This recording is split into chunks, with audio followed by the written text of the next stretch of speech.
enjoy the gentle audio rolling. Yeah. Rolling through the night. Really wishing I had some stock Jingly Bell sound effects, but hardly anybody would hear it anyway, so. That's true. It is what it is, though. We could sleigh bell ourselves in, but, listen.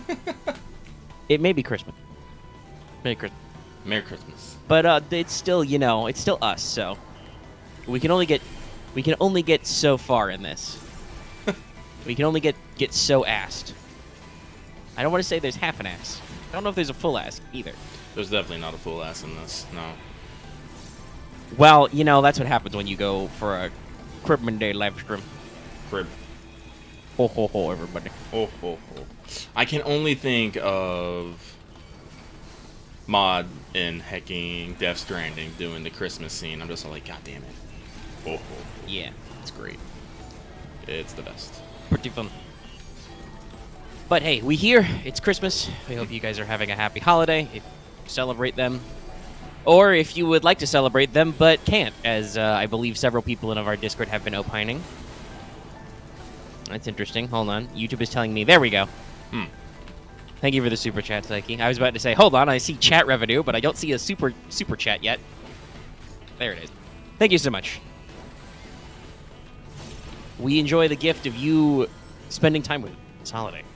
Yay. I do have a list of... But I don't know, in the season of festivity, I don't know, people might want us to talk about what we did today. I don't need to tell you what I did yesterday. You know it. I recorded Let's Talk FGO and posted it today. Ta-da. Yes, I was up to 6 a.m. on Christmas evening, making sure that got uploaded and stuff. Also, let us know if the audio is okay. YouTube is yelling about it again. I'm sure it is fine. But if it's not, if you literally have heard nothing for 2 minutes and can't, in fact, hear me, say something in chat.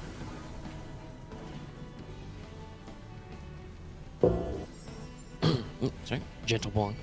For the next season. I turned on all the audio, I'm pretty sure. Yeah, I think it should be fine. I'll double check here as soon as I am not getting mobbed.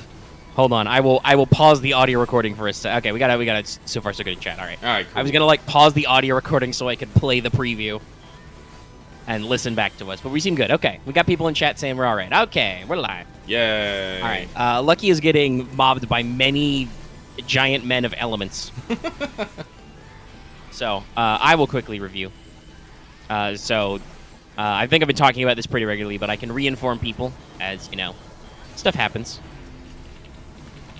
Not everybody watches every piece of content or remembers every detail, but so next week, New Year's weekend, you will not hear from me. I am blocked up. We're having family coming over that Thursday evening, I think, and then staying through till at least Saturday. I think most everybody's going home Sunday, but I'm not sure. And I'm not sure because other people aren't sure, so, this is the beauty of being youngest in the family and still living with my parents because you guys don't pay me enough to move out, as I like to phrase it. It's the trickle-down economics of family news. So when other people higher up the chain of command hear stuff, that comes down to me slowly. So this is our last duo What's Up of the year. I won't guarantee that, Madman Lucky might not go punch, more Endwalker for New Year's Day. Well, he'll probably do that anyway. I just don't know if Lucky will stream it and hang out with chat. But yeah, so we had a pretty relaxed Christmas. Get up, cinnamon rolls for Christmas breakfast. We had Christmas dinner earlier. Had some rolls and some rib roast. We got some pie left over for just later, though. Obviously, got some candy in the stockings. I acquired a few of what the kids call gifts. Got some socks. As you do. Some very soft new pajamas. They are emblazoned with the crest of the House of Mouse. So, as we all know, I stand King Mickey in this house. Rolls are great. I got some nice. So far, they've been working out very well for me. Some Bluetooth wireless earbuds. Oh, neat. Which is something I've been trying to figure out for myself, and Christmas fan figures it out for you.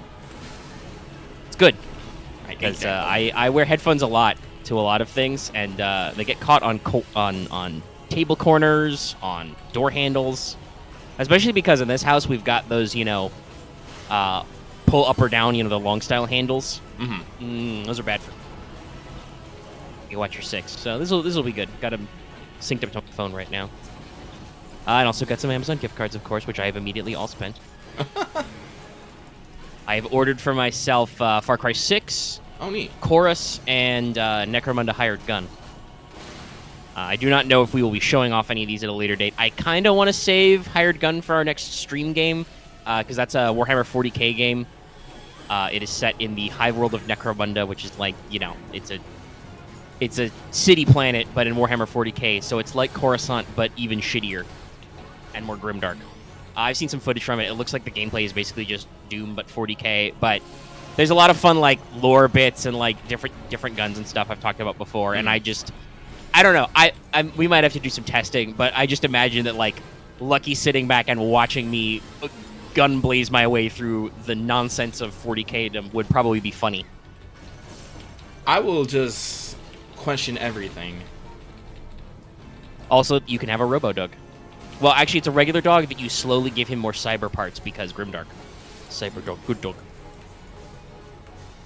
What even is So that could be fun. But other than that, I don't know. We're still in God of War. Speaking of which, by the way, as far as I know, Monday's just another day, so we should be able to at least stream God of War this Monday. Yay.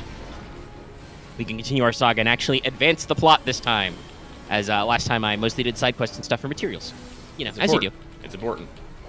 Listen, we got a shitload of, like, exposition and stuff out of the way. Like, obviously we did not advance down the mainline plot quest very far, but Fuck. Oh, well. still got some great stuff out of the way and upgraded a lot of things.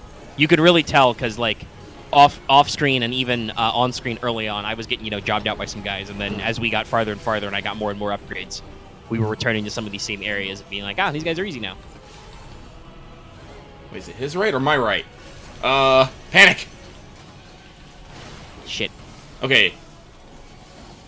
It was his right, because that's my left.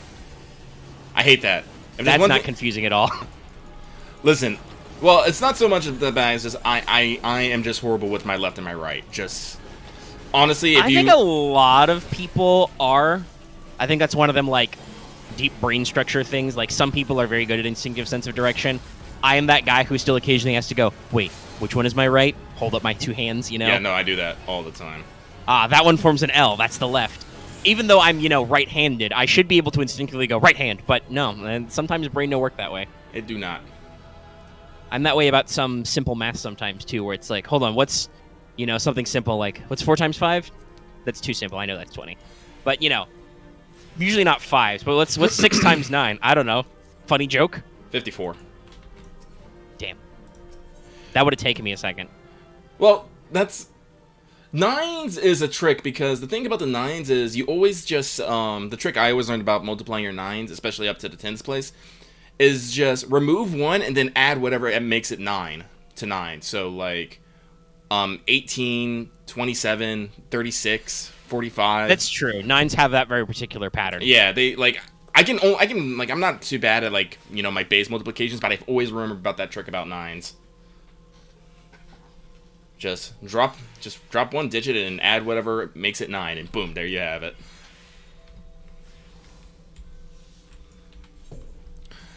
I go over 100 though. I'm gonna die though. Yeah, no. I mean, I like to do the old, the doubling trick sometimes to, like, I used to do that as my bed calming trick, is just use my brain to crunch numbers. After I get to, like, 256, even just, like, doubling, I'm like, fuck. 500 and something. Like, the point is to just do simple brain exercises so your brain, disengages all the gears and is like... But if you try too hard, then it doesn't work. But yeah, so ordered me some stuff. I'll enjoy those games. And I can immediately segue away from that, but I would like Lucky, now that he is no longer being beat up by guys, to have an opportunity to talk about his holiday if he chooses. Well, unfortunately, I do not have a lot of filial obligation, as I like to put it. Well, I do have like my family in the area and whatnot, and I'm good family, other families. A lot of people just know me. It's like I'm not that dude. I'm not that dude who goes spend hours around upon hours with people. Like I'll be like, you see me, I am alive. I will give you a gift. You will give me gifts. We will catch up on stuff, and then I will go. Because I have explained this simply. Like if we're not doing anything, and we don't plan on doing anything, why am I here? It's a bit rude. Yeah. It's a bit rude and whatnot. And it's like we want to see that you're okay. It's like I'm here. Yeah, no. That's probably the way I'm more socially coded myself. Yeah. But like I said, I still live with my parents, so I can't escape. Yeah. So I have spent many, as the youngest of my siblings, I have spent many a time as the required tag along, and it's definitely, I think, an acquired skill. If you're not used to it, it can be really frustrating. I just have developed the ability to just lay on couches and listen to people say anything. Yeah, I know. I could do that too, but then I'm just like, I feel like I'm wasting shit to do. I got shit to do. And even if I don't have shit to do, I'll find some shit to do. Yeah, we're busy. We're busy. We busy. Well, did you get any notable gifts for this Christmas? Let me see here. So I did get some fun stuff. So I got some new earrings. Lucky has his ears pierced. I guess you guys didn't know. I got some sweet dragon hoops. They're just little dragon heads with a loop. I'm like, yes, excellent. This is my aesthetic. I got a Google Play card. I don't actually know how much is on it, but I don't care. I'm like, yes, digital assets. How much is on it will rapidly disappear the next time there's a banner. Exactly. Whether that's Blue Archive or FGO, it's gone. It's already gone. It's already spent. I haven't even redeemed it. It's already gone. Let's see here. I can't say shit. I pulled the Amazon cards out of the Cribmint card, peeled the thing back. I fired them up and then was like, I'll take one of those. All right, we're out. Yeah, if you're getting Far Cry 6, I need to go do a co-op mission with you so I can get that achievement. Okay, well, I'll take a free trophy. Because I'm on my eternal quest to try and finally beat Omega's gamer score somehow, and it's not happening. It's not happening. Like, god damn it. The bad thing is I don't even try that hard. Sometimes I try, but no. The thing is, when you're dedicated to clearing a game, you are much more thorough than I. Like the games, I feel like, ooh, I'm a platinum this. I am like way less frequent on. No, I think that there's two reasons. Two reasons for this. One is this PlayStation account is not my full account. There was like a couple years where I had another one, and for the life of me, I can't understand why I had to switch. I don't know. But, so, it's not all the games I've ever played on the PlayStation. Second of all, I think you play more games than me, but you are quick to pick them up and quick to drop them and quick to move to something else. Yeah, it's true. I cycle through stuff. For instance, I've talked about how I've stopped playing Ascending because I kind of fuck with myself a little bit. I am sure that I will go back and finish it. I also haven't, fully completed Deathloop because I kind of got into the hump of that, and I'm like, this game's cool, but also I feel like you want me to do a lot of legwork all of a sudden, and I'm like, it's fine. Yes. I enjoy games, but I really do have to get like really sucked in to like go all the way through. But also, I can easily pick up some stuff. I'll talk more about me playing Horizon later. That is a slightly trippy experience if you think about it. But I'll talk about that later because I have some discussion, clocking a few hours. Yeah, no, like, speaking on that, like, ever since Megan went to play God of War, I went actually back and I platinumed it last week. I finally got the last fucking crow, because of course, it's the fucking crows. It's always the collectible shit. It's always the collectible shit. Got that done. But I did not actually get any video games for once. I think, I take that back. I think my mom ordered something, Skyward Sword for me for the Switch. And it just hasn't arrived yet because they're talking about there's like a game that came in. There was only like one game I put on my wish list. So I was like, oh, okay. It's probably Skyward Sword. Which is good because I've never actually I never actually played Skyward Sword. I've played most other Legend of Zelda games, but Skyward Sword was just in that weird Wii space. I'm like, yeah, it happens. But well, we could talk about that then. Maybe that'll convince me to go back in and shenanigans it off. That's another game that I slowed down on, but that's because definitely because of decisions with Skyward Sword. So, God, no. I am not a speedrun guy. I'm just... It's like how TV Tropes has a name for this trope name. They call it attention deficit creator disorder, where creators will rapidly switch from project to project. I do that. All it takes is like just a slight bit of inclination or inspiration to go, head first into a writing project or a game design project or even a video project for like days at a time. And if anybody wonders about my work ethic, I should tell you the story of how on this day, the Christmas day, instead of, just relaxing and watching football or whatever, my own father, who is in his 60s, was finishing assembling some cabinets because he had some free time.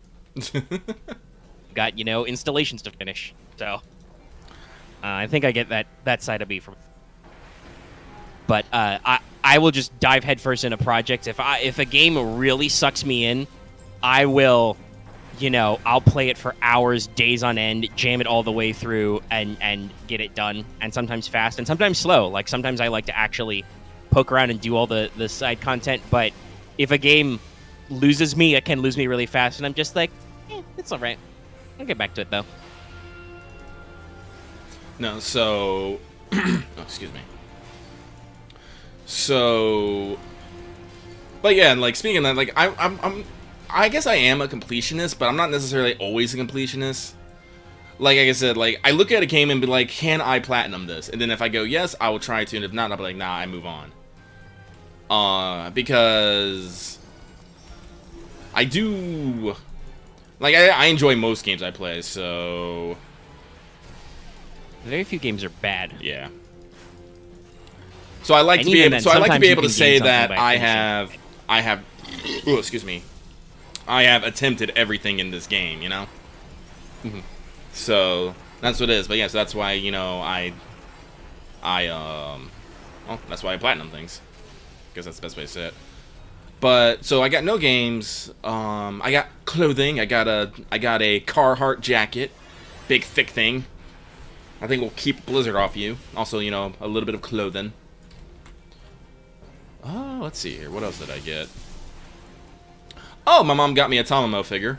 I'm not sure if it's a knockoff or not. I'm not entirely sure how to tell. I've been trying to be a little bit more... What's the word I want to say? I don't know if the word is... Huh? Aware, maybe? Aware of the products I buy, because I actually did find out there is just a site that will just list all figurines and like tell you if there's counterfeits in them and who makes them and what their appropriate price should be. So I was like, oh, cool, neat.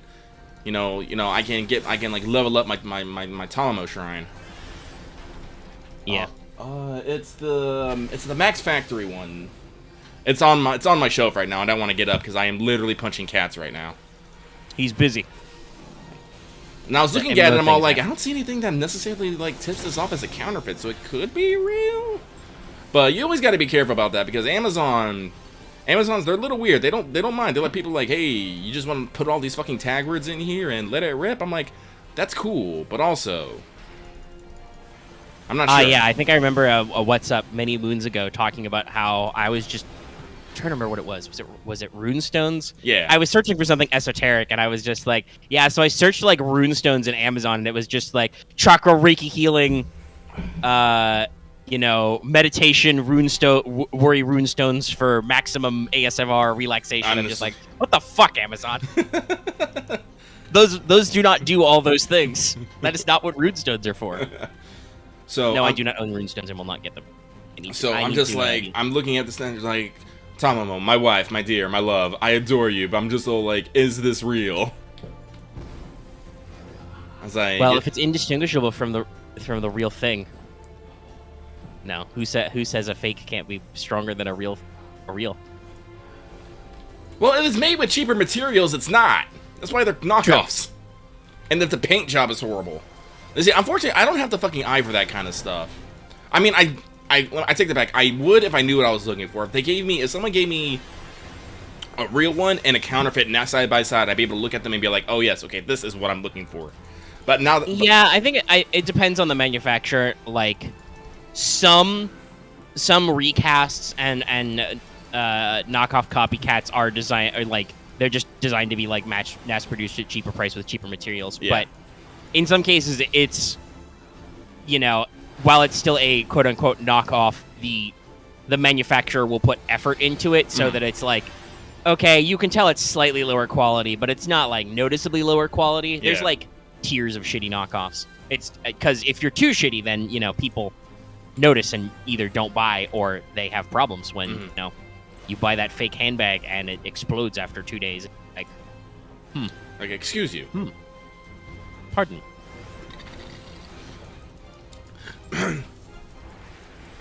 I'm. Oh, they're doing it again. They've got a new one. What? Oh. Just a post in chat.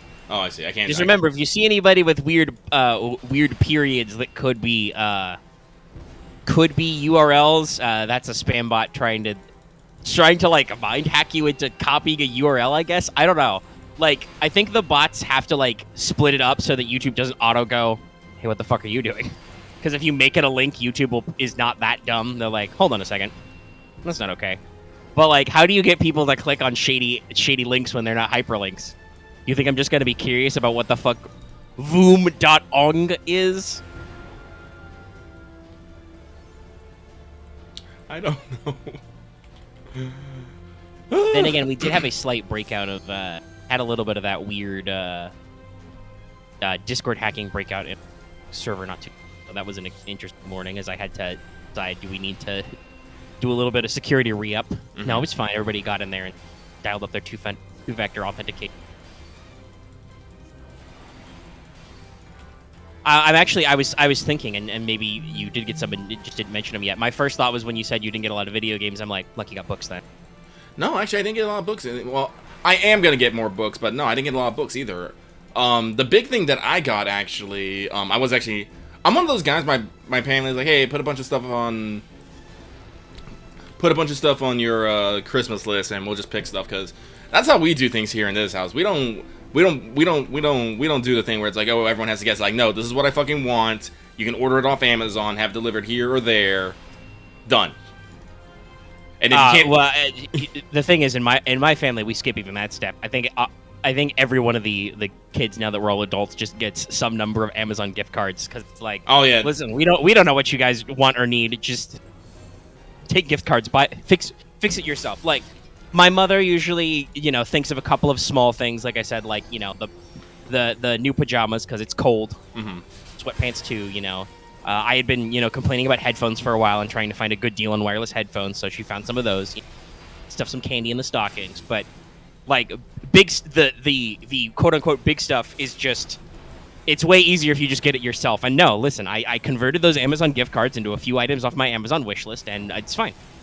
I'll get my enjoyment.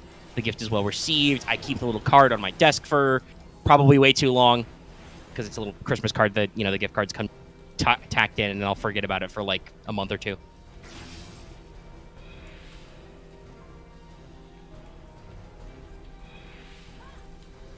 Oh, well, I reported them. So. Yeah. But what was I gonna say? You were talking about clearly outlining gifts and not your. Oh yeah, so like I got everyone in my family like, here, have a $50 gift card, and they're like, cool. But in my wish list, I put things like, I put books. I put, actually, interesting enough, I put several cookbooks. Because, excuse me, carbonation's getting me. Because, as I like to say, I like to cook, and I've been looking into upgrading my levels of casual Japanese lunches. So I put several recipe books. I also put the Final Fantasy 14 cookbook in there, which I'm just gonna buy anyway, because of course you are. That's amazing. I don't care what anyone says. No, it's I occasionally, because I think Amazon thinks of it as like a video game thing, and I've bought like video game art books and stuff before. I occasionally see Amazon be like, "Hey, would you be interested in this?" And I'm like, "Not right now, but I appreciate you thinking." But so I did get a recipe cookbook for bentos, for bento boxes. I'm all like, sweet. No, I haven't tried any of the Shokugeki because Shokugeki. I don't know if they're how real that is. Shokugeki does like Emiya family is, where they give a lot of the higher end stuff, but they don't talk about the lower end stuff. So, like, I'm pretty sure there has been someone who can probably do like some sort of recipe book out of it, but that's not me. So I got that. My parents also like getting me random gifts. I got a book safe. A safe that looks like a book. I'm like, perfect. Just what I needed. Excellent.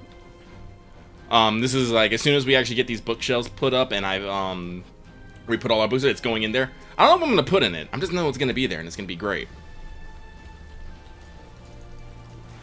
Let's see here. Oh, no, this is what I was talking about.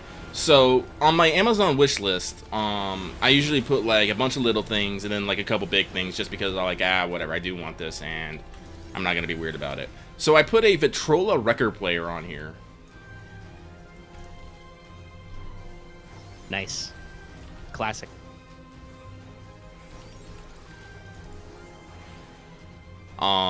So it's basically an 8-in-1 music player. So it has a record player, a CD player, a cassette player, an AM/FM. Is it just an FM tuner? I think it's just an FM tuner. Yeah, it's just an FM tuner, but I don't listen to AM for shit anyway. And has Bluetooth connectivity and external speaker connectivity. So I'm all like, yes, this is good.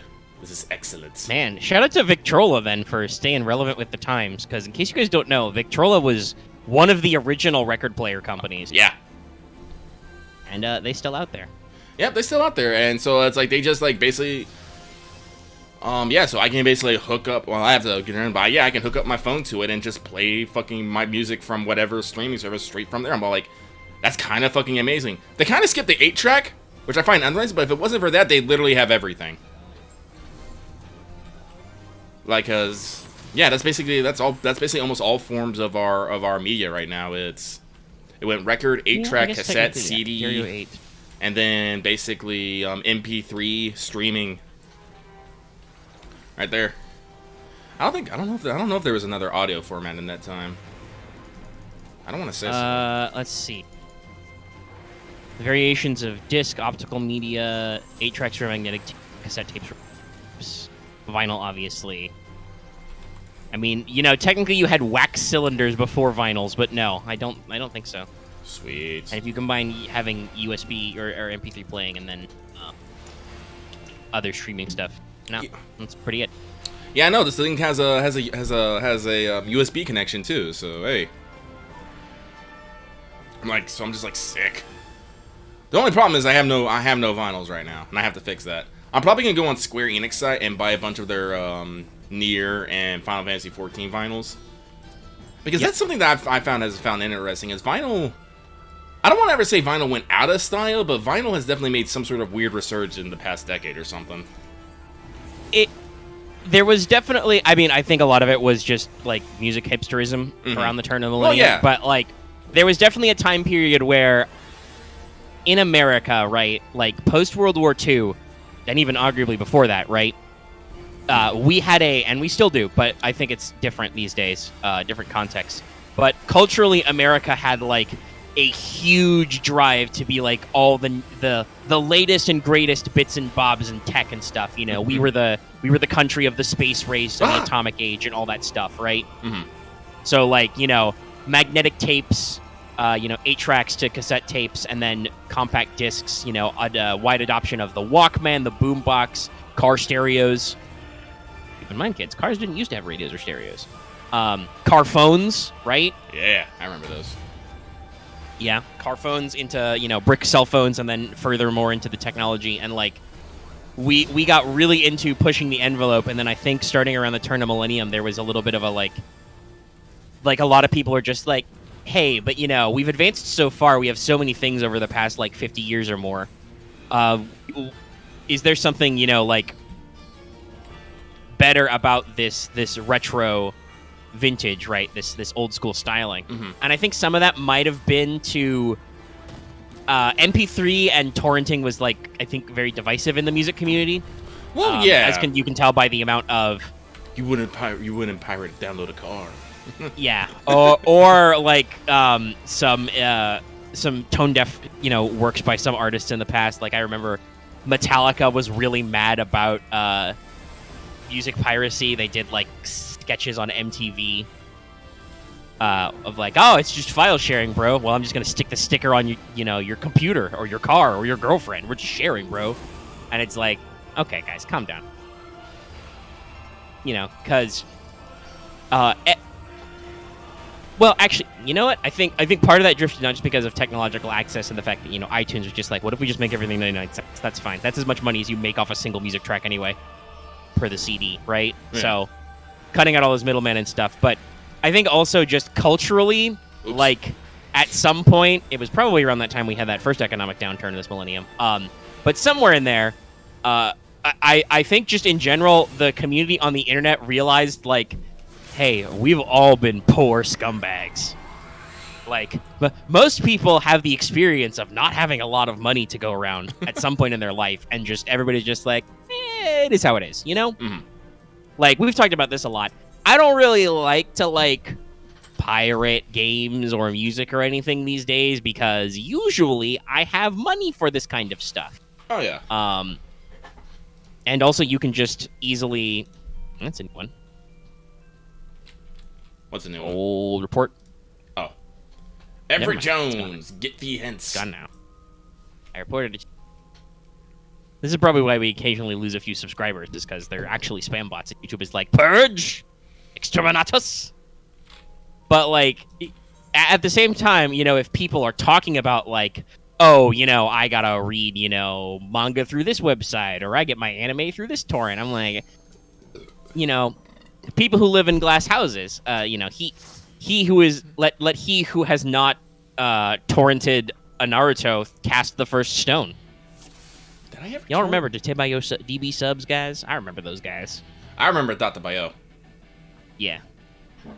I remember watching. I've talked about this before. I remember watching fucking pirate anime subs on YouTube when it first came out on the Wild West, when videos could only be 10 minutes long. You had to watch every episode in 3 parts.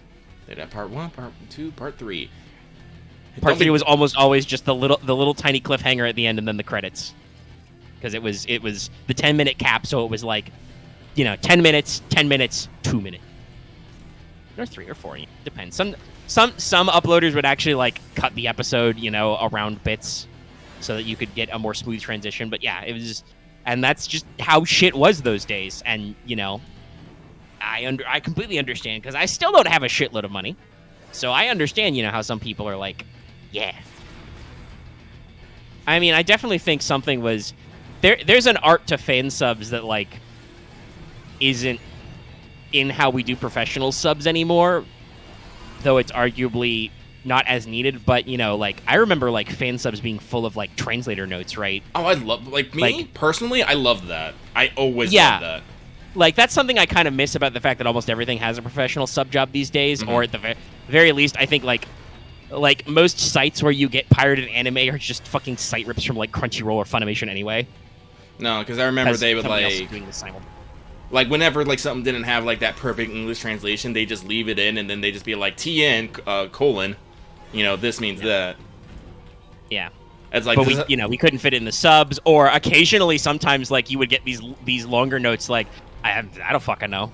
I think this is a reference to this, right? Like, I mean, I know some people like complain about it, but me, I'm like, pause, time to read, and I'll be like, I have. Yeah, and I mean, I know sometimes there were gag jokes about that. Like, that's where the famous like, all according to Keikaku, TN note, Keikaku means plan, right? Like, some guys embraced the joke of like, because I think some fan subbers did like excessive translator notes, but still, it was like, it actively engages you with the language they're translating, mm-hmm. Possibly a little bit more than some localized subs.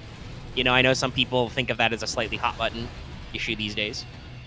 Oh no! So it was an interesting time, and I like I said, I don't think we should be as sassy to anybody, but there was definitely, I think, in that, to kind of circle back around before we go any further, I think definitely during that rough transition period of like early like Napster and shit. Mm-hmm.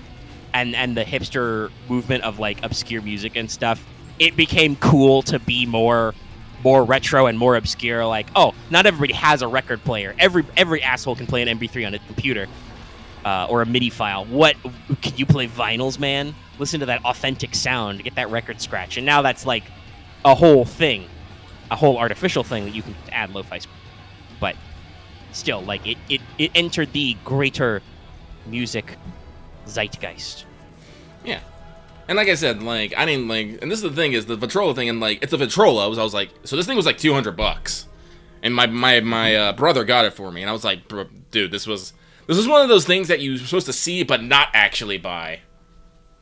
Yeah, everybody's got one of those at some point. Yeah, and it was just like, no, you want. I'm like, well, shit, now I feel dumb for giving you a $50 gift card.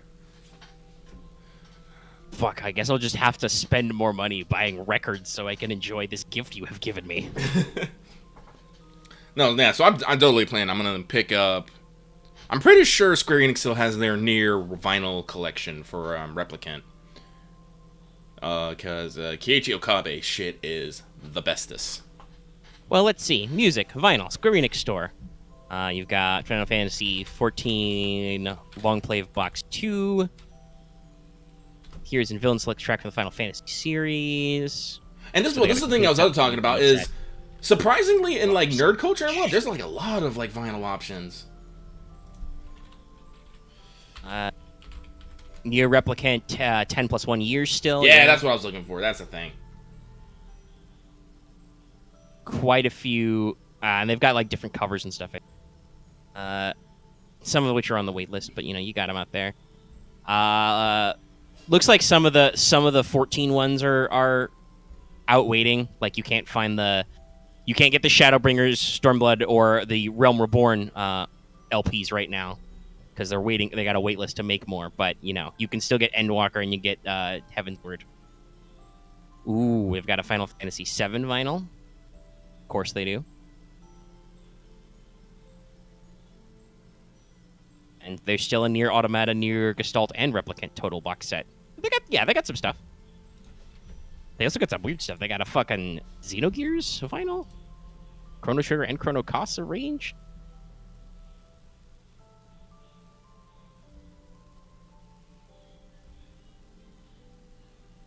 Yeah, I gotta get this. Yeah, I mean, it's just, I don't know how expensive it is to produce, so. Interested in Endwalker, he says. Sir or madam, please look to the screen. What is Lucky doing right now?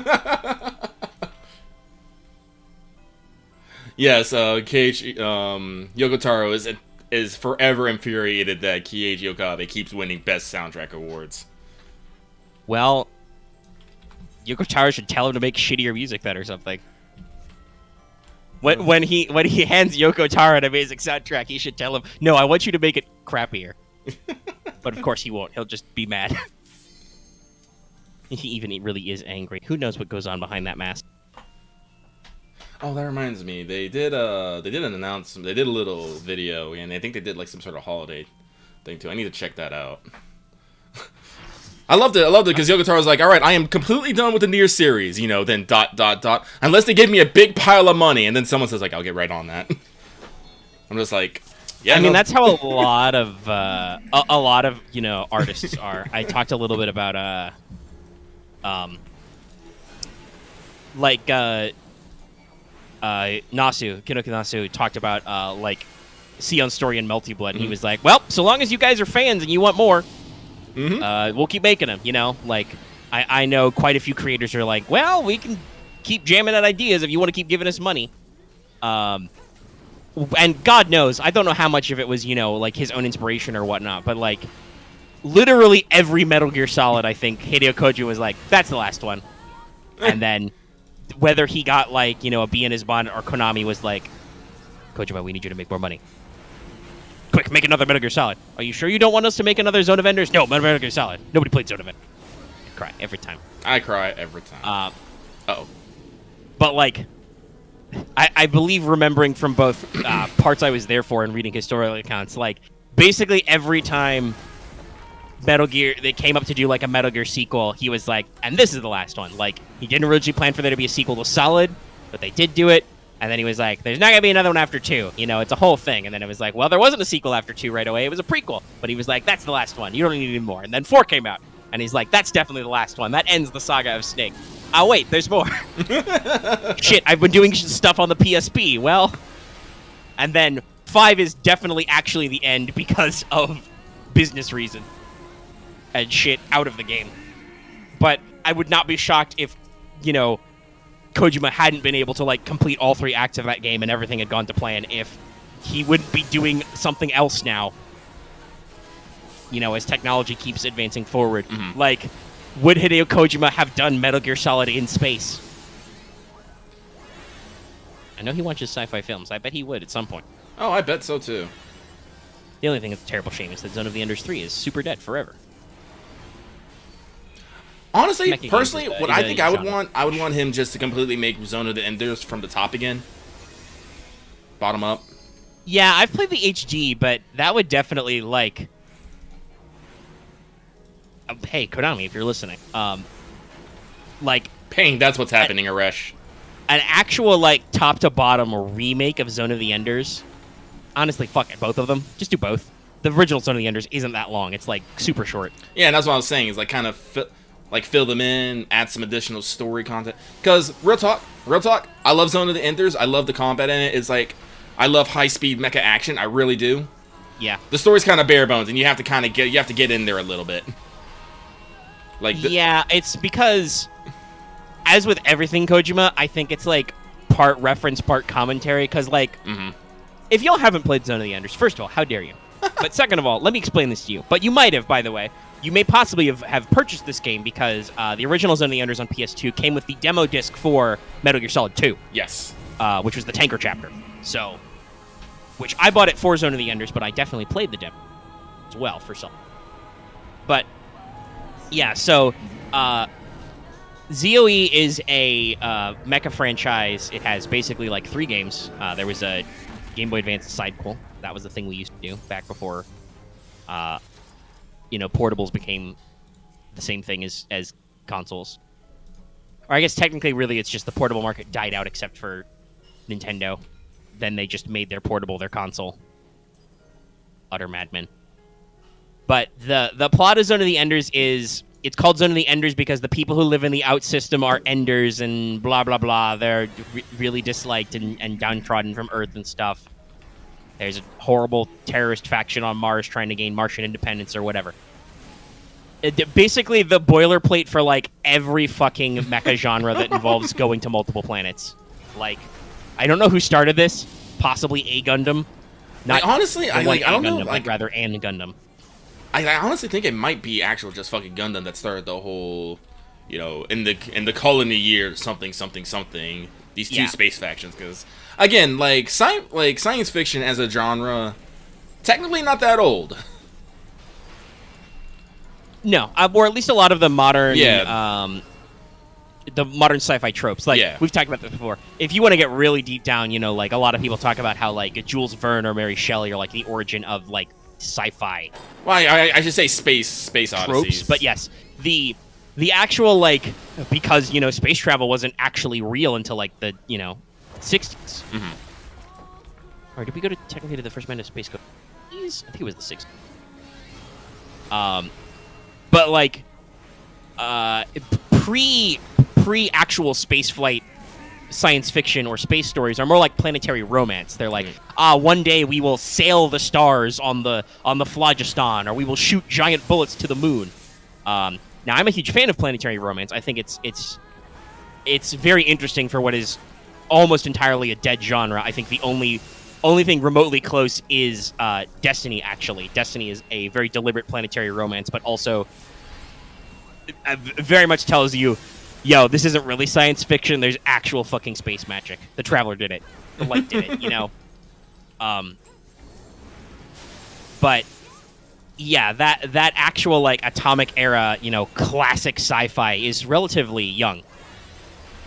So it's definitely a lot of people copy the playbook. So I don't know where the idea of, like, well, here's the reason why we fight with giant robots. It's because we're trying to separate from Earth, whether that's like Martian independence or whatever. But like, this is a plot point that is still relevant. This was the fucking plot point of Iron-Blooded Orphans. Yeah. Then my IPO. One of the reasons why I latched onto that series in particular, because I also Zone of the Enders. But basically, it's set in Antila Colony, which is a cylinder hab in orbit around Jupiter. So you get to see Jupiter from your giant space windows. It's a giant space cylinder. I love cylinder habs. They're very cool. And you guys are just minding your own business when, like, the people of Antila Colony are minding their own business when they are attacked by the evil forces of whatever the fuck the bad guys were called. Mm-hmm. I don't even remember. As a faction, they are such non-people because they use drones. By the way, actually, this is another funny thing about Kojima. So the mechs are called. There are two kinds of mechs. I don't remember the difference between LEVs and orbital frames, but orbital frames are better. Maybe orbital frames use more Metatron. Yes, there's a plot rock called Metatron. It does space magic stuff. Space. But there are orbital frames, and so the enemy faction uses unmanned orbital frames, which are, you know, really skinny, freaky skeletal robots that are, you know, have big glowing red monoocular eyes and stuff. Very creepy designs.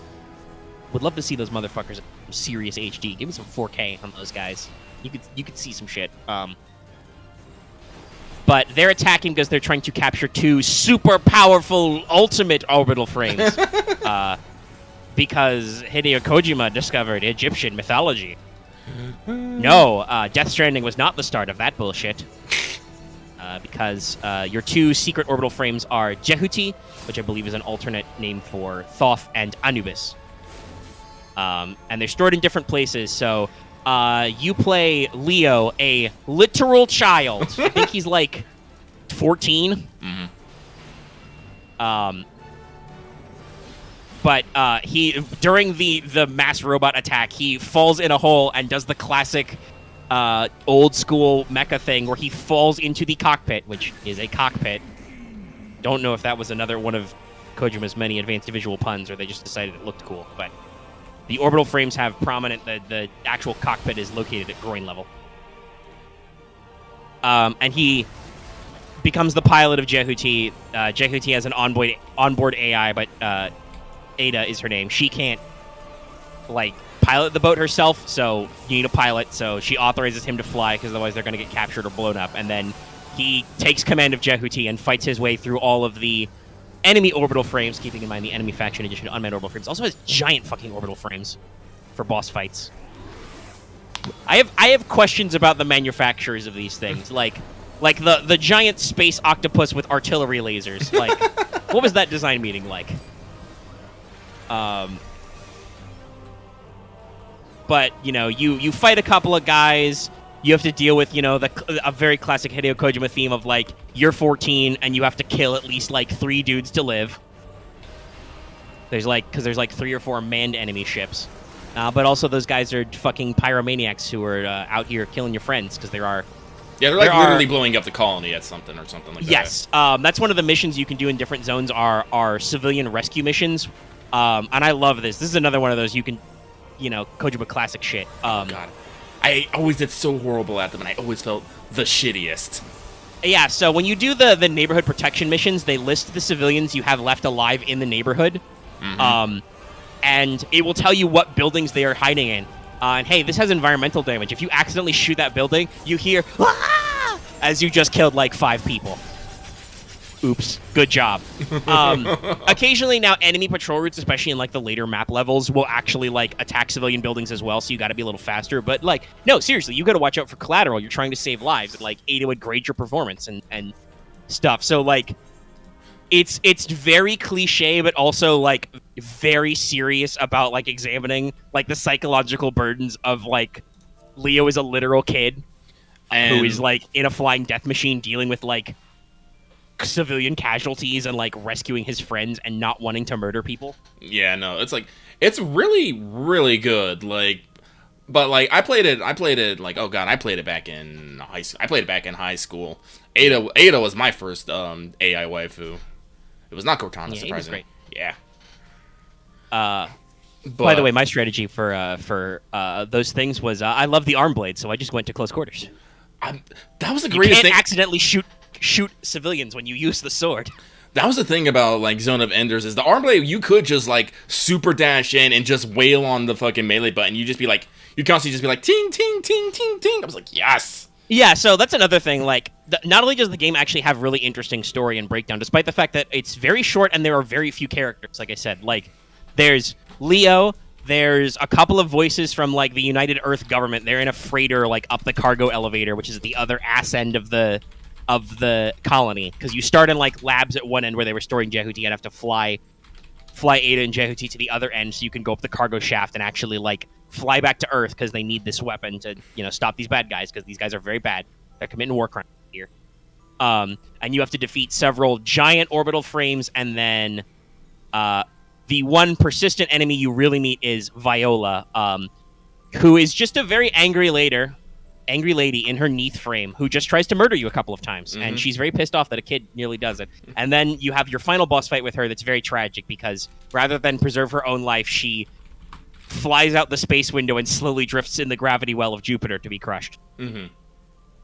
Because she's lost all her pride and stuff and couldn't help out Armon defeat you. And then she shows up as a AI ghost in the next game. And then it does the other cool thing, because this was very clearly like an obvious, like, it was the equivalent of like a TV pilot movie. Because you're like, oh, there's more story here, because the actual final boss fight of the game is Anubis, which you cannot defeat. Yes. It plays special music. Anubis is like way stronger than you, because the Anubis and Jehuti models are the same. It's just that for some reason, like, some of Jehuti's functions are like busted or locked. And so, like, you fight this guy for, like, 5 seconds before you get the call for the cargo. They're like, you can't possibly defeat Anubis. Get the fuck out. And then you... But gameplay-wise, the game is great. Like, that is, like, my gold standard of mecha games, because if you, if you don't know this game, guys, look up some footage. The gameplay was very fluid. You had default attacks, ranged and melee. You had a shield. And you had variations. If you held the button, you would do certain charge attacks. So you could, like, hold melee to do, like, a big circle swipe. You could hold down the default blaster button to do, I think, like, a power shot. You could also do dash. This was my first instance of the classic Japanese super robot homing lasers. My other favorite attack, if you dash and do range, you fire out, like, a handful of homing laser beams onto targets. Very good if you're dealing with fast enemies. You also had sub-weapons, so you could switch between a variety of stuff. Like, there was the literal giant mecha sniper rifle you found. What was it like? They all had cool names. Like, there was Mummy, which was the shield sub-weapon, which also healed you. Geyser was like the little laser tripwire mines. But you could free fly, so you would fly in 3D space, you would ascend and descend. You could lock onto enemies and dash in their general direction. Doing your dash attack, you did like kind of like a front spinning attack and knocked enemies down. You could grab, use enemies as shields, crush them. I think you could throw them too. Yeah, throw enemies into stuff. You could sometimes pick up objects and throw them. Like, this is back on the PS2, by the way. Yeah, this is a PS2 era game. And there's, like, so much attention to detail. There's all the little houses and miniatures which explode. They, like, all have destroyed states. Some of these actually, like, blow up and harbor enemies. My favorite thing to do was because they're all, like, super robot style, so they're free-flying. They don't have, like, wheels or anything. But if you go down all the way to the ground and then move around, the little pointy tips of your legs actually drag, leaving little sparks and trail line. Like, there was so much attention to detail in this game, and like, it plays great. The English version, the dub, is not the best. They're trying, but it was the PS2 era. And like you said, the plot is very bare bones. Leo doesn't know what the fuck is going on, and Ada can't tell him anything. Honestly, like, that's kind of her role, is to be like... honestly, so, like, with that, it kind of makes sense. It's like, it's just a kid and a bot who has no idea what's going on. You don't get the perspective very much of other characters. Because in a game nowadays, there'd be, like, constant cutaways to other characters in other rooms, like, talking about their plans, menacing all, like, but... No, you're just a kid and his new robot wife. Listen, the kid gets very attached to Ada. Yeah. Well, so much so that that's the plot of 2, is the reason why Leo leaves the Jehuti and Ada behind is because he figures out that... I think this may have been covered in the side game or possibly in the prequel anime. There was an anime as well. Multimedia projects, y'all. But the plot of 2 is you are a completely different dude. who's just a fucking space miner, a space trucker miner, who digs up where they've stored Jehuti on an ice moon, and it gets attacked by the bad guys to escape. And he gets in a situation where he gets super injured. Rightly, you actually meet Noman, and he fucking shoots you in the chest. Noman is the pilot of Anubis. He's the big bad guy. And like so. Was his name Dingo? Was he Dingo Egret? Was that his name? It was Dingo. I don't remember his last name. Dingo. It was Dingo, though. Yeah, Kojima names. So, there's an actual female character in this one. Ken Marinaris, I think? I can't remember that. Okay. She saves your life from Noman because she's a fucking double agent spy. She gives you a fucking Metatron-powered robot heart, just jams it in your chest and throws you in the Jehuti and is like, if you leave the Jehuti, you will die. Therefore, you must escape with Jehuti. Dingo's like, well, okay. Get my trucker Sucks to suck, I guess. Yeah. And so, like, in Second Runner, you actually go to Mars, in addition to some other maps, and, like, that's much more about completing the upgrades to Jehuti and unlocking all the functions so you can get even more cool stuff. Like, that's got even greater set pieces, the fucking vector cannon, taking down the battleships. But that one ends with you go to, I think, Deimos, the source of the Metatron, and you go to the great, because, the Metatron is the secret of everything. It's the will of the gods. Wah. Thanks, Kojima. No one's going to plug Anubis into the giant Metatron deposit on Phobos and blow up the whole solar system, because... I don't know. Again, we're still kind of in... Yeah, if I remember... Like, some of this is just me not remembering very well. I think the idea is he just has, like, super mega PSD psychosis from the Independence War with Earth and stuff, and develops a god complex being plugged into Anubis. So he's just like, fuck everybody, I'm blowing up the solar system. I do what I want. So you have to stop him. And this gives Leo existential angst because Ada is programmed to self-destruct in the core, so Anubis can't fire it. But you managed to talk her out of this, and then the final battle is you just have a fucking knockdown, drag-out twinsy match with Anubis, which is also pretty cool. Because it goes until like both of your machines are like super beat up and nearly destroyed, like your bits start falling. But in the second game, Leo is actually a boss because he has a new machine. He has a Lev called the Vic Viper that transforms into a Vic Viper. It's kind of great. Yeah. And I think it was only in Second Runner, but there was a like versus mode where you could actually play the different models. So you could play Vic Viper, and like I think like one of his dash moves was like turning into ship mode, summoning your options and shit. Oh, guys, if you don't know, the Vic Viper is the ship in Gradius, a very, very old game franchise. Owned by Konami, so they can make that reference. But yeah, so, like, they're very cool games that definitely could use that actual remake, like, let's look at this script, let's re-record some dialogue, let's make some new assets. Just so long as you keep all the engine stuff intact, but Konami's probably not going to go for it. Yeah, again... Maybe Kojima will make a mecha game next. That's the thing. I cry eternally of all these Konami IPs just kind of laying in the dirt, not doing anything. Oh god, Castlevania. I mean, we've heard that they're actually working on some projects, right? Like, allegedly they're rolling the ball on some new stuff, but no, it seems like it's a very slow process.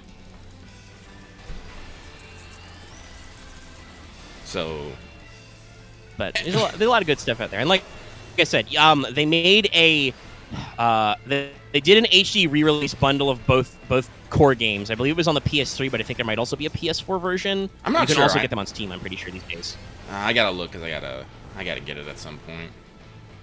Like I said, like, I played 1 and 2, like, back in, like, I have very fond memories of it, like, super fond. Yeah, I played the PS3 HD collection, and I was like, no, these games live up. They're good. They're a lot of fun. Also, they have an amazing soundtrack. Yeah, they do. Some of you may remember, because some of these songs were in, I think a couple of the really good ones are actually in Metal Gear Solid 4 with the in-game MP3 player, because Hideo Kojima loves music and is a lunatic. But if you don't know it, look up Beyond the Bounds. That's the big song from 2. But yeah, those are pretty cool. Mecha games seem like they're in a little bit of a doldrum these days. I know there's some Gundam stuff out there. Obviously, Super Robot Wars is going, but that's a very specific style. I'm thinking like, something like a Zone of the Enders, or even Armored Core was obviously much like heavier, but like I'm thinking like specific Japanese like mecha things because aren't they still coming out with things like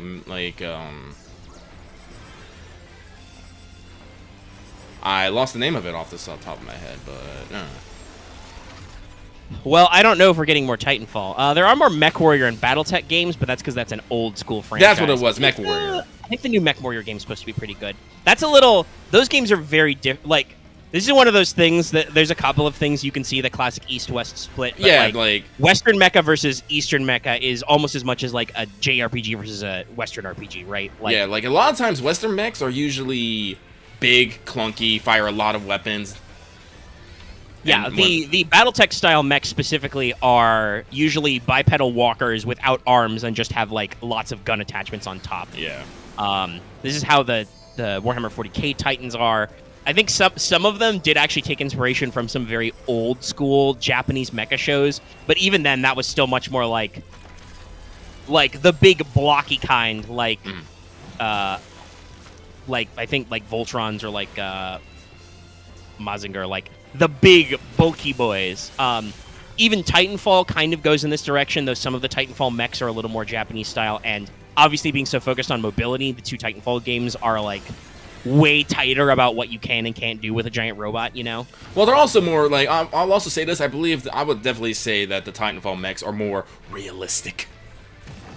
Well, yeah, they fall under the real robot section of the mecha genre for sure, which is once again, talk about how you can subdivide the mecha genre like everything else. You know, even in Japan, you will get real robots versus super robots. Like, it's always funny to see shows that drift. Like, if you watch Code Geass, that starts as a real robot show. Like, there is one possibly super robot, and even then the Lancelot is just a really advanced prototype, and Suzaku is, you know, like a born pilot. And then as you go on and on, we reach proper super robot status, and it's like, when you know the final version of the Lancelot and Goran fight, it's like crazy. But you know, Titanfall is definitely in that reel because like your abilities are pretty strong, but they're limited. You know,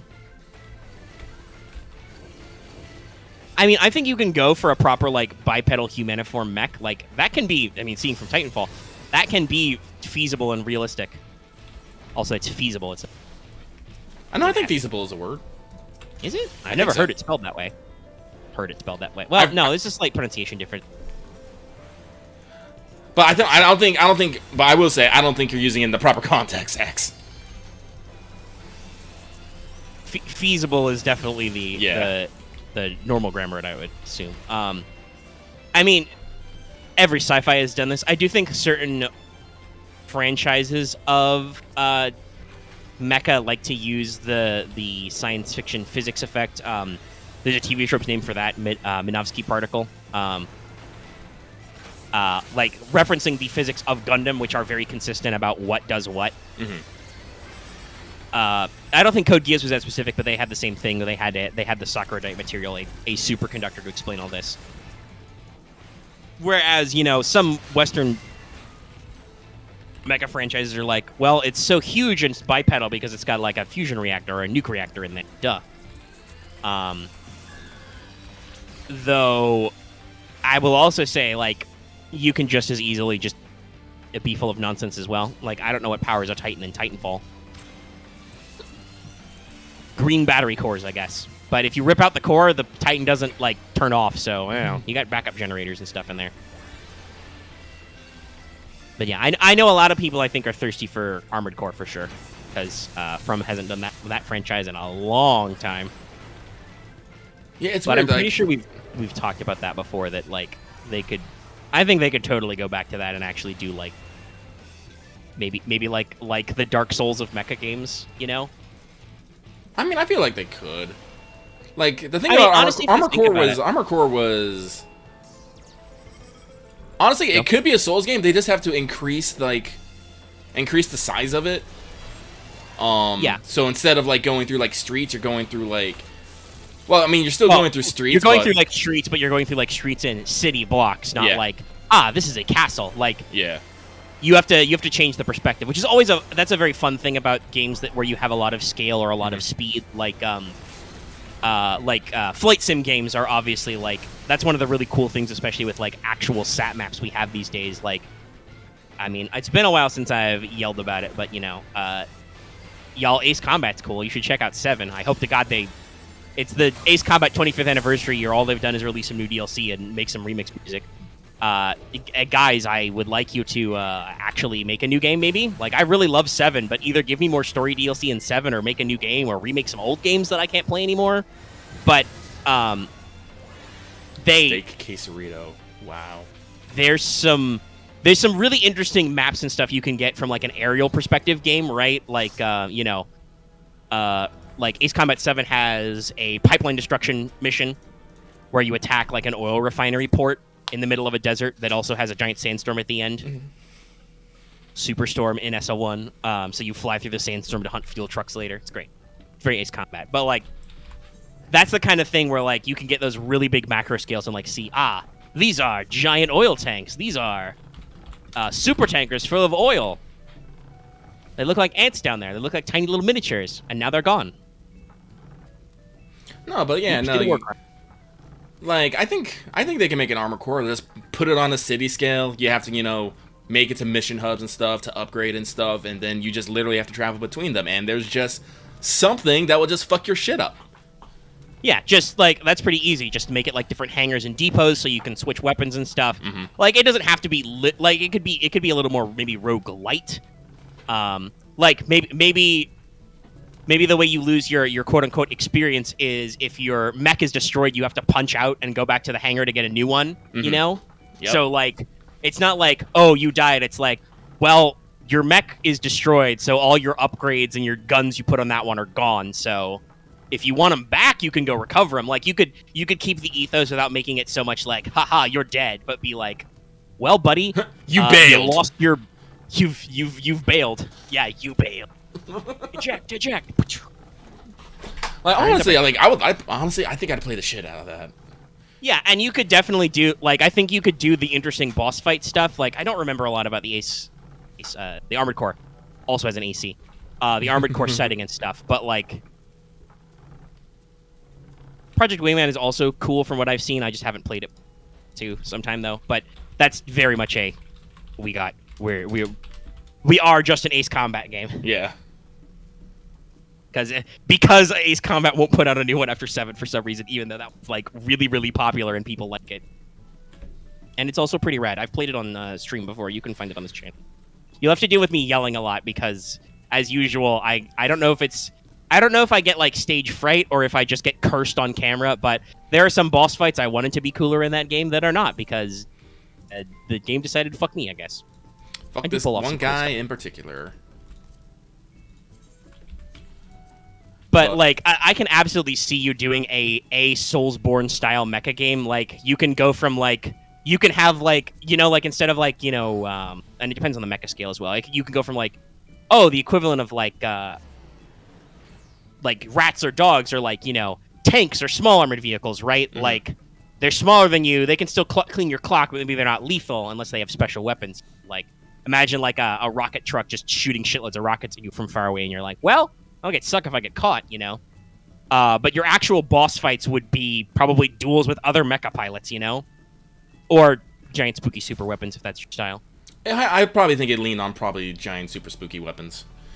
I mean, if it's like From Software, they gotta make it some weird Eldritch bullshit too, some weird Eldritch mecha shit. Honestly, that's something I do actually kind of enjoy is when they mix weird, creepy shit with mecha. This is one of the reasons why I kind of like Warframe a lot. Mm-hmm.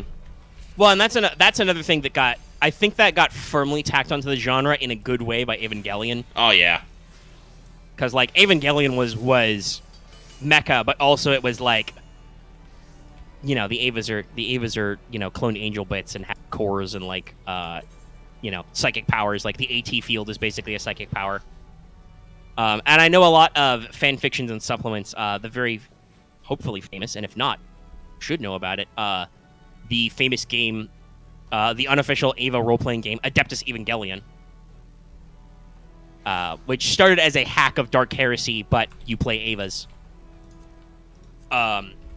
Like that really played around with some of those things, and you could actually like play a character who didn't exist in core Ava and be the AT specialist and like actually crib some of those creepy angel powers. Like I think at your high level talents you could actually shoot like the positron beams like Ramiel did and stuff.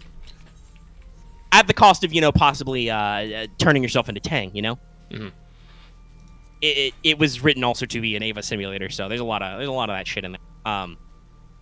But like that's definitely an interesting. I myself really like. I mean, if anybody's actually read Sky of Hope, they know that I also like that. That's a very soft sci-fi mecha game that I wrote, inspired by lots of things in that angle because you can get a lot done with some weird physics stuff. I mean, I've always been excited for Sky of Hope, but it's on the list. Yeah, as we like to say. I've posted it before, so people can check it out somewhere.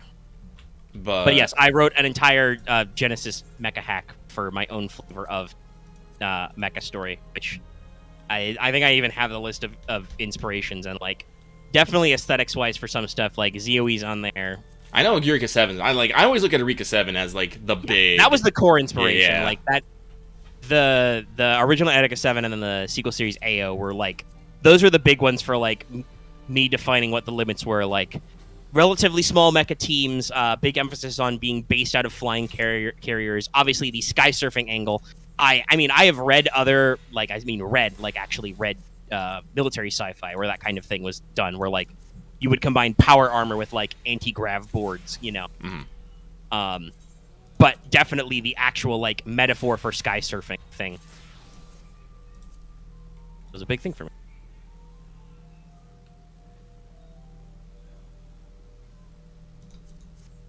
It sounds like a trip. I mean, that's what I feel like that's what would happen if Transformers crossed over with Ava. Transformers is another franchise that I'm not super big into, but is kind of in that weird space of like, I mean, they're autonomous, but you know, they're mecha basically, and they're transforming mecha, right? But there's also basically space magic bullshit with like energon cubes and the power of the primes and shit like that. Fucking Unicron, the planet eater robot. Like, there's some weird shit in Transformers too. I feel like I need to write up a proposal for an armor core Soulsborne, and I need to ship that off to From Software. Yeah, I mean, assuming that they don't already have that proposal, they're just waiting for the right time. Because they do like to switch up between their more classic Soulsborne titles, right? Like, we got like, you know, Sekiro, Bloodborne, kind of changing up stuff. Now they're doing Elden Ring, which very much seems like they are going back to the aesthetics of a Dark Souls, though they are. I've talked about this. They look like they're doing a best of mechanics of like incorporating in more sneaky stuff from Sekiro, some of the more aggressive options in like Bloodborne, along with whole new shit like proper mounts and open world maps, not just zones. That's just a tech thing. Though an open world mech game would also be rad, right? Right. Like, just you know, put a couple of cities on the map, you know, keep yourself out of obviously maybe not like populated cities, but you know, war zones. And you know, obviously the other thing you could do is work on your terrain stuff. Like, as a theoretical concept, I think justifying mecha works best when either you have to worry about very exotically broken terrain, because like tanks are cool. They're designed to be all terrain. There's some stuff you can't do with the tank. And the idea why mecha is supposed to be feasible is that like, well, you have foot placement, you know. You know, you can walk. The other is urban combat. Tanks are actually very shit in urban combats, as we learned. Oh yeah. I've been rewatching well, not rewatching old stuff, but get back into watching like some Arma 3 Milsim videos and stuff I've before, and watching some other stuff. I found some channels that are kind of to go, and I've already like subbed to some channels with. It's always wild. I had this back since I was in college with the guy who was back home on the GI Bill going to school, but like. I have a healthy respect, and I enjoy hearing from like Iraq and Afghan vets talking about like how it was, because if you think about it, we've talked about this before with like why we find like World War I, fictional or otherwise, so interesting, because it was such a like big paradigm shift. Yeah. Like the actual like Iraq and Afghan conflicts, whatever you want to call those, whether that's like the war on terror as a whole, whether you want to call that like Gulf War II. Like, the first Gulf War, that was just us dabbing on Saddam. That was just, hey, we don't get to have the Cold War anymore, so here's all the stuff we cooked up for when the Russians decided to break through the Iron Curtain and roll over Europe, right? Right. Like, after World War II, that was our doctrine. Our doctrine was, well, just in case the Soviets don't decide to end the world with nuclear fire, the thing that'll happen if it goes hot is, T-54 or, T-72 or whatever, whatever the latest gen tanks are going to come rolling out of East Germany at us. So we need to be ready to just, defend Europe. That's why the U.S. still has so much of a military presence in Europe. We've still got bases in Germany we've rented because that's what we were getting ready for. So to go into like our insurgency warfare is really interesting, and we learned a lot of lessons, like the design of the Humvee. Mm-hmm. The Humvee is basically, it's an updated Jeep. If you haven't seen a Humvee before, don't know how you haven't, but you might not. Some people are younger; they might not recognize them. If you've ever seen a Hummer, that was basically the civilian commercial brand vehicle, but it's basically the newest version of like a Jeep. A Jeep used to be a military vehicle, and then some people were like, "Oh shit, we can market this to civilians." I think because I feel like part of that was just because I feel like a lot of guys who had experienced driving Jeeps actually enjoyed them. They were altering utility vehicles, right? So they were like, "Oh, we can sell this back." But the Humvee is like, they're not open-topped, but they are thin-skinned. They are not armored vehicles. They are light scout vehicles. The biggest gun they can mount on the top is 40mm automatic grenade launcher, which is pretty cool, but that's still anti-infantry, right? Right. And it's an open turret. There is no the original version of the Humvee, there is no shield for the gunner. He just pops out of a hole in the top. I don't think you can even close the hole, and fires the gun. And you can fit like 4 other guys inside. Sometimes I don't even know if they used bulletproof glass in the windows. So like these were like super fast and agile and really good for crossing a lot of like terrain. But they were not very resilient to certain tactics such as RPGs or IEDs. Nope. Which is a word like I think every American, most Americans now know, but it's in the common parlance. I think everybody knows by now, thanks to Afghanistan and Iraq. So like the same with like we realized that, oh hey, even though the M1 Abrams is a amazing piece of machinery, and in the first Gulf War we had like an ungodly kill ratio with them. If you drive them into the middle of a city, where guys can just like literally stand on top of you and throw exploding rocks at you, you'll lose. You'll get a mobility kill, and then you can literally just climb inside and pull out the operators. So we learned a lot about tactics, and it really changed how vehicles are. Like there's this one, I don't know if a lot of people are familiar, like the updated version that for like light vehicles we went to is the MRAP, the mine resistant ambush protected vehicle. Mm-hmm. Which is slightly bigger than a Humvee, but involves like roll cages and big crash bumpers, and the turret is like completely covered. Like it's got windows in it and 360 coverage around it, and it's got a little grenade catching net on the top, because making you stick your head out of an unarmored vehicle to an unprotected position is dumb. And if you take an IED, it's not really going to protect you just being hanging out there. So like it's really interesting to see that kind of stuff advance forward. And if you apply that kind of thing to like hypothetical stuff, you get some interesting concern. But I think urban warfare would be like one of the best places for mechs, because that gives you like perspective, right? Oh yeah. And also, it's a lot harder to block up a street if your guy can literally step over the block in the street, Yeah. Like, aside from like that, using tank and non-recon is a pain, because tanks are usually very wide and do not turn on a fucking dime.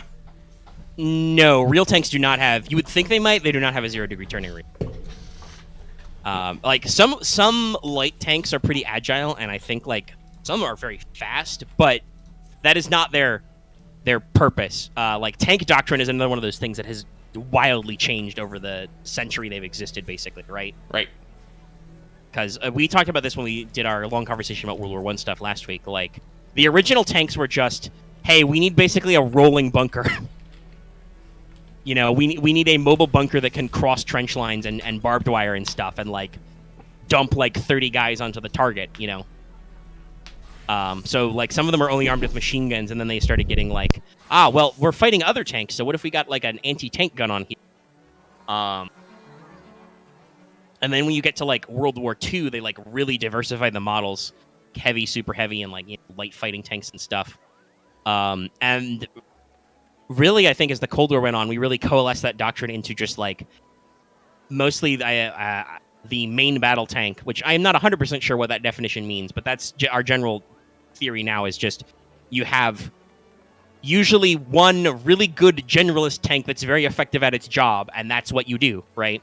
Like that's the M1 Aimer is a main battle tank. It's got, I think it's 120mm cannon. You can stick all kinds of ammunition in it. I think you can have an auto loader, but they usually prefer manual loaders because it's the army, and Hey, Mega, can you like van for like 15 minutes? I can van for like 15 minutes. All right, I'll be right back, y'all. Lucky's going to be back. I'm going to talk to you about tanks. But we kind of like coalesced our tank doctrine. I can even go look up since Lucky's vamping. I can give you. Let me actually Google what the definition of the main battle. MBT, obviously, or MBT as we. Yes, also known as the universal tank. Yeah, so that's kind of the. Like, you used to have, like, super heavy or heavy tanks for, like, super high firepower. You would have, like, light tanks for scouting or high speed. And then in the 60s, they were just like, our technology has advanced so far, we can just make a tank that's, like, fast and also has a huge gun and also has good armor. It's a very interesting kind of direction we've gone.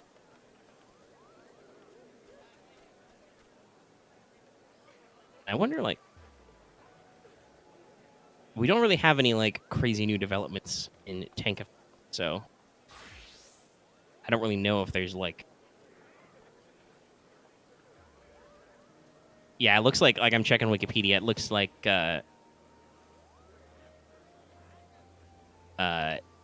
most of them just stop at, post-Cold War.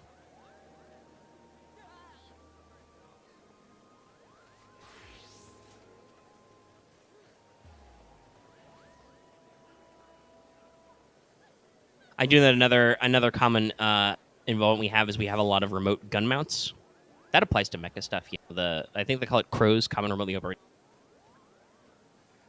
So like a external gun rig. But it's very flexible.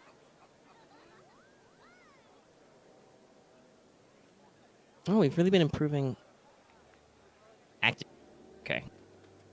So yeah, we're basically just double checking from what I've done. We haven't done any crazy new mods to the tank theory. It's all main battle tanks, but now a lot of it is just improving the protection because, like I said, we learned about that vulnerability to like RPGs and stuff. And like, I talked about a mobility kill. This is a thing, from military history. Stopping a tank is not necessarily like blowing it up and killing the crew, though that can be it. Also, if you break the treads and the tank can't move anymore, or you disable the turret and it can't fire anymore, the tank is done. And it's just stuck there, and it becomes either no threat at all or much less of a tactical threat. So it's not all about just disabling the enemy works. It can also be about doing a little bit of damage you need. So, there's a lot of interesting theory and stuff. And this is arguably, this is kind of like where some of that big difference between, like, obviously some of it is in presentation and like power levels, but some of this is also, I think, in where the split between real mecha shows and super mecha shows go is like, because the thing about super mecha shows is it's like, you don't give a shit about, worrying about whether you've got protection from this weapon or that weapon, and you've usually got magical barriers or like super composite armor, or, even in some of the like lower tech stuff, you might have weird specialist thing. Like that was a very interesting commentary in IBO was the fact that actual like Gundam model mechs were armed with the special like anti-beam coating because they were designed to fight mobile armors. Mobile suits were designed to fight mobile armors, which are like AI weapons with extensive beam technology. So the actual like, special core robots named after Ars Goetia demons, because of course they are, had the special, anti-beam coating, so energy weapons were super ineffective, which is why everybody was using solid projectile weapons. But real robot shows actually, usually care about some of that stuff a little bit more. You can think about a lot of interesting mission profiles.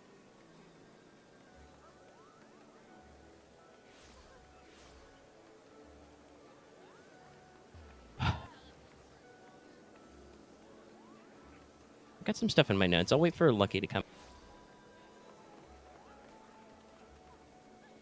But I got a few things. I think I remember my best segue here was I was going to talk about Horizon. Got a word there, but I don't want to talk about stuff. But we got off on just how cool Zone of the Enders is in Mecha as well. I'm just thinking about that super cool Mecha game. That's kind of what I want. I would like to see. I've talked for a couple of weeks, right, that RTS seem like they're in a little bit of a lull, but also I think they're kind of coming back. Maybe they're kind of peaks and valleys. Do with that good mecha. How would you report? I think it's the same person from earlier. You didn't learn your lesson in the first report. Spam. YouTube. So let's see. You could do. I mean, obviously, thinking about it, there's so. I guess the question is how Soulsborne you'd want it to be, right, chat? Because you could make it a very obvious Soulsborne clone, you could only carry so many quick repair kits between depots. Smash the quick repair kit button to repair your mecha instantly, right? And obviously you could have a variety of melee weapons. That's a really interesting thing depending on what show you're in and stuff. That was always something I thought was really funny about IBO, that with Barbatos, it had that giant fuck off space mace. Even though at some point somebody made him a katana, he was like, "That's not as cool as a space." So you could totally have mecha subsystems. You could have a wide variety of arm weapons like punching knuckles, rocket punch, pile drivers. Pile bunkers are probably one of the most common things. Be little drills. So you could probably loosen it up, get some mobility there. But obviously you'd have to have a lot of focus on ranged combat. Moving between zone to zone.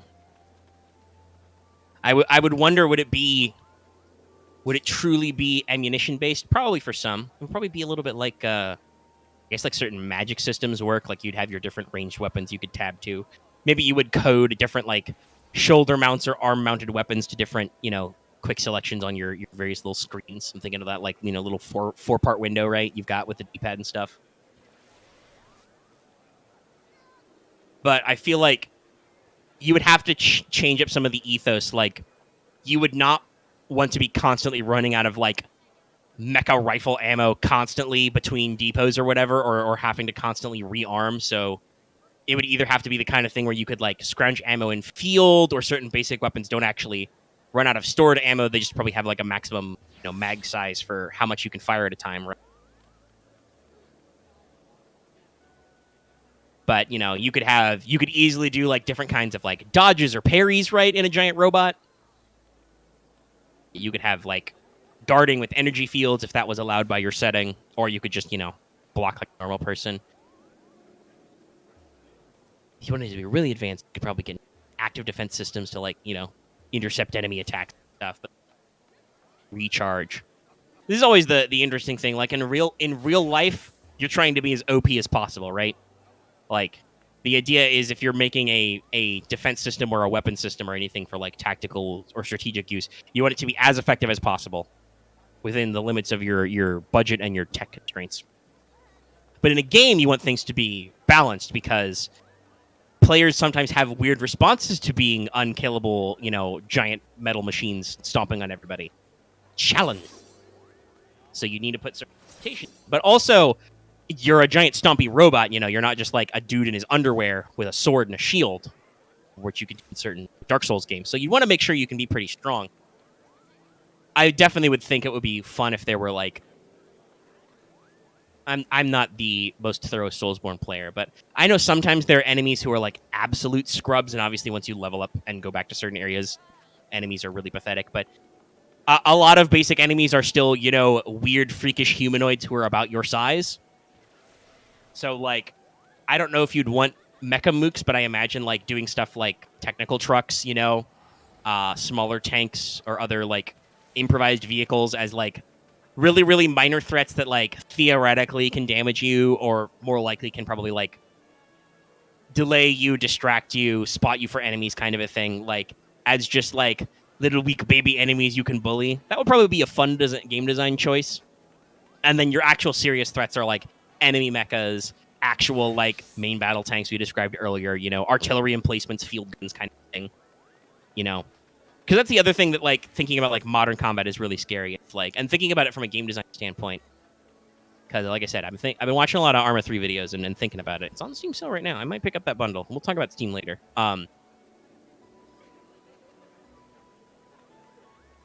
Camera changed. I don't know if Lucky's back or... Is this normal?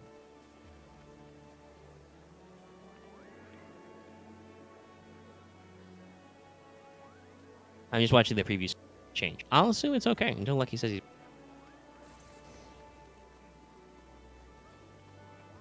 Is Lucky being assaulted by small woodland creatures?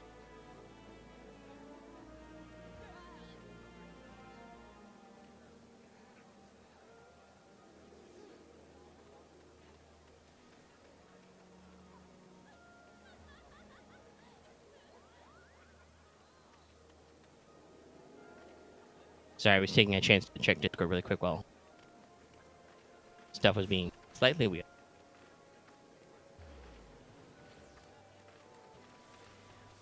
But, like, as I was saying, like, this is the thing, because Arma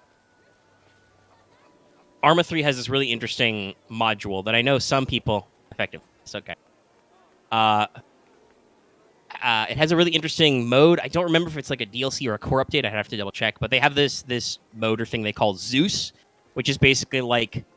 It's basically like Game Master mode, right? So you see the whole map from, like, a third-person omniscient perspective. You can see, like, NPC enemies, PC players... You can spawn items. You can make NPCs do specific things. You can spawn NPCs. You can, like, give people gear. You can teleport people, revive people. You can kill them. You can actually shoot lightning bolts Zeus style to actually, like, fuck some shit up if you need to, like, make plot happen. But there are certain things that I've heard people talk about that, like, I know some people don't like to use Zeus as the only source of thing. Like, they do a lot of scripting, or they don't use Zeus at all and just rely on scripting. Because... having a guy play Zeus can get kind of, like, god complexy. It's like game mastering an RPG, basically. Like, as the Zeus player, the Zeus admin, you have access to all the toys. Now we're playing some music in the street. I can't hear it, though, because I'm on the wrong end of the preview. Y'all can. I hope it's good. But as the Zeus player, you have basically unlimited toy box. Like I said, you can literally call in lightning strikes that are supposed to kill anything in the game normally, barring, like, mods or fuck up stuff.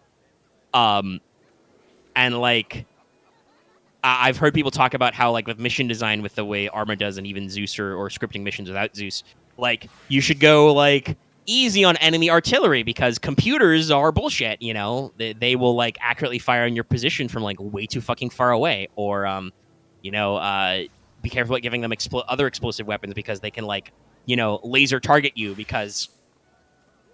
there's only so shitty you can program an AI to be. So, like, even if it wasn't, like, giant robots, though I do think a giant robot mecha way is probably the best way to do a quote-unquote modern Soulsborne, there was that really weird exoskeleton-like Soulsborne game, like the Dark Souls game. What was it called? Like, The Surge? I think there was a sequel.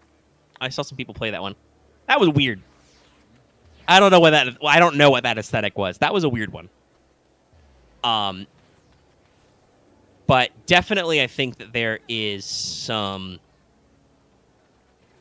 like you would have to, talking about the game balance stuff, you would have to think about these kinds of things, right? Like, well, I mean, even regular Dark Souls does it. There's that. Oh, I don't remember which game it is, but the giant who throws the giant shit at you.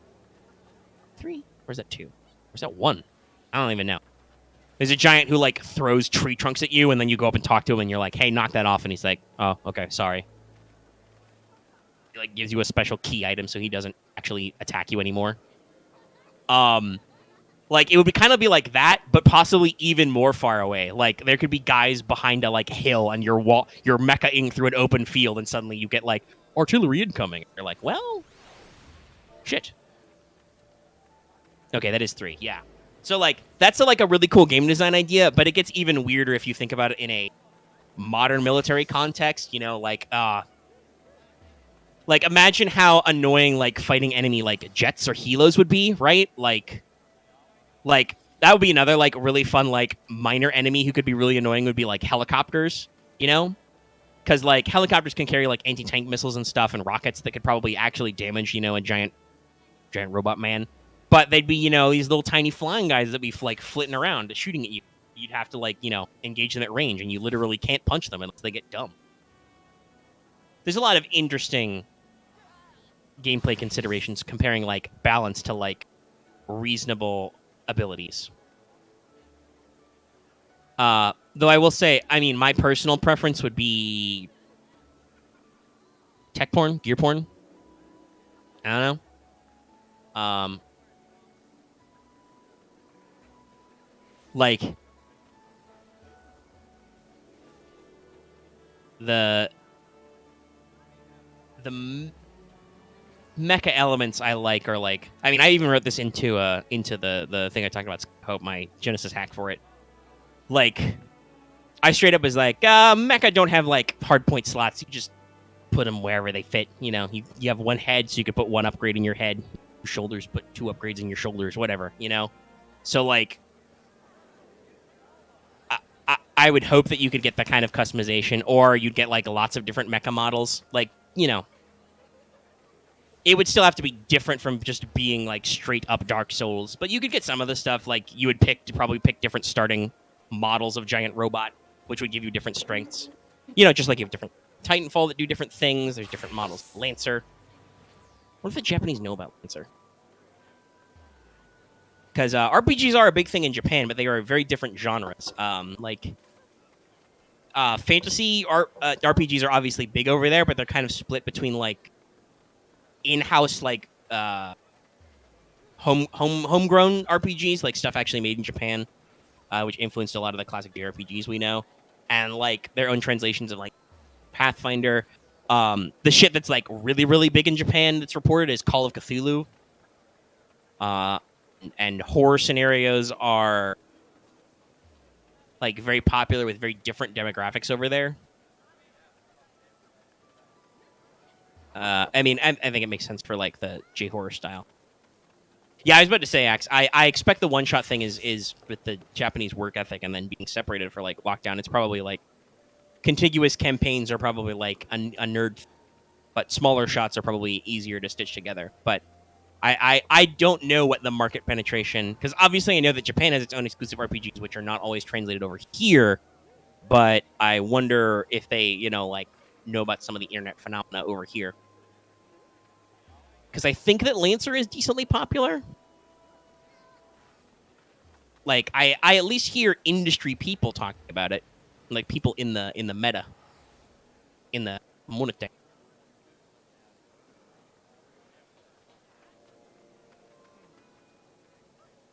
You know, internet talked about it, and just internet randos as well. So, it could be some. All right, I've been vamping, but I have to go take a and go pee because we've been recording for like an hour and a half. So, I will do my utmost to be right back. I'm going to pause the audio recording. I'm going to leave you in the not dead silence, but in the no voice zone for a second. Go away.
Is that microphone picking up? Yeah.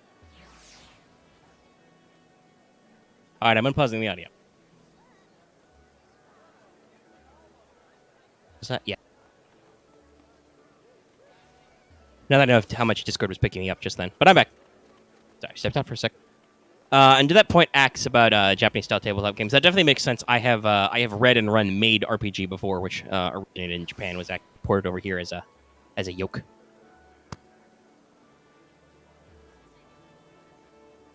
And while entertaining and funny, that's definitely a game that does not lend itself to very serious long-term campaign play. Not like, say, how we've been playing Star Wars for like 90 sessions.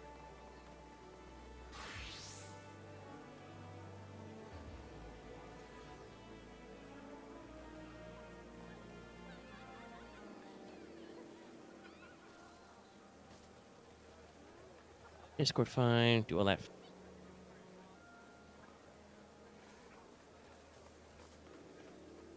Internet still flowing fine? Okay.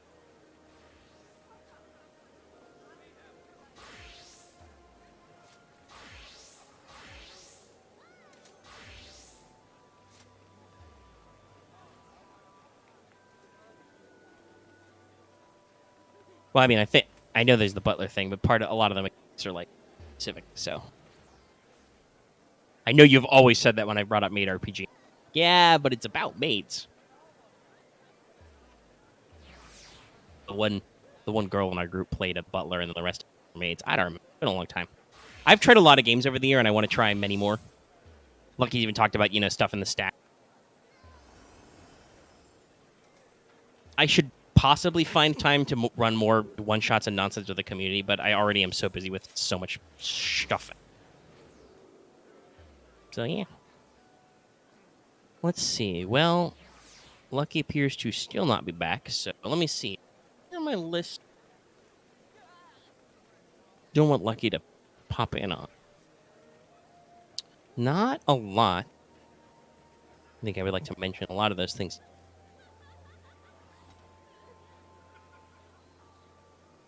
No, you didn't make a lot of people angry. There was a little bit of anger. People were a little bit annoyed you kept bringing it up when I had my first and only She-Ra watch party. Just got my DVDs, though. I had a lot of DVDs. Maybe I should do more community watch part nights. Yeah, I know some groups have actually organized games through our community. You can always go to our #TradGames channel. We have a dedicated channel for traditional games. It is mostly Yu-Gi-Oh! And D&D memes, but it exists. If you are into tabletop games like D&D, or playing card games with friends, or a wide variety of other things, you can hop in our Trad Games channel and we'll find people to talk about them. Don't pay any attention to the fact that it's mostly me shitposting about Yu-Gi-Oh! Like, you can talk about anything there. All right, I'm back. All right, cool. Excellent. I was just running out of stuff to talk about. Perfect, I think. I was like, shit, what do I talk about next? What topics did you cover? I mostly just kept randomly prattling on about what I'd like to see in, like, a Soulsborne mecha game. And talking about, honestly, like, how game design conceits in real life are very different. I talked about how in real life I feel like if you're trying to build like a weapon system or a defense system, you want it to be as busted as possible, like as OP as possible. Because you're trying to be, maximum effectiveness with minimal effort, right? Oh, yeah. But in games, you usually don't want that because that can affect the play experience of the player who is doing this for fun. Well, no, like in video games and stuff, you want a sense of progression and upgrades and stuff. So usually that's why they always give you the little podunk thing, and as you get through the game or the research trees or whatever have you, you start unlocking, better and better things and weirder things.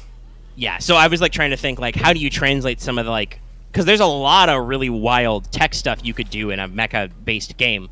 Like, I was talking about, like, tank theory and stuff, about how, like, spoilers for Lucky. We have not really changed tank doctrine since the main battle tank. It's just a lot of things that have been upgraded are defensive systems to like better intercept projectiles and other stuff. So active defense is really widespread these days. Honestly, I don't think an Armored Core game would have to worry about, because if there's one thing that Armored Core has been oodles of fun is you can almost literally build your mech from the ground up. It's like it had your legs, you had your torso, you had your arms, you had your back weapons, you had the weapons that go in your arms, you had the generators, the Yeah, and I was talking about how that's my preferred flavor of mecha title. Yeah. Like, really getting in there and getting into the gritty and how you could do stuff.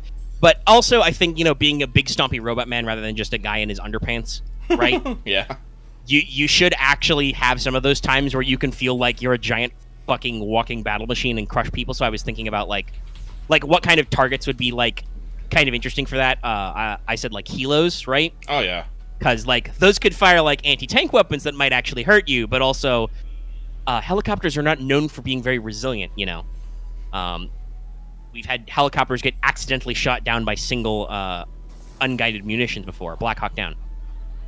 Yeah, no, I mean, it's like... A scenario, by the way, which scenario designers for milsim games like Arma are inordinately fond of. Like I said, I've been watching a lot of milsim Arma videos these days, and you will not believe how many times I see a mission brief that starts with, okay, so a helicopter full of Spec Force guys has been shot down in a hostile town. We need to go over there, secure the area, and extract them. And I'm just like, I wonder what you watched again recently. Doesn't matter what era it is, whether it's like I think a Vietnam mod came out pretty recently, officially endorsed mod. I know we say Black Hawk Down, but stuff. Behind Enemy Lines has been a fucking Battlefield, I guess, behind Battlefield trope for... God, I can think of it as, like, I think we had, like, some instances in World War One. I don't want to necessarily say... I can't think of anything like necessarily the Revolutionary or the Civil War, but... No, when we were in, like, battle lines tactics, that would be very hard. Like, if you were, quote-unquote, behind enemy lines, you probably got, like, encircled at the macro scale, right? Yeah. Or you were, like, maybe scouts pushed too far up. But it's not quite the same as, like, once you actually get to, like, more... one of the things that would happen in World War One was, like, different sections of your trench could get overrun. So, like, different parts of your infrastructure network could fall and be bypassed. Yeah, and like, especially, like, this happened especially more in World War II when we actually started doing parachuting missions en masse and whatnot. When we invented the paradrop. Yeah, that was... Guess what? There were growing pains. That's another very common trope is we did not land, we crashed, we did not successfully paradrop, our plane full of guys has landed somewhere. Yeah. So it's like... I think that's just one of those wartime battlefield tropes of it gives you instant tension, instant action. You know what you need to do. You know where you need to go. You don't need to build up to anything. True, it's a really easy setup, but I specifically think of it being Black Hawk Down because they're always like specifically a like helo full of guys, like usually Spec Force guys, is down, usually in like some really horrible position. Sometimes it's urban and sometimes it's the jungle. Though, I don't know. Black Hawk Down era Mogadishu might as well be a jungle. Might as well. Talking about our learning lessons about urban combat. And, like, almost all of those missions are just utter clusterfucks of, like, constantly being surrounded by hostiles shooting at you from every angle, because that is the Black Hawk Down experience. But, yeah, so, like, I feel like, because helos can be fragile, that would be, like, something interesting to be like, oh, these little flying guys. And I was thinking, like, if you were doing more Soulsy-Borny type stuff, would you be, like, really limiting with ammo, or would it be more loosey-goosey? Because, like, you can expend a lot of shot in shooty-type games. Well, for me, personally, I think my preferred method is the really weak infinite weapon. It's like... So, like... you have, like, your mech rifle, which maybe only has, like, 30 shots a mag, but you have unlimited reloads kind of a thing? Oh, no, or be like the Gundam head cannons of just, like... Oh, yeah. It's like, yeah. Or like body-mounted machine guns that never run out. Maybe they have like cooldown periods and like whatnot. And then you have your mech punch.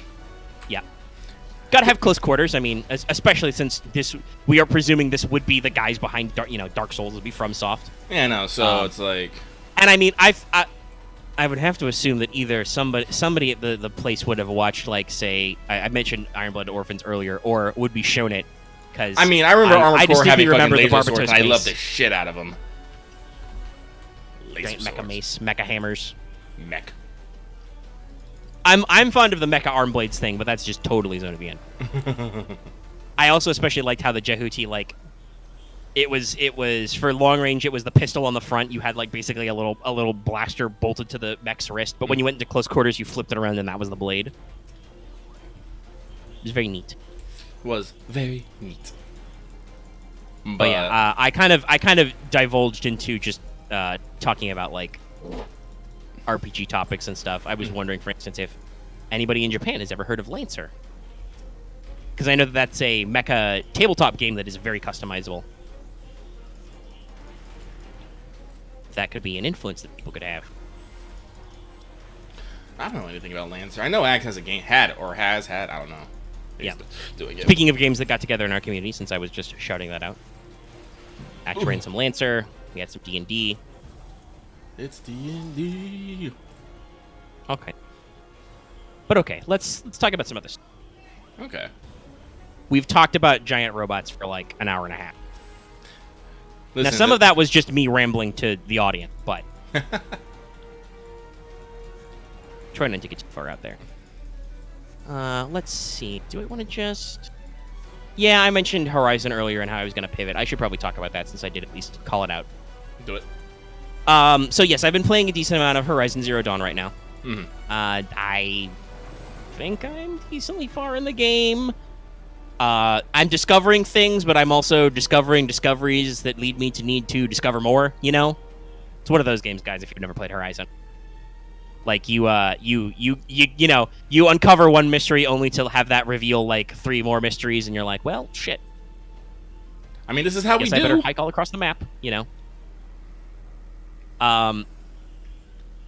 But recently I took a detour to get started on the DLC pack Frozen Wilds because I read somewhere that at this point in the main story was a good time to divert. And since our last conversation, I will say I think we talked about like how I found some of the fights kind of tedious. I do still feel like some of the... Well, I mean, you were warned it was a bad port, even though I know you said there were patches and fixes. For the week, pretty fun game. It's on my list to try. But like fights against certain kinds of enemy robots still feel like just really tedious. Like even if you're doing like elemental damage or component damage, like some of the enemy types just like they suck up so many hits, and I'm like, okay, what am I supposed to be doing here? Though I will say I have personally found for general enemies, if I need like a quick mop up, if there's like a shitload of dudes mobbing you, because it does happen sometimes. Like the game lets you be mostly stealthy, but sometimes there are very clearly forced fighty bits where it's like, all right, how the fuck would you sneak through this? You know, like yes, hypothetically stealth is possible, and you can try and sprint through some areas, but you might still get clipped. Though I did recently unlock silent sprinting, so expect me to sprint everywhere now. But I don't know why I didn't like it before, but I got onto the blast sling. Oh, I love the blast sling. That thing's great. Yeah, and I have found it very handy now. I remember when I was playing it before, I didn't like it. Maybe it was because the range seemed limited, and I was like, no, I'm going to shoot them from very far away with a bow. And now, like, a year or two later since I played it, I'm like, okay, it's great. I love shooting them with a bow. Some of these bow shots don't do shit. We need more damage on target. So what do you do when enemies get up on you? Well, I throw bombs at them until they go away. When I run out of bombs, I make more bombs. So like, yeah, some machine types are still a little tedious, but I've definitely been getting the hang of like, this guy's weak to fire. Switch to my fire arrow. Shoot him like 4 times as opposed to like shooting him like 8 times with regular arrows. He's down. That Glint Hawk fell to the ground. I'll beat him up. You know. Mm-hmm. And I recently through the DLC unlocked the ability to add mods to my spear, so I made my basic spear attack stronger. Oh, sweet! I didn't know that. That was something I always complained about the base game. You get like 1 spear upgrade, and that's it. I'm like, okay. Yeah, no, that is a side quest in Frozen Wilds, as you talk to a guy, and he's like, go to the place of the metal birds and recover a rail. Because he's a Bionic shaman type guy, so they're all mystical and stuff. Well, you hike to the north end of the map, and you go to a drone jet hangar, and you tear a modular weapon rail off, and then he installs it in your spear. And he's like, yo, it's a shaman secret. You can now modify your spear, so you get a mod slot on your spear. Sick. Yeah. Honestly, that's the one There thing... seemed to be some decently cool stuff in Frozen Wilds. Like, there's Honestly. new currency for, like, the Blue Gleam stuff to, like, buy more powerful weapons and armor that do things. It seems pretty well integrated. Because, well, I didn't even realize that I wasn't even thinking about this plot hook, but, like, I started climbing up towards the cut, and, you know, your old pal Silence calls you on the radio to berate you some more. Silence is definitely that character. I love that actor, but also, like, God, Silence, get up. You are so lucky you only fucking Discord call me. If we talked in real life, I would have punched you by now. I would have chosen the fist option and slapped your shit. Renegade. Well, I like that Aloy does actually have some different personality options. I know sometimes the aggressive ones are, like, really out of character, but, you know, sometimes you just feel annoyed. You're like, all right, I'm done with your shit. I am fucking hiking through jungles and snow and mountains and deserts because I'm somewhere in, like, you know... You're in somewhere, like, around, like, yeah, Rockies. I think it's not on the... It's not, like, the Pacific Northwest side. I think it's on, like... No. You definitely stop by, like, somewhere, like, near Colorado. And I do know that... I don't know if it's actually supposed to be in Montana, but one of the collectible side quests in Frozen Wilds is you find these little statuettes of animals and bring them back to a facility which has holographic recreations of life forms that are now extinct, because even before the other probable eco-crisis of the robot plague, there was a previous eco-crisis that we were fixing in the 2060s before Mr. Pharaoh fucked it all up again. So there's a Bonnock shaman who is, like, praying to a guy he thinks is called Montana Recreations, because every one of the holograms says, "The Noble Moose, brought to you by Montana Recreations." I love this kind of post-APOC tropes, by the way. Honestly, I do too. Like, honestly, the thing I've always loved about Horizon's aesthetic is that, you know, there's still, like, super technology all over, still functioning, but it's in ruins, and you just see it from, like, the most primitive standpoint, and it's just like ancient vessels, cups, they're mugs, you know, like, that kind of thing is always really interesting, and I'm actually hoping, you know, to actually get into some of the nitty gritty of some of these details, because, like, the machine ecosystem stuff really does fascinate me. Like, I get that, like, some of that was the power conversion for biomass, but it's, like, it's really interesting to see how these things, like, are fitting into this, and I have my own thoughts and feelings about Dark Revelations. I am at the point of the story where they talk about how Project Zero Dawn was, like, it was going to save us, but also it was really horrible, and I'm like, well, there's, like, 5 different things this could be, so I'll see which one it is. Oh, I'm sure you do. Well, we can probably crunch some lore stuff. I mean, I'm pretty sure I didn't do the numbers on, like, when, like, at one point you enter an area and the computer's like, "Dr. Sobek, you are so many bajillion days late for your meeting," and I'm like, how many years is that? I think Aloy even crunched it as, like, maybe, like, decades or hundreds of years. There was a History Channel documentary called, like, Life After People. Skyscrapers wouldn't really last more than, like, a couple decades. Like, if we were truly doing zero maintenance on our modern material cities, they would be literally nothing within, like, 100 years. So, like, there's a little bit of, like, stretching the timeline to make it so you can have some of these, you know, ancient ruins and structures and stuff. But I think that makes the aesthetic much cooler. Like, like, it's... I think I assume it's hydroelectric, but there's a dam you can explore in Frozen Wilds. Yeah. So, like, that's neat that that's still standing and definitely not all eroded. Clearly, they just use super materials, and things just lasted because they're that much better. Clearly. So, like, it's pretty cool. I like the aesthetic. I always like this kind of, like, funny, like, blending of, like, religion and tech because the people have forgotten. Like, in Frozen Wilds, they, like, there's a shaman you meet who's talking to a spirit. It's clearly like an AI system. Mm-hmm.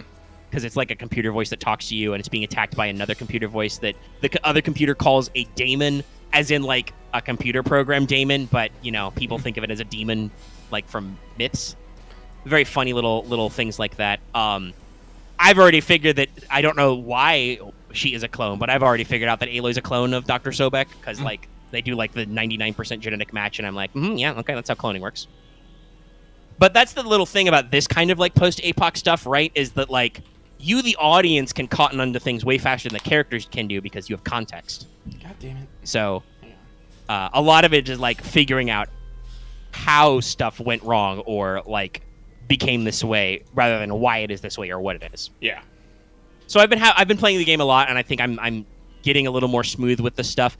I do still kind of hope that with some new engine updates that, in general, I just think the game could, like, run a little smoother. Like, I've been thinking about this, like, in terms of, like, God of War, right? Like, God of War is a smooth game.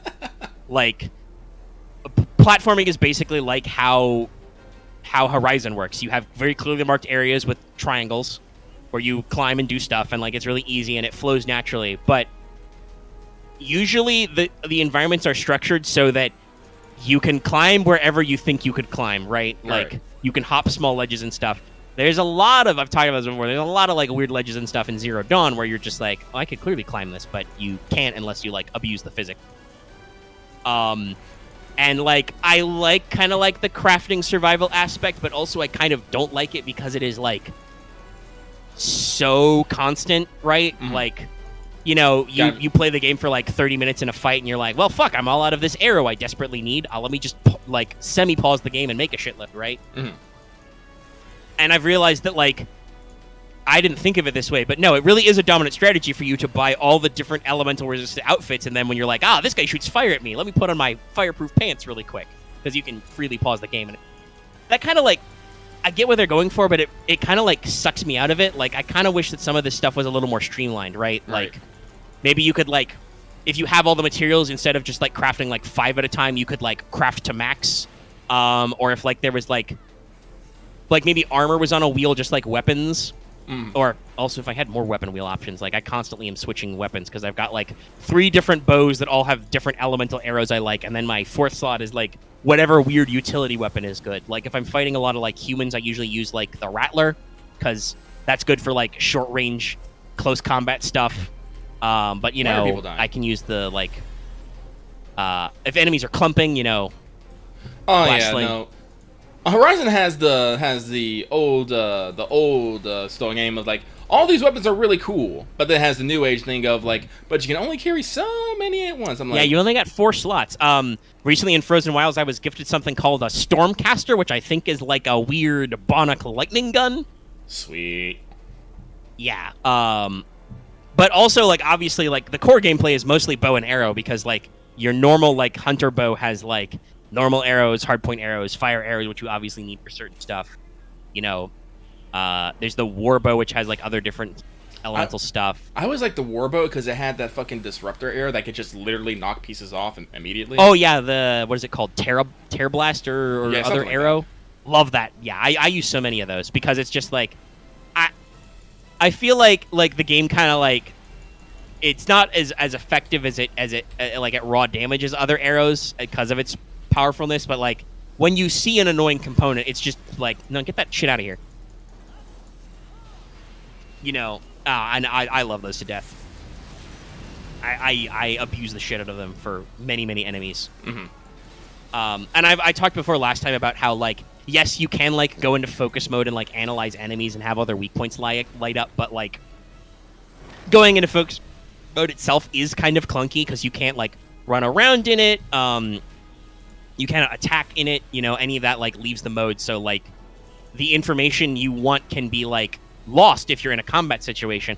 I feel like it has a slight problem with enemies like, okay, obviously giant robot animals should probably be pretty strong, right? You're just a girl. But like I feel like some of these enemies have that annoying design phase where like they're really good at like being better than you, and I'm just like, okay, this is a little annoying. Like some enemies have like really long extended jump ranges for their attacks. Like they'll lunge super far. Some of them almost feel like they lunge extra just to hit you. Like a thing I complained about with Kina, for instance, where like some enemies would absolutely like realize you were dodging like halfway through their swing and compensate. And I don't know, some of that I think is just my own design about like game philosophy. Like I genuinely feel like enemies should, I don't want to say shouldn't compensate, but like the amount of like compensation and like cheating they do should be minimized. Like I don't think I'm that good at video games, but I think if you are honestly that good, yeah, sure, enemies should straight up shouldn't be able to hurt you. If you get that good at like the reflexes and timing, there should be no overcompensation. You should just be able to just not get hit. Because that takes a lot of effort and reflexes, right? Right. Well, assuming you're doing it right. Like if your enemies are not very diversely programmed, you can, you know, be too easy to dodge. But you know what I mean, right? Yeah. Like if you're getting those perfect iframes in Dark Souls, you should absolutely be able to avoid everything. And sometimes I feel like I cannot do that in Zero Dawn. Like I'm like, you've given me the alert. This guy is coming. He's swinging at me. I am dodging. I have unlocked the long dodge if I hold the button down. But no, he's a giant robot cat. He gets 2 extra feet to club me in the face. Okay, cool, thanks.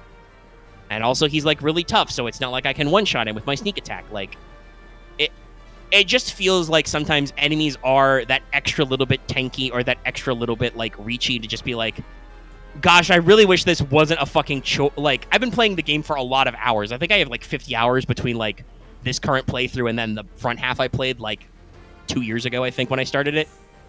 I don't know. I just feel like I'm at a point where like it should not be this much of a chore just to kill like these 5 fucking robot deer that are in the middle of where I need to walk, right? And yes, I can avoid a lot of them, and I just sprint from a lot of enemies, but it's still like when you're dealing with like static landmarks, it's just like, guys, I just want to pick up this collectible. Does it have to take me like 15 minutes to fight these robots? So I'm hoping that like Forbidden West maybe polishes that up. Like, I mean, I think they've shown in trailers you can like actually ride the robot T-Rexes now, so even if that's like a limited time thing, like if you can get more powerful like robot buddy attacks, that could be interesting. That's something I should probably do more from stealth, is like override non-rideable enemies. But sometimes that doesn't work for me. It's just like I feel like I've put my hours into the game basically, and I'm like, can we just, you know, let this be smoother? But I have improved my personal skill level as well, so I'm getting back into the groove. Some parts still feel a little long-winded, but I think the game is definitely good, and I'm very eager to see what they do with the sequel. Yeah, unfortunately, I played it back when it first came out, and I can't remember everything, so I can't fully comment. I will say, though, I talked about this is something I alluded to earlier. Speaking about me like dropping games and picking up, like I said, I think it was like a couple of years since when I started my file, and then when I picked it up again because I'm like, oh yeah, the sequel's coming out. I really should finish this game. I remember liking it a lot. I just hit that open world hump where you're like, oh shit, I've left the starter zone. I can go literally anywhere. Fuck. You know, most of you know that hump in open world type games, right? So I got back into it, and I was kind of surprised a little bit by like how much I really did retain a lot of the core story. Like, there was no like recap or anything. I just rolled up and I'm like, okay, what am I doing? Right, Aloy's looking for her mother. She's trying to find out about her. She's got this name. Obviously, through hints, I can pick up the clone angle. Got your focus, your little, you know, Bluetooth earpiece. That's right. She was an out, and then I slowly remember detail. Right, you know, she was an outcast. The Nora. They got this weird obsession with mothers, so the fact that Aloy doesn't have a mother makes her really freaky to their culture. She's an outcast. And then there was the proving to become a brave. Then they killed her adoptive dad, so now we're gonna fight those guys. And also, those guys are talking to an evil robot voice. That's cool. Guys, stop naming AIs Hades. It never works. Well, there's Even a reason. Hades is a cool guy. Stop using that name. Well, things become, like I said, there's a reason for their thing, but I am suspecting there's probably some other theming going on. Like, there's hidden theming with like the Pharaoh robots, right? Like the guy's name is Pharaoh with an F, but it sounds like Pharaoh with a PH, and they are the Chariot, the Scarab, the Kopesh, right? Like, I suspect there are some name themes going on. We'll see if I run into any other Grecian names. Though if I find a giant robot voice called Zeus, I think I'm gonna throw it in the ocean. But like, it's just one of those things where it's like, you named a spooky robot voice Hades. Why did you do that? That never works out. You people are from the future. You should have planned for this. Who knows? Maybe the pop cultural osmosis will be complete in 2060 or whenever they finish this project.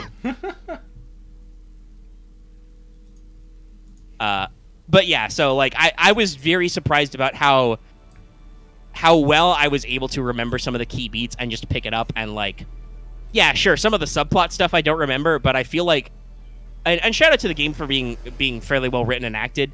I feel like I was able to remind myself of the details that had been told to me previously decently through like little bits of dialogue. Like, I caught up with the guy who like planned the ambush at the proving, and you know, we had this whole conversation about blah blah blah, you know, you've done this and that. And he's like, yeah, well, I was forced to do it, but I can understand if you don't forgive me. And I was like, you're right, I don't forgive you. Stab. But he was like, before I get stabbed, because I totally deserve to be stabbed, could you go rescue my family? And I was like, okay. And then I rescued his fam. Cool. And I murdered a lot more dudes to do it. It's like, cool, thanks. He's like, all right, cool, I can die in peace. Shank with spear. It's like the plot knife from Dragon Age 2, the murder knife. Only it's the murder spear. I mean, it is a spear, so it makes sense. Even though I kill most of my guys with arrows because, again, wailing on dudes with spears is sometimes very ineffective. Hopefully, it gets a little bit more effective with those upgrades. I think I had like a purple upgrade lying around because that's the thing about.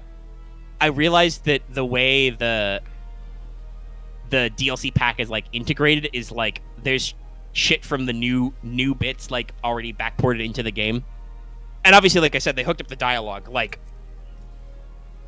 Silence, like literally is like, Aloy, this is not a mystery up at the cut. You shouldn't go there. And like in my mind, we've just finished a very tense conversation where Silas risked my life to do some stuff, and I got shocked by jumper cables, and Aloy almost got crushed by a falling tall neck.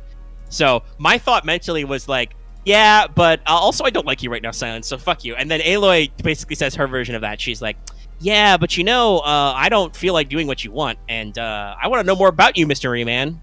You've got Bionic blue cables, so I'm gonna go find out. And he's like, this is about the world's past, not mine. And then he shuts the fuck up. And I'm like, thanks, Silence, bye. Talk to you later. Like the writing is really good, is what it's very very well written. And of course, Aloy's a sassy character.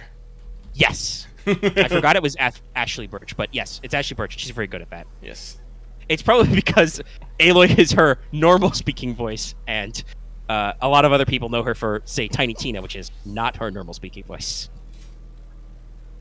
It's also kind of funny to hear. I think it's been a little bit since I played a game with the more traditional voice cast. Like I'm pretty sure one of the bad guys is voiced by Crispin Freeman. And obviously they have like TV actors, like, though I shouldn't say that. The guy who voices Silence, like, he does TV and stuff, and that's where I know him as well. But also he has a big voice role in Destiny as well. He's the iconic Titan character. But there was another moment where like there's just a shaman telling stories in one of the Bionic villages in the DLC, and I'm like, oh hey, that's Liam O'Brien. Neat. He's just out here telling stories about stuff. And there's literally a button prompt to sit in one of the benches and just listen to him talk.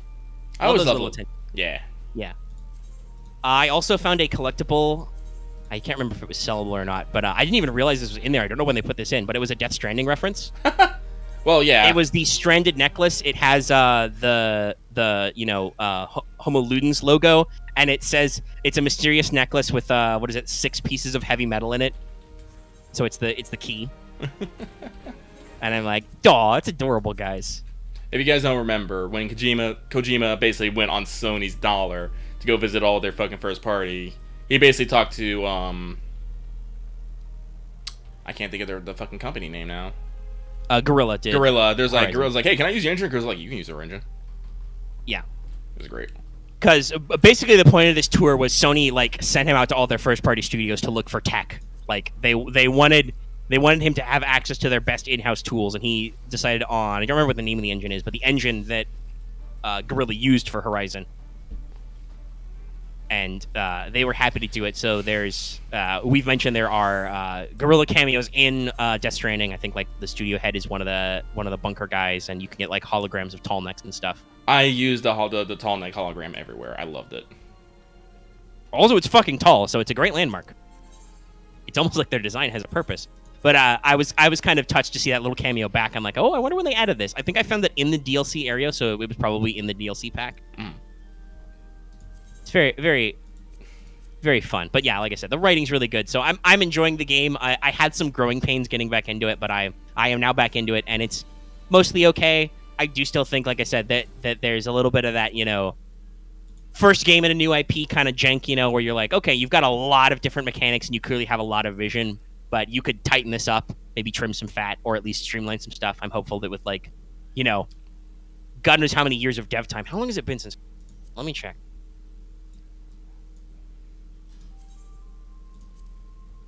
Horizon Zero Dawn, when did you come out? 2017, yeah. So it's been almost 5 years. It'll be a 5-year gap, I think. So hopefully you've got some good clean time.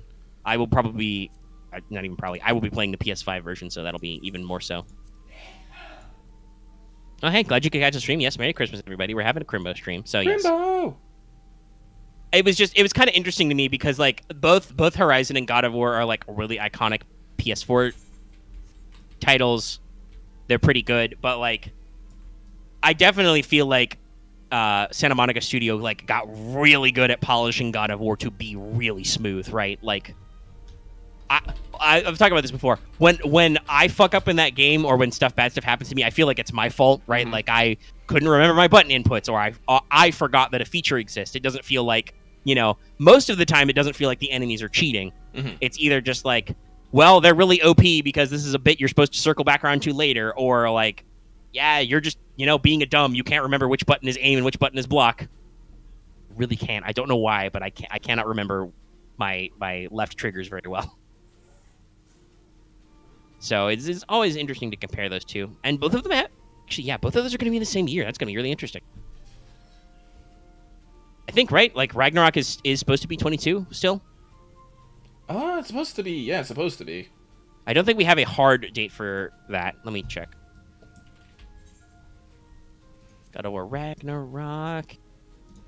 Yeah, scheduled to be released in 22, but no hard and fast date. As Horizon Forbidden West will be released in February. So hopefully they've got, a decent block of time between those two games. And who knows? I may do God of War Ragnarok as a stream, depending on what we're doing. But yeah, so that one of my things. Speaking of PlayStation, I don't know if you've seen this, but I've seen some alleged leaks of January's PS Plus games already. Oh, what are they? From allegedly reliable sources. Allegedly. Yes. Though most of the times when I see leaks, they're correct. So I take most of these with a pinch of salt only. The titles are Dirt 5, which is a off-road racing game. Deep Rock Galactic and Persona 5 Strikers. Talking about another game I need to get back to. Yeah. So, for us, probably not the craziest lineup. Lucky and I both said we're not really card game guys. Deep Rock Galactic is kind of interesting. It's like, you're like Space Dwarfs. It's a multiplayer co-op game. You get up to 4 guys. You go down. You mine ores and fight, horrible bug monsters and have to get back on the rocket before time is up to sell your sweet.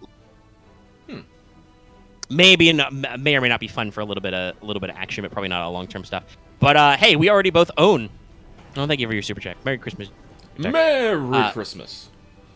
We both already own Persona 5 Strikers, and Lucky said obviously he hasn't finished it. I have. Okay, I still haven't beat Royal. Oh yeah, that's right. But yeah, we're tradesies.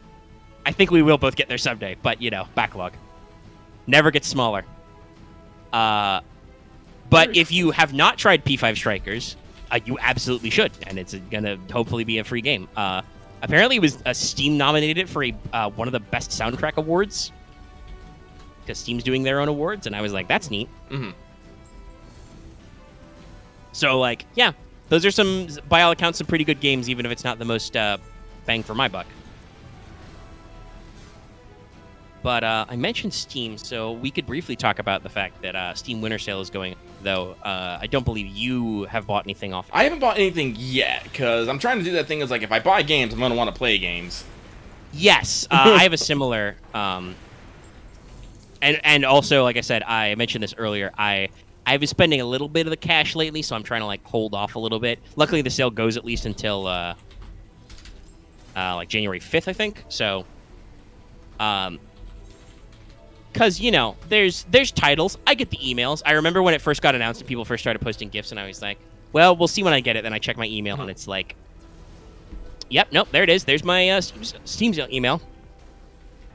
Well, that reminds me. I should take PC Hades off my wish list. I'm perfectly enjoying playing it on. Yeah, no, I had to do some of that Switch. when I was looking through it. So, because sales are good, but... when I own the game, I have a lot of Steam games that I've never fucking touched, and I keep reminding myself, it's you have all these other games, Lucky. What are you doing with your life? Yeah. And I'm just And I'm, you know, I'm usually hunting for like the really good deals on the stuff. So like, the fact that Stellaris Nemesis is only 20% off, it's still like $15. I'm like, pass for now. But Necroids is like 33% off, and that makes it's only $5.50. So that seems. Sadly, Aquatics is not on sale because it just came. That's $10. My primary problem and the reason why I haven't gone apeshit is because a lot of the games I want are. I mean, several of them are Paradox titles, which means they have a lot of DLC that I also will want because they have a lot of extra features. Like Prison Architect is on sale. It's a game I've been interested in, and, but also I know that has DLC for like extra interesting bits and bobs that I think would be cool. So I'm like, I'll wait a little bit and you know, throw out, you know, a decent package job. Same before, like I mentioned earlier, that I've been watching a lot of Arma 3 videos. Arma 3 itself is on sale with some DLC, so I'd be like, I would want to, you know, pick up some bundles. Same with Hearts of Iron. It's another game I've been interested in lately, but like, it's the base games are always very cheap, but then it's like, but I want to pick up a couple DLC as well, and I'm not ready to spend like $30 per game yet right now. Mm-hmm. So I will. I mean, I put it in the thumbnail. I will probably be picking up a couple of titles, which I will talk about or streamify. To, you know, examine and try out some stuff. But I have not yet pulled any triggers yet.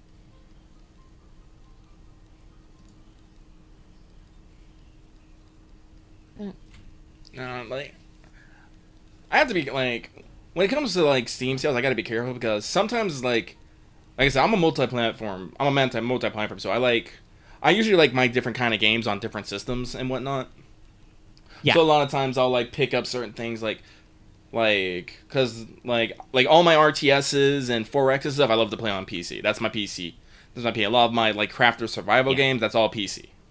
That's all PC. But like if I want to do like my JRPGs, my RPGs and stuff, I want to do like that. I'm also probably gonna put like visual novels on there, but visual novels is something, one of those things I want to get into, but I'm just like, this is gonna mean I have to sit down in front of my computer and read. I'm like, I don't know if I can do that. It's the problem of, I'm on my computer, I have multiple monitors and, you know, stuff all around me. It's very easy for me to fiddle with shit. Yeah. So I always have that problem. So I'm looking real hard at things. I'm like, alright, I should probably finish the visual novels I have before I start picking up any new ones. So I was like striking all that stuff off my list. And I'm like, I'm always looking for my new, you know, crafter survival game, my new like horror survival game, but I'm like, no, nothing. I'm like looking at everything, it's like, no, nothing's really jumping out at me. I think I've maybe picked up one that I want to get. It's called a Subterrane. I think it's only like $6 right now. I'm like, that's a good price. I might also be. No, I passed it. I should double check that one then. Yeah, but that's the, like, for me, like, PC is for, like, 4Xs, simulators, that kind of stuff. Like, those kinds of things where you want to have, like, free mouse control and lots of little different buttons and shortcuts you can get to.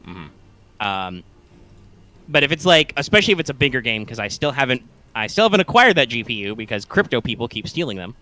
Well, not stealing them, but you know what I mean.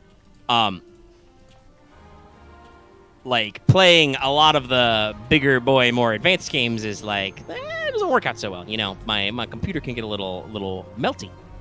I think actually Age of Empires 4 has a little bit of a sale going on right now, and I'm thinking about it, but it's still like, what, $40? It's pretty good, yeah. So yeah, that's the other thing. Like, I saw that, like, I also am interested in, like I said, I'm interested in a lot of Paradox titles. They make a lot of games that I like Stellaris and stuff. They have a sale on Crusader Kings 3, but it's only 20%, so it's still like $40. And I know that game also has probably shitloads of DLC, because that's how Paradox works. And nah, I'll wait until you drop that sale more. Yeah, no, I can get more bang for my buck. Yeah, so I'm just like, I think I am. I'm just going to buy like one game and be all like, cool. And call it fine, because I still have a Steam, like, I have several hundred games in my Steam library. And if not, like, I can just go mod something. I'll go get a fucking big titty mod for Terraria. Because apparently that exists. Thanks for letting me know about that, Loth. I did not know I needed that in my life. People are weird, yo. But whatever. It gives me big titties and everything. That's all I need. But, yeah, so I'm probably going to pick up just, like, maybe one or two games, like, super cheap that I can, like, not... The only problem with PC games, if I'm on my PC, I might want to just play fucking Final Fantasy 14 because... Yeah. I understand. So I'm just like, looking at my PS5, and I'm just like, I got so many things to play on that. Like, I'm glad I was actually able to play God of War, because now I can, like, be like, delete! Gone forever. I never have to pick up this game ever again. Because that's the thing, that's, like, we were talking about this earlier. That's the thing that completionism does for me, is when I get that platinum trophy, I actually genuinely feel I have done everything that this game wants me to do. And I never, ever, ever, ever have to touch it again for any reason. Because here's the thing, like, seeing, like, when I go through a game and stuff, I'll be like, oh yeah, I never did, like, you know, do all the little bits, do all the little things, the little collectibles, because I enjoy that. I enjoy, like, finding collectibles, running around, picking up stuff, and all that stuff. So when I don't do that stuff, it always just hangs in the back of my mind, especially, like, if I'm going through, like my trophy list and whatnot. I just see all the ones that aren't 100 or don't have the platinum trophy next to them. I'm just all like, it just gives me damage, and I'm just like, fuck. So that's why I gotta be careful. Honestly, something I really do wish that PlayStation would let me do is just let me delete games out of my trophy library. Yeah, just forget I ever played that game. Yeah, because if I don't see it, I'm not gonna think about it. It makes me feel so much better. Yeah, out of sight, out of mind. But sometimes when I look at games, I'm looking at Far Cry. I look at Far Cry 6, and it's like one of the trophies is all like capture an outpost in co-op. I'm like, I need someone for that. Well, don't worry, Lucky. My order is in. Speaking of PS5, that's another reason why it's good to clear out the backlog with Horizon, because I've got PS5 title. For the longest time, I didn't have a lot of PS5 games, but now I'm in the swing of getting them. I still want to go back and play, like, the upgrade and special editions of a lot of games, but that... Speaking about, like, going back to stuff that's not, like, complete, that's still, like... I want to do that, like, intellectually, but, like, emotionally, I don't feel the huge drive to be like, yeah, let's throw up Death Stranding and then buy Director's Cut for $10 and, like, go through the thing, you know? Again, I tell people, you can only play a game for the first time once. Yeah. And sometimes, you know, that's like it, right? Like the first experience is the first experience. So like, and that's the thing with like Death Stranding. I would not want to do Death Stranding as it was over again, right? Like I would not want to literally play Death Stranding again. I you know, trudged I connected America. Okay, I'm good. And I don't know how. I should double check how close to that I am with the platinum, because I did not platinum the entire game, but I don't know where I left off. It's like games are like that, like 13 Sentinels. Like again, this is why I'm like I'm getting like. Yeah, I remember. I think I read somewhere that like they're coming out with a Switch port, right? Like they're gonna have like rebalance some of the combat and stuff abilities, and I'm like, that's neat. Even if they did that for like the PS4 version, I don't think I would play that game again. No, like because I know all the beats. I play out of the song. That fucking girl sang during the final battle. I was like, fuck yeah. Yeah, and like, okay, the combat was cool. Would I, like, go back and redo the combat maps just to try out new mechanics? Probably not, no. No. So... Yeah, so, like, there's only so much you can do. And obviously, like, Ghost of Tsushima, the director's cut on that is, like, bigger. That, like, that definitely is a new map to explore, but also that's more expensive. So I'm like, I'd like to. I really liked Ghost of Tsushima, but... that you gotta think about it. Gotta make them choices. And I do want to go for, and obviously, like I said, Intergrade also has like, well, actually, technically, I've already got the Intergrade upgrade, right? Like, that's for free if you just put the disc in. I already ported my stuff over. But I would not want to check out Intergrade if I did not get the Yuffie DLC to see whatever nonsense is now double re-canonized with Deep Ground. You know, like, that's just a me thing. Yeah.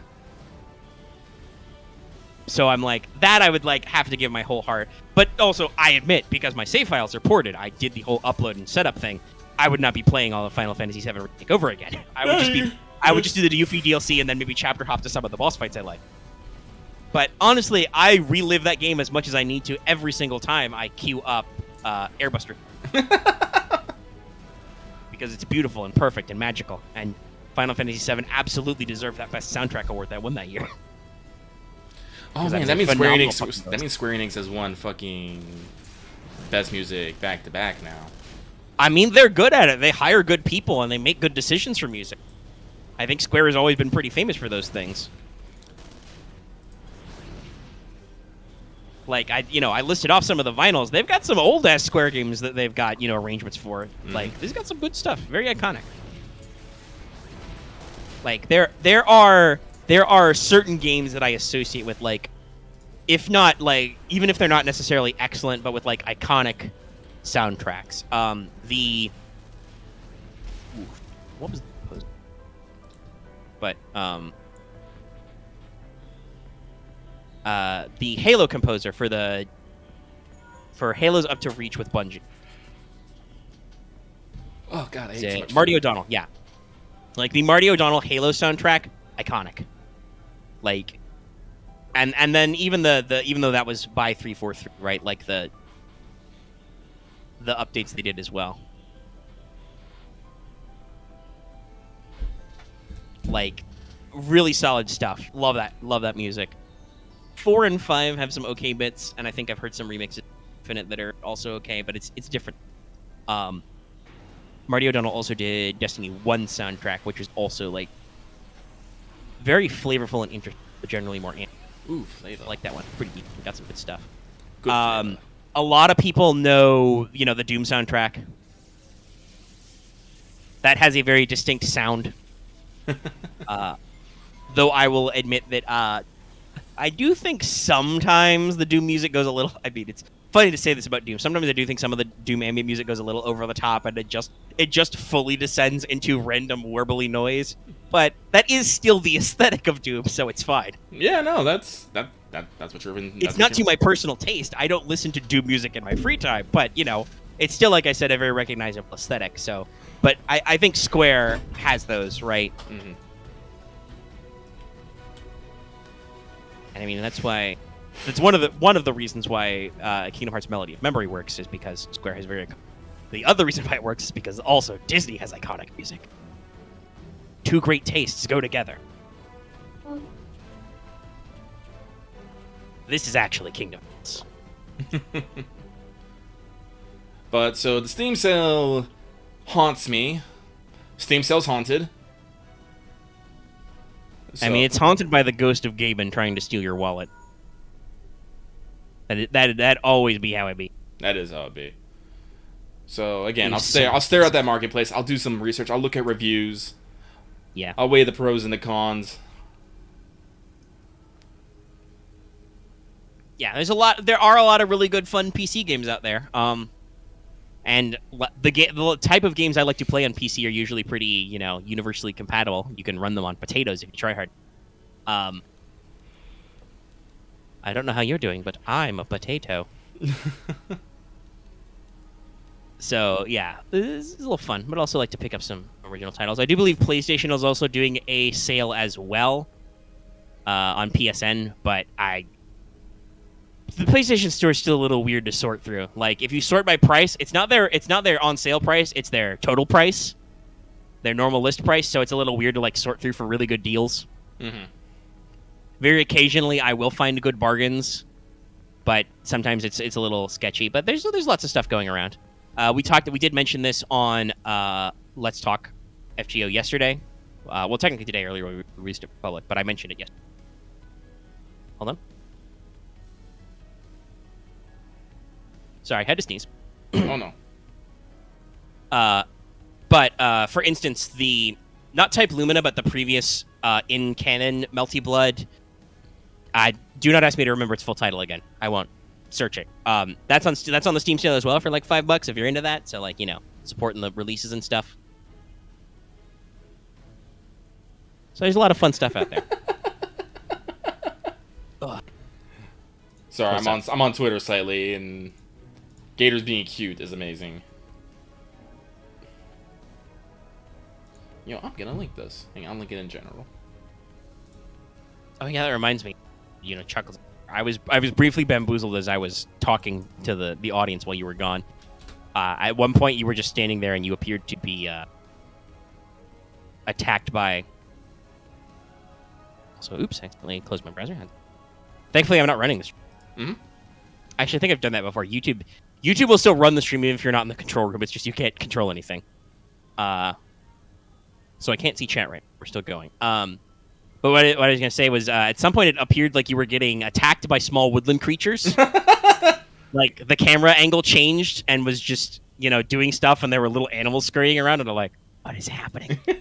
Limsa is happening. Yeah. There was another point where there were couples making hearts over their head, and I'm just like, we're going to move on, guys. I love 14. But yeah. No, if you guys got any like good suggestions for like really good like crafting survival games, like let me know and I'll look them up. I'm also because I look at a lot of games like people have been like telling me I should go check out like because I'm lucky and I'm horny on main. Tell me to look out Omega Labyrinth and AU Senki. They're on my wish list, but I'm all like, do I have the time to play this game with everything else I'm playing? I don't fucking know. This is why I'm trying to get back on this fucking backlist so I can just pick up a game and not feel like I am wasting any time. Yeah, I don't want to feel guilty. Yeah, I understand. I feel that about games sometimes too. Like, cause I mean that's why I was kind of like waiting for like Christmas and birthday money to make some orders because it was like, guys, I'll just chip at my backlog and then I'll get some new titles. Guys, I picked up fucking Altea Ryza 2. It has still literally not been open because I'll beat this after I beat 1. And then I started playing more and more games. And I'm like, oh god, that just hurts. I think it's still in the plastic. Let's see here. What do I have? I know that, I mean, it's still early access, so it's not on sale, but there occasionally I see these games that I'm interested in. Like, I saw a video on a game titled Ready or Not, which is literally just basically SWAT 5. Yeah. If y'all have never played SWAT 4, first of all, I think we may or may not still have some videos of me shooting it on this channel still, or we maybe have cleansed. If we didn't, we probably should, because I think the audio balance is awful in them. It was on my shitty microphone, and I didn't know how to do audio balancing, so I think like the gunshot sounds in some of the videos are like really fucking loud. But SWAT was always a really interesting series, and then the SWAT 4 specifically went into the more the like tactical team shooter angle, like old school Rainbow Six stuff. I think the older school ones were more point and clicky. But it was a really interesting game because like I know we live in a time where the issue of policing is complex. Honestly, policing has always been complex, but now we make a big deal about it in public. But SWAT 4, at least, was always characterized with the way that law enforcement is supposed to be. When you do the tutorial, your trainer and your commanding officer is like, remember, SWAT is primarily a life-saving organization. Like, they go through all the bits and bobs, and like that was a game that, if you don't know, it actually penalized you for not doing more policey type things, which also puts you at risk because there are guys with guns. Mm-hmm. If you fired at a hostile who wasn't who wasn't threatening you, even though he was armed, you would be penalized points. Huh. If you failed to properly report evidence, cuff offenders, if you failed to warn before firing at guys, you would be penalized and you could fail to clear levels. But if you play by these rules, you also get shot a lot. And SWAT is one of those classical, PC type shootery games where it can get real gutsy. It has body damage areas, so if you get shot in the leg, you have to fucking limp everywhere. There's no healing, BT does. You can lose fellow officers, your AI buddies, but it was really cool because you had a lot of access to, SWAT-type gadgets. You could blow doors, you could wedge doors so people couldn't get in. You had the Opta-Wand, fiber optic camera on a little wand. You can look under doors and stuff. They gave you access to less lethal options, which are honestly the most optimal way to play the game. Like, if you really want to play SWAT 4 really good, just only beanbag shotgun all the time. Because that just incapacitates enemies, which is slightly unrealistic, but still. The only thing you're limited on is effective range, but the odds that you will have to pop a guy from, all the way down a building are pretty slim. You could go pepper ball, except that at the higher level difficulties, enemies have start wearing face protection, which means they are immune to pepper balls because they're wearing like gas masks and ballistic masks. But this new game, Ready or Not, is basically that. Like, it's got the beanbag shotgun, it's got the pepper ball gun, it's got pepper spray. You yell at people to, like, put their hands up or, get down. I assume this is a shout-out. Honestly, yeah, I think it's... you could also say that's similar to how, like, Metal Gear Solid often rewards you for no-kill runs. But, like, this was, like, enforced in the rules. Like, you would literally... The game, after every mission, the game would score you on your core objectives, and it would call you out every time you did a bad shoot. It was like, incorrectly wounded a suspect, incorrectly killed a suspect, and you would have minus points. And you're like, well, shit, guess we have to do this again. We have to do it again and again until you get it right. Or if you get murdered. So it's like a game that's like got a interesting challenge built into it, because the challenge is to basically not be a shitty cop. Yeah. Because if you go all cowboy cop, you lose. Even if you if you just run everywhere guns blazing and shoot all the bad guys, you still lose. So you have to like play it smart. And this, like I said, Ready or Not game seems like it's in that same vein. It even uses some of the same callouts. Like, I assume the line is actual. Like at one point was like actual like common police code, but like this is such an iconic line in SWAT 4 because you have to report everything back to your, command center. Mm-hmm. So, the phrase "talk, this is entry team" is burned into my brain, because that is like whenever you report something that's like, "Talk, this is entry team, one suspect killed." "Talk, this is entry team, suspect in custody." "Talk, this is entry team, officer down." When one of your AI buddies is lying on the floor. Because your AI buddies can't get killed. You can get killed, but they just pass out to the hospital after. There's also lots of other SWAT 4 memes if you've never seen the game played. It involves flashbangs, which are very realistic. They are very, very bright and very, very loud. And the AI will accidentally flash you. You will also accidentally flash yourself. Because, like, one of the cool things about it was you had these interaction commands, so you can be like, there's a door. So, you have your element, so your whole team is gold, and you have red team and blue team, which is 2 guys each. So you could be like, gold, stack up on the door, check it. And they would, your AI buddies would rush up, they would stack up on the door, like tactical style. One of them would like reach over and touch the knob and be like, locked, want me to blow it? And you're like, talk, breach and, gold, breach and clear. And they would say a breaching charge, or they would get out their breaching shotgun, blow the door and clear. And you could also be like, flash and clear, bang and clear. And they would do that, but the AI are shitty at throwing, so they would oftentimes hit doors that are still opening, hit guys just standing behind doors that have just opened, or hit door jams, and then you get flashbanged in the face. You can't see shit. This is why my favorite grenade option is... They don't give you frag grenades, by the way. SWAT don't use frag grenades. That's dumb.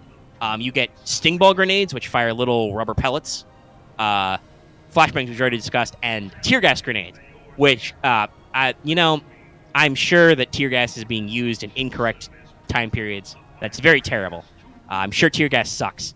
But, considering that as a SWAT officer, I'm gas masked, that was always my favorite grenade to use, because that would suppress the suspects, would not kill any hostages or innocents, and would mean I am least likely to get flashed myself.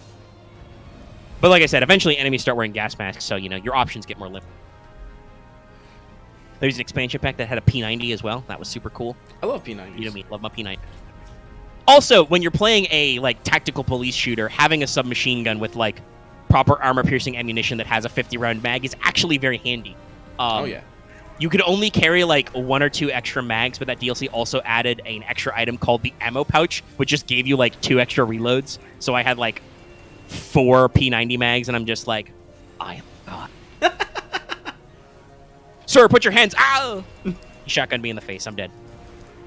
But like I said, this Ready or Not game has the same callouts. I watched a video gameplay of it, and literally the player characters are saying shit like, talk, this is entry team. Ooh, that's nice. It's so shiny. I think it's still in early access, so it's not on sale, but that's definitely a game I will be tracking in the future.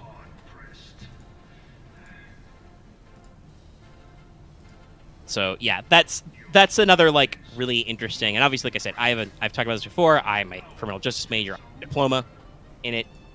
So thinking about like policing context stuff is like really interesting, and I think that the original SWAT game anyway did actually have the emphasis that I think is correct. Like, the point of the game was to play by the rules, possibly even if it killed you.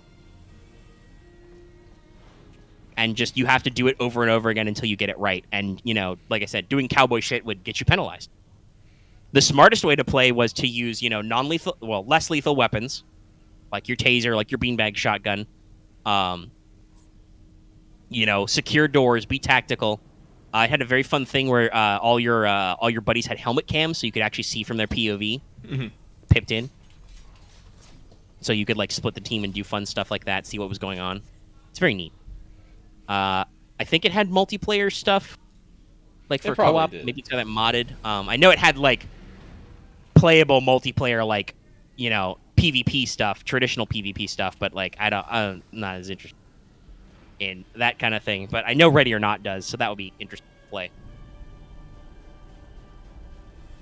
I definitely want to. I haven't been a super big co-op guy, but now that we have like the community and like it's a little bit easier to get some guys I know about and do some co-op stuff, I'm a little more open to it. Let's see. That was my talk about Steam. I have also been playing a lot of Surviving Mars. I can talk more about that. Yeah, talk about it. I basically completed a run. Like, I don't remember if there's an actual like end game to it. Like, there's you complete all the milestones, and I think like and you solve your mystery. So I finished my mystery. My game mystery was that my colonists were experiencing psychic visions of an ancient civilization on Mars that used to exist, and they had their own apocalypse. So I made some decisions based on that and researched the dreams, and as a result, my dreamers were inspired by messages from the past to be better people. Yeah, it's very weird. And we unlocked some new tech and stuff. Yay. But I got pretty good at my, like, you know, basic infrastructure and stuff, and I reached the point of, like, everything was just, like, I wasn't really building anything new. Like, I had, like, gotten to the bottom of the tech tree in a lot of areas, or was very close to it, and, like, all it was just balancing my, I talked about this, you know, and why I kind of wish I had done some different stuff, because I didn't get as much lotto farming done as I wanted. Because at a certain point, I just got really micromanaging with making sure, like, all my colonists were correctly housed and jobbed, because there were, you know, people being unemployed and also being not having homes, because the way the filters work on specializations is kind of dumb. If you tell a dome that it prefers people of this specialization, they'll all try to move there, even if they can't fucking fit. So it's like, okay, I want all my scientists to work in this dome, because that's where I built all my science labs, and it's, like, on a research site, so it gets even more science.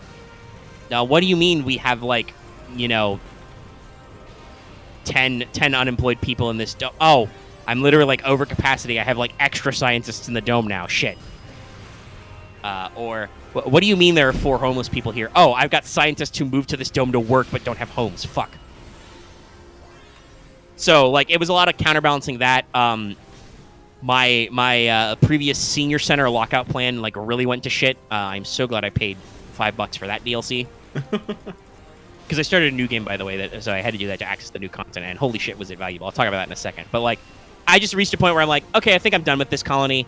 I got all my resources stable. I'm producing all this stuff. I unlocked some cool wonders. Like, I got access to the Mohole mine, which is those giant, like, circular mines that go, like, straight down. Oh, yeah. Just even, like, sci-fi and stuff. So, like, that's what is called a wonder you can build. So kind of like Civilization wonders, you can only build one of them, but it just unlimitedly produces metals and rare metals from, like, deep crust deposits. Like, so normally you have, like, resource deposits which only have so much in them and eventually get worked out.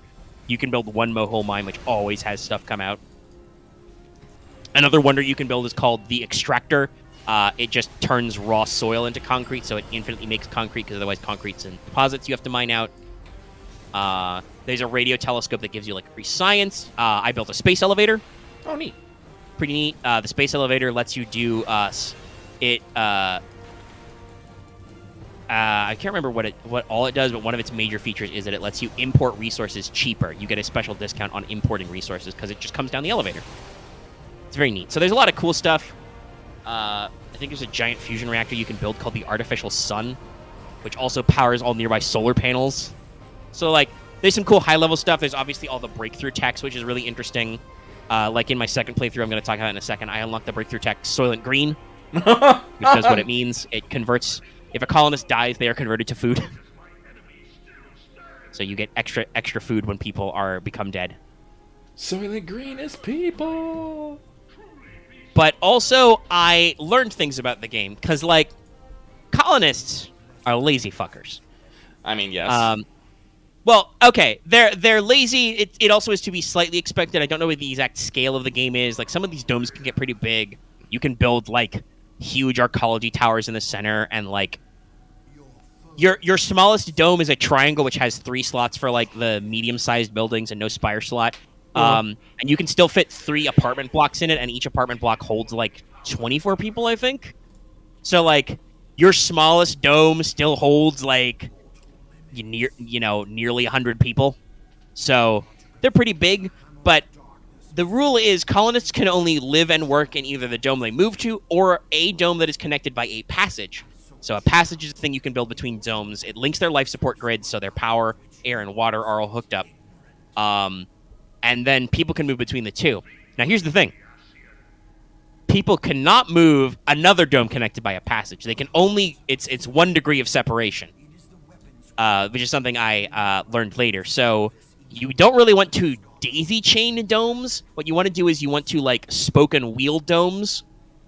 And the unfortunate problem is that passages aren't, like, space-free. You have to sacrifice space in both domes to make the connection. And also you have to do it over even ground outside. That's the one mechanic I think that bugs me, is just there's... Sometimes you get, uneven ground, and you can flatten ground, but the tool is, like, really annoying. You can't, like, adjust the size of it, so if you accidentally get, like, 1 fucking hex where there's a fucking divot, you can't fix it if you've already built around it. It's just impossible, and I'm like, this fucking sucks. Hate it. If there's a mod that fixes that, I don't know, because apparently there was a big version update which invalidates a lot of mods I have seen, so I'm a little sad about that. I usually like mods in games. Like, I think even for, like, Civ 6, I installed, like, some extra Wonders mods and stuff. Because it's really cool. But I learned a lot from this, so I realized that if you want to build the most efficient place where, like, people don't have problems getting jobs or homes, you have to, like I said, do this hub and spoke thing, like, spoke out, do different zones, make sure more connections are. But to do that, I need to pre-plan my infrastructure, right, and be more about free space. And that was kind of a problem before I switched to this new game, because I did buy, like, an extra Dome Buildings DLC for, like, $5. I bought it because it has the Senior Center, which is a living place for seniors who, once a colonist reaches the senior age state, they are out of the workforce. So they cannot work, but they still need to, like, eat and sleep somewhere. Just like real-life old people. And you could, like I said, kind of set people up so that you could have, like, a dome where only seniors were supposed to go, but you could not make it so only seniors would go there, and also, like, seniors still need to, like, eat and stuff, so you need to give them, like, support functions, like, maybe give them access to, like, an infirmary and a grocer so they can buy food and stuff and don't starve, So one of the things the DLC adds is the Senior Center, which is, it's a type of housing that only seniors go into, like, only seniors can go there, period. So I'm like, thank God. I also had another problem where I had, like, overstocked children, because kids can live in normal housing, but also there is kid-exclusive housing called nurseries, but they only have, like, 8 slots. So another thing this DLC adds is, like, the big nursery, which has, like, twice as many slots. So you can, like, build bigger areas to, like... Well, that's where the sustainable people come from, because it's expensive to import new colonists. It's much easier when you can home grow them. Also, in my first game, I discovered the breakthrough of the cloning lab, so we had that fired up. So we were making clone colonists as well, who I think start as kids and then age twice as fast. That wasn't helping my senior problem. A normal, I think, non-breakthrough high-level tech you can build is you can eventually build bioroids, so you can basically build robot colonists. They do not fuck, and they don't need to eat, but they still can do jobs and need housing and specialization like other people. So, like, if you have a labor shortage, that can be really cool. There's another new tech in the DLC where you can... I'm not 100% sure about this, but I think it's kind of cool for starting, is you can learn to automate service jobs. So you can like have drones do the work of like your grocer or your space bar. It's called a space bar. It's a bar in space. There's also diners. There's the Logi amusement park, stuff like that. Like there's luxury and entertainment buildings that normally have to be staffed by people, and ideally they are staffed by non-specialists. So you need scrubs with no specialization to do those jobs. Well, after that DLC pack, you can buy an upgrade and pay a little bit of resources to have them staffed by robots instead. So they're completely autonomous. So on the one hand, I'm like, that's cool. I don't need to import a lot of low specialist guys. But I'm like, on the other hand, what happens when my colonists get comfortable and start fucking? And there's like lots of colonists who I presume start unspecialized until they can go to Martian University. Because you have to build a building to specialize your colonists. Clearly, you just need to make everything bio droids and drones. No people. There are no actual people. Yeah, it's just me, the AI drone commander, sipping my coffee mug on Mars. Unfortunately, there's some jobs I can't automate. But, like, one thing I really liked about this DLC pack, I will say I think this extra dome buildings is almost essential. Because, so the game is hex-based, right? Right.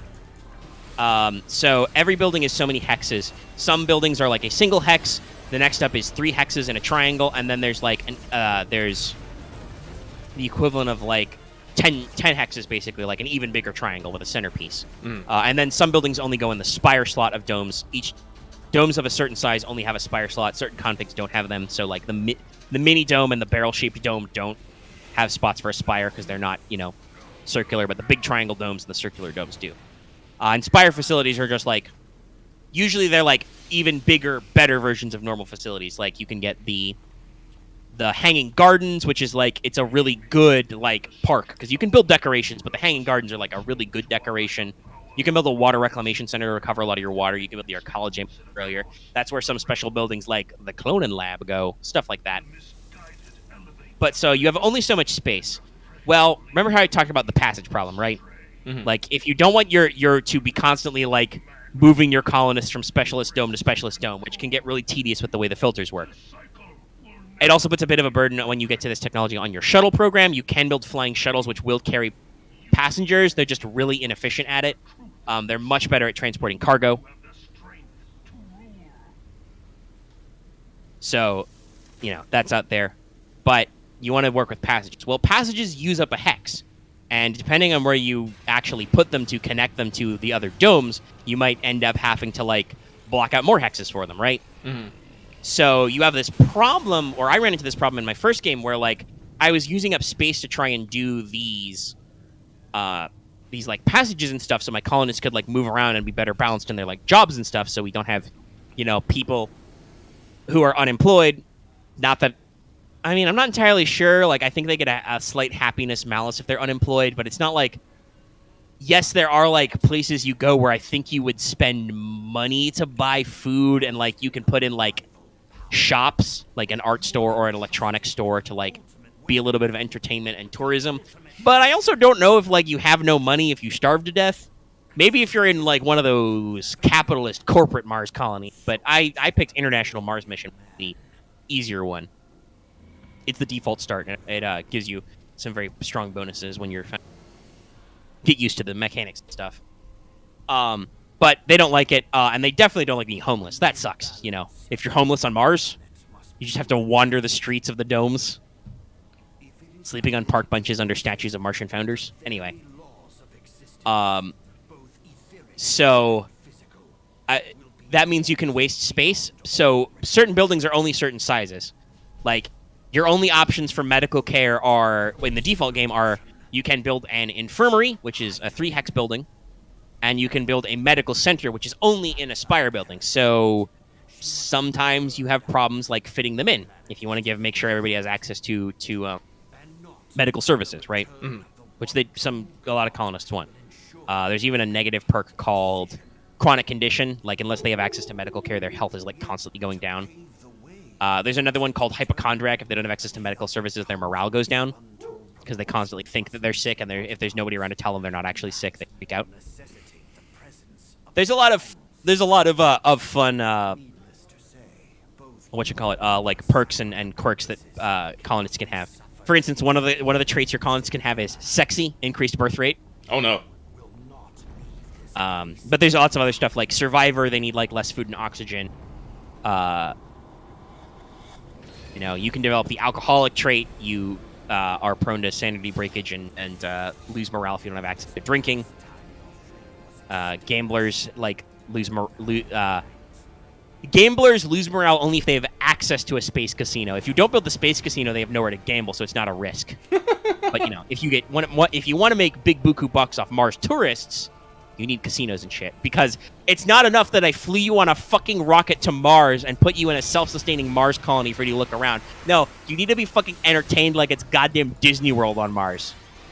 Hey, it's the Martian experience, yo, man. I mean, it is the Martian experience. You can build like one of the things you can do to make tourists happy is you can build safari drones, like literally like remote-controlled tour buses which take them around. So like, it's not all bad, but it's just very funny that like there are very tourism-focused buildings like the Logi amusement park, and I'm just like, damn, this is wild. You can build the Olympus Hotel, a very nice form of housing mostly for tourists on Mars. Okay, that's cool, but also like, damn, you guys are getting fucking flown out to Mars, and you know. Then again, you know, the tourists move themselves around. I've found some tourists like crashing in like, you know, shithole tiny domes that don't have any services. So I don't know. Maybe some of them just like to slum it on Mars. But basically, there's a little bit of a space conservation problem. So what this DLC pack fixes is it adds a lot of smaller or bigger versions of buildings, so you can use your space more efficiently. There are before the highest level of housing is called the Smart Complex.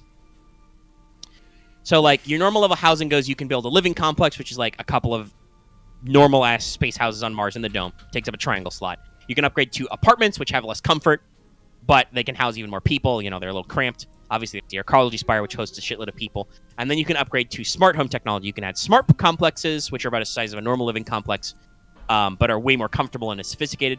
You can also build smart homes, which are only, like, a 3-hex slot and live, like, 4 people. So you can cram a lot of little extra living space in there.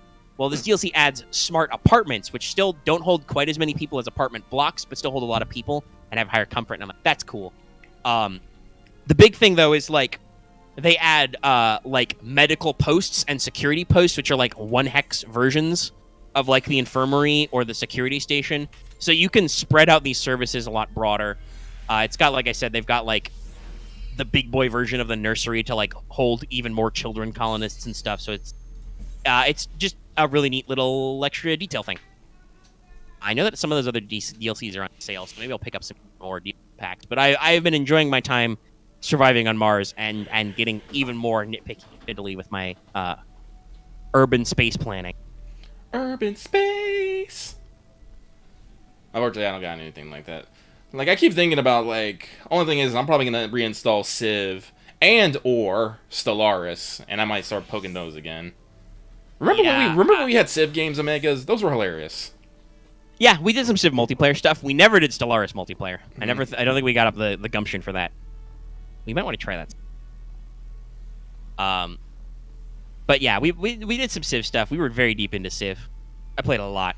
I think that's why eventually we got out of it. I played several Civ games to completion, and I went all the way. I got like the Frontier Pass. I got gifted half the DLC. I bought the other half for myself. Tried all the bullshit, and then the dev cycle kind of comes to an end. I think seems like they're mostly done with updates. Like a lot of their big things are like, hey, buy the big complete edition. So, we'll see if they continue with more updates, because Civ's a great game, or if they go for like Civ 7. I don't know.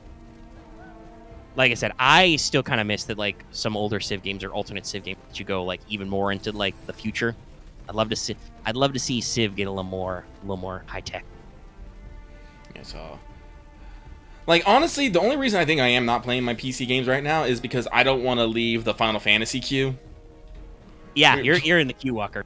So I don't want to get out of it, because if I get out of it, I might not be able to get in a reasonable amount of time. I hear things are kind of getting a little bit better. Yeah, they're getting a little bit better.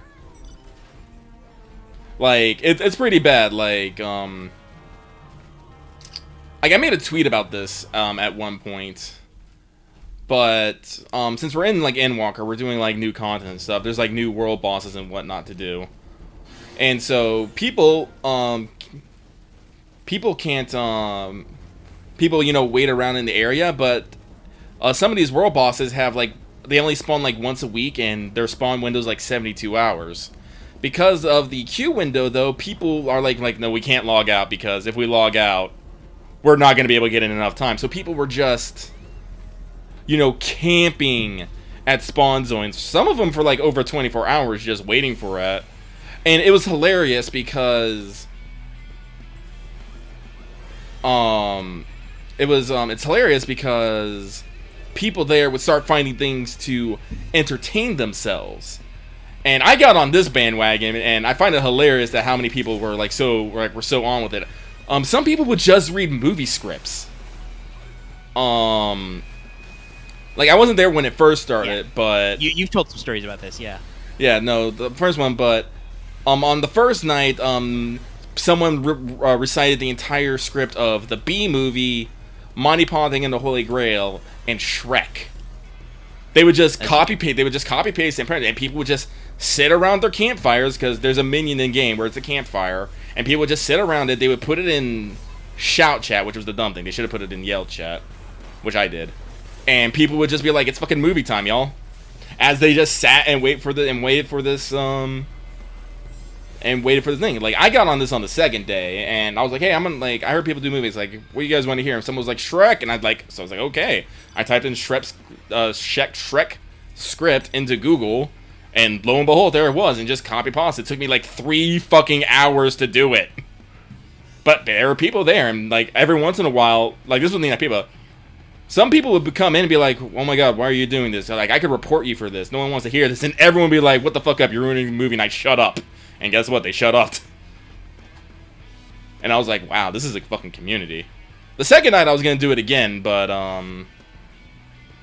I didn't have enough time because I had to go to work. But that night I started fucking Star Wars Revenge of the Sith. The Phantom Menace. Like, we got all the way to the part where Qui-Gon and Obi-Wan are with fucking Jar Jar Binks and the fucking whatever the fuck they called it. I can't remember the fucking little sub thing that they had. I am not doing PvP correctly, but it doesn't fucking matter because I'm not gonna win anyways. So, but yeah, so it's one of those things of like, I don't necessarily want to get out of Final Fantasy 14 right now because I don't know if I'll be able to get back in. Which is another reason why I'm having a problem with the Steam sale, because I'm just like, no, you got another thing on your mind. I do. I know you're through with the Endwalker story content. Oh yeah, no. Like, I've done that. But there's still, obviously, as you do with an MMO, there's post-game shit you got to do. Oh yeah, no, they just unlocked the raids, so we're having fun with those. There's gearing up for next stuff, getting everything leveled up. Like, unfortunately, I was kind of hoping to show you some stuff from the game here, but I'm like, no, I need to actually work on my fucking dailies here, yo. And actually level up and do all that kind of crazy good stuff. Yeah, I'm gonna die. There's only dead. I am death. So, yeah, because unfortunately I was planning on having this stuff done earlier, but when I got done with coming home from my family, I was just like, I can't human right now, and I just laid on my bed for like 2 hours. It was like,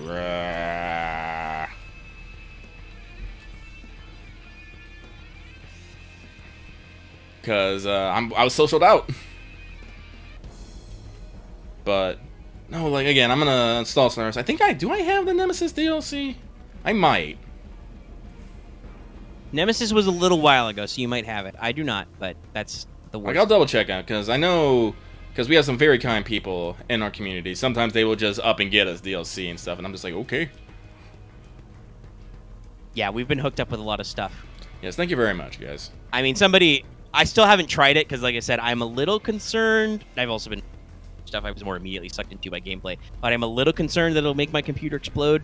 Somebody very kindly got me Humankind a while ago, because that is another Civ style like 4X game that's also supposed to be like really good and does you interesting things. So I'm excited for it, but I'm like, well, I could probably run it, but also my computer might eat shit. because as you know, there's still that semiconductor shortage, and apparently crypto bros are sucking up all your GPUs to mine crypto and posting about it on the internet. So it happened. Oh, it happened. So yeah, that's why, if you're wondering, even not cutting edge graphic stuff is expensive, because. So I would like to. I think, I've had it for a couple of years now. I think my machine needs some upgrades. I don't need to go to a new machine, but I probably need to stick a little more RAM in there, a little more memory juice. Just because modern programs really like to suck up a lot of your juice. Juice is delicious. Like Chrome. And even I've noticed, like, Discord sometimes sucks up a lot of memory. It opens a lot of different process things. And I need to actually put a GPU in it, because I bought this for professional stuff and I not come with a graphics unit. But I'm sure well, the model I bought didn't, because that adds more money, as you know. But I'm pretty sure I can get one at slot and double check in there, because I know you can get it from there, and I'm just going to do some research and figure it out. But it'll possibly cost me a little bit of a pretty penny. Oh, pretty penny. Now, I don't think I need to upgrade my computer anytime soon. I just need to upgrade all my periffs. Yep. That's another thing. Well, I got a few more things on my list, even though we've been going for a while. Like, are you still good to chat for a little bit? Okay. Oh, yeah. Let's see. What's it going up? I got a couple of esoteric ones. I think I'll start with a solid one. I actually caught up with Hawkeye. I watched all of it after the season finale came out, all 6 episodes. Spoilers, Hawkeye was good, actually. Yeah, no, it's pretty good. So I like Archer characters, but I've always been on those I've been one of those audience members who kind of hedges on the jokes about Hawkeye, because, like, previously, Hawkeye was not treated the best in universe, because he's, a weird Arrow guy. Like, weird Arrow guys are usually pretty fun. Love Green Arrow and stuff, but, like, sometimes it's kind of weird. But I really like what they did with the TV series, and it borrowed heavily from certain Hawkeye comic series that do similar things, to, like, actually commentate on how, like, being a regular guy is kind of important in this setting. Like, that's actually a speech that Kate Bishop gives to Hawkeye in, like, episode 5 or 6, I think, when, like, they've hit their darkest point and they're coming back, and she tells them the story of how they show this in the intro. She was in the attack in New York in, like, the original Avengers movie, and, like, Hawkeye saved her by, shooting some arrows and doing some cool flips and shit. And she was like, I just saw you, a guy with your bow and arrow, jumping off buildings, even though you can't fly, even though you don't have a magic hammer. Like, that inspired me to, like, do better. Anybody can be a hero, kind of thing. And, like, I think that's important in the superhero message. Like, there's a lot of weird takes that can occur from, like, superhero stories, right? Like, if you think too hard about Iron Man, right, that's kind of weird. Tony's just a billionaire who decided to build a weapons suit and, like, be a vigilante because he feels deep personal attachment to certain things going on. But, like, that's always kind of a weird plot point, because it's like, on the one hand, do you want the U.S. government to own Iron Man? But also, do you want a weird billionaire to own Iron Man? And you get a lot of these weird questions with heroics. Like, Hulk especially is always a weird guy. Though when he's Professor Hulk, it's different. But still, like, there's a lot of, like, this weird, like, accountability and, like, Ubermenschian elements. So, happy Boxing Day, Loth. I know you're in the future. Still Crimbo for us. For me, for at least another couple of hours. That may mean that my yearly watching of Die Hard will technically be on Boxing, but I don't care. It ain't Christmas, yes, by though. the way, Hans Gruber falls off a building. Yes. By the way, yes, I can say this way now. I stand with Red. Die Hard is a Christmas movie.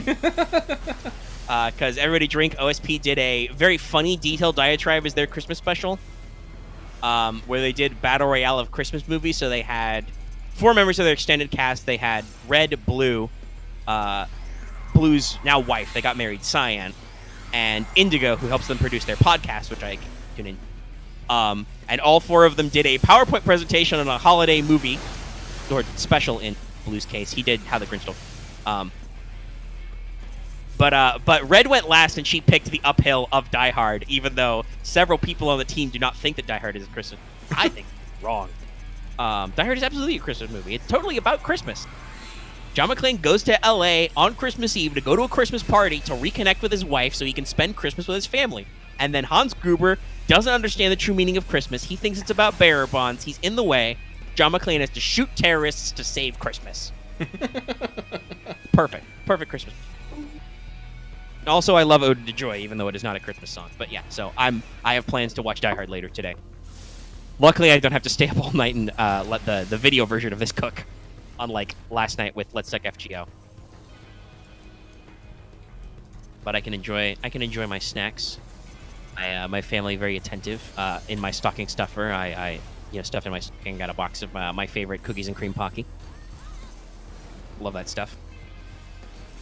But yeah, so that was a very cool OSP episode. It's very long, but you should check it out because it's pretty funny. And I think there's some funny theory crafting. It's a good holiday time.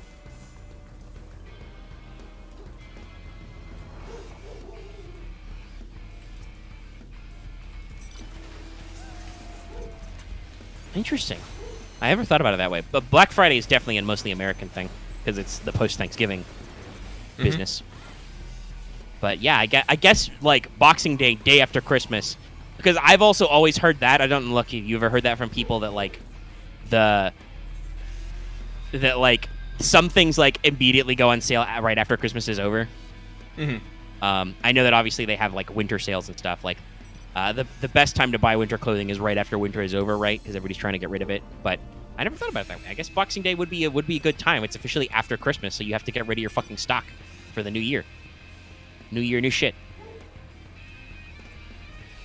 But yeah, so Hawkeye, speaking of Christmas as well, Hawkeye being centered around Christmas is another great little Christmas edition. I think somebody said this is the first time we've seen Christmas on screen in a Marvel property since Iron Man 3. So that's pretty good. I really like the stuff it does with Hawkeye's character. I know lots of people are upset about stuff that happened and things with Black Widow, but this ties back to that, and also the movie, and like it does the classic thing you can do in giant movie franchises and in comics where like you can patch what maybe plot or characterization holes with more information because you didn't have time in your original version of the 2-hour script to cover it, or maybe you didn't realize because you were focused on other plot beats that there was a problem here that you had to address, right? Right. Because, movies are very focused entertainment. They're usually like 2 to 3 hours long.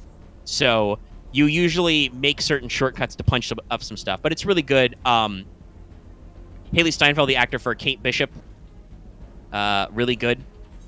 Oh, some stuff came back in Spider-Man. Yeah, I'm planning on seeing that for my birthday. We're going to go out and see... No Way Home? No Way Home. I have to... I still haven't seen Far From Home, so I think I'm going to rent that next week and see it really quick. Just because... Not out of lack of want, but just because the Sony Marvel thing is with Spider-Man is in a really weird place. Like, I don't even think you can stream Homecoming anywhere, even though the movie is, like, several years old now. Was it 2019? 2018? It's been a couple of years. Nah, I got to get back to the movie theaters because I'm definitely on board with seeing No Way Home and Matrix Resurrections. Yeah, I'm interested too. I've heard kind of mixed reviews so far. I mean, I at least think the trailer was really good. At least with Matrix, HBO Max is still doing that thing where you can see it. But definitely, I think, especially because like literally everybody in our Discord who is like, "Yo, I'm gonna go see Spider-Man," they come back like 2 or 3 hours later and like, "Yeah, it was great." I'm like, "Ooh, yep." No, like I've been seeing videos of people like cheering in the fucking theater and stuff. And we've talked about this. Y'all know, I'm a big Spider-Man guy for a reason. No, so I'm like, I'm in it to win it. And like I said, I saw. Also, I mean, like, you've seen the trailers. I've seen the trailers. They brought back fucking Doc Ock as Alfred Molina and Willem Dafoe Green Goblin. I mean, how can you miss that? Jamie Foxx as Electro. Yeah, but how can you skip out on an opportunity to watch Willem Dafoe be the Green Goblin again? Oh, God. Yeah, Kingsman actually blew me. I thought that was actually a Rasputin movie, just because of how they fucking set up that trailer. Yeah, that trailer was fucking weird. It was. I loved it. I saw it dropped as like just a clip as a YouTube ad, and I was like, "What the fuck is happening? Why is Rasputin here?" I immediately clocked him as Rasputin. By the way, Yeah. I was like, "Well, that's clearly Rasputin. Why is he ballet sword fighting with a guy?" And then I was like, "Oh, wait, no, this is that Kingsman prequel." Right, got it. Of course, I've watched those movies. I understand how this works. But yeah, so I got plans for No Way Home. But yeah, Hawkeye's very good. Like I said, Haley Steinfeld is Kate Bishop as hypothetically Hawkeye 2. Like the series ends with Hawkeye finally makes it back home for Christmas. Spoilers, but you hopefully knew that was going to happen. He brings Kate Bishop with him, and she talks about what should my code name be. She runs through a lot of awful code names, Lady Hawk, Arrow Girl, you know, all the kinds of like classic bad comic book names, and then Clint just goes, "Actually, I have a suggestion," and then it just smash cuts to the title, which is Hawkeye. So I'm like, it's cute. I like it. There were also certain cameos in it, which are technically spoilers, and I should not discuss, but made me incandescently hype. I really do. As someone who enjoys Marvel movies but does not necessarily go out of my way to watch them, every day I feel like, man, I need to go out and watch those fucking Marvel movies. I mean, hey, just get a Disney Plus and put them all in your collection. You can just grab them at random. I need to watch both Ant-Man. The TV as well is also like the TV stuff they've done is also fucking out of the park. You know, WandaVision is amazing, Loki is amazing, Falcon and the Winter Soldier and Hawkeye are all good, and they're all good in different genres. Like this is the beautiful thing about the Marvel Cinematic Universe is they can truly do such different stories. This is the thing I talked about with like Shang-Chi, right? That's just a fucking wuxia movie. But also, it connects to Marvel in like really interesting ways, and there's like everything fits together. I guess you can almost say that Marvel is almost a multi-genre franchise. Almost. Yeah, I mean that's the interesting thing about like supers, right? Right. Like Cape Comics or Mass Comics, like powers come from everywhere, man. A superhero genre, there are also you can do masked heroes in different genres. Like Batman, like DC Comics stands for Detective Comics. Batman originally was like a masked detective story, whereas Superman was in Action Comics, you know, action happening. And there's a lot of those things, you know. Certain like old school Captain America literally punching Hitler shit is like, I mean, well, one, that's basically propaganda, but also like that's, you know, a war story, which is how the OG Captain America, you know, the first Avenger works, right? Like that's basically just a fantastic World War II movie, as in a fantasy one. The movie is okay. I don't know if I would use fantastic. Definitely not use fantastic for Fantastic Four stuff. Wonder if they're gonna bring that back. I don't know if they should. I have seen that trending. I mean, I know they're very important characters, but those movie ideas have not gone over very well. But some of those things are pretty important, and I mean, it would be cool to get Doom in the cinematic universe, right? Dr. Doom. He's a cool guy. Sweet mask. Yeah. He's usually pretty fun. Like, there's a lot of memes about him because he's had some funny and interesting exploits as kind of like a stoic no-cell character. You know, the classic fool Doom doots as he pleases. And, like, you know, Tom Holland's a pretty good Spider-Man. I would love to see him interact with more of some of these spiddly, spidly boys, you know? Well, speaking of Tom, you get those bands. Speaking of Tom Holland, yeah, go ahead and mention that. I know you've seen that second. Yeah, no. So they did just drop a second trailer for the Uncharted movie, and everyone seems, I want to say, positively disposed towards it. Like, I don't think I've seen anyone being all like being upset about it. Everyone's like, "Oh no, it looks very good." Everyone seems to be hoping that Sony Pictures is basically building on their own idea of an Uncharted series, which makes the reasons why they probably casted Mark Wahlberg and Tom Holland as their characters, is so they can have maybe a role to grow into. I'm like, ooh, nice. But the trailer's very sick, very hype. I think I talked about this a little bit. I was a bit weird. I didn't think they were bad choices, but I was a little bit weirded out by their casting choices in the first. But there was a couple of moments in the trailer that I'm like, no, this is perfect. These casting choices will be just fine. For Tom Holland, it's one of those moments where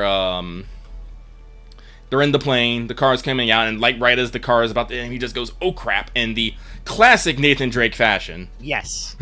We all know that Nathan Drake line. Goes, If you don't know that Nathan Drake line, please watch our stream series. Yeah, like some of the casting decisions seemed a little weird, but I do think that they actually like clicked. And like I said, a lot of people seem to actually be like cottoning on and be positive of this. And I do think, basically, it sounds like Sony is doing what, to speak of stuff, what Marvel Cinematic did, right? Like they are taking the canon that they have over like 5 Uncharted games, and they're mashing it all up and doing their own thing, and they're gonna produce something that is still clearly like those characters, those archetypes, but will be able to like mix and match elements in a unique way, and possibly even do its own unique storytelling. Oh yeah, no, it's like it's without really like invalidating the original games, and also hopefully not just being shitty clones of the original. Yeah, no, it's like I saw the scene. They're fucking airlifting fucking pirate ships and they're fighting them. I'm like, I can totally imagine this in an Uncharted game, like already. But it's like it's perfectly fine servicing as a movie set piece. Yeah. Oh yeah, no, like that's a novel new form of transportation for Nathan Drake to destroy. Yes. And I guarantee one of these boats is going to be like fucking blown up by the time that movie ends. I fucking know it. Yeah, or somebody's going to like climb into one of the helicopters and it will explode and drop the boat, and that'll drag down the other helicopter and it will crash into the third helicopter, explode the boat. There'll be like a 9th helicopter for no reason. Yeah, no, so like the movie seems... You can't trust Nathan Drake in transportation. He should walk everywhere. The moment he gets into a vehicle on screen, that vehicle is doomed. But no, it's like it seems like they're playing enough homage to the original while doing something unique and on their own, and possibly having something that they can lean on further in the future. Yeah, which is super great. I'm excited. Yeah, it's smart design. Like, and that's really the thing, because we've seen both ends of this, right? Like, we have seen franchises be overly serialized, like that. Like, certainly, like that was a big thing to make trilogies, especially around the turn of the millennium. Mm-hmm. Was like you got to have a threequel, not just getting a sequel is enough. You got to have a 3-parter. And then, like we saw with some third movies, X3, Spider-Man 3, like the problem is when you try to turn a movie which may itself be a 3-act structure into a 3-act structure, you get problem. Especially when you try to cram too many plots too rapidly. So like, but also we've seen what happens when you try to like rush that franchisement without proper characterization. Like DC's had this problem where like they're trying to rush way too fast to being Marvel, right? Mm-hmm.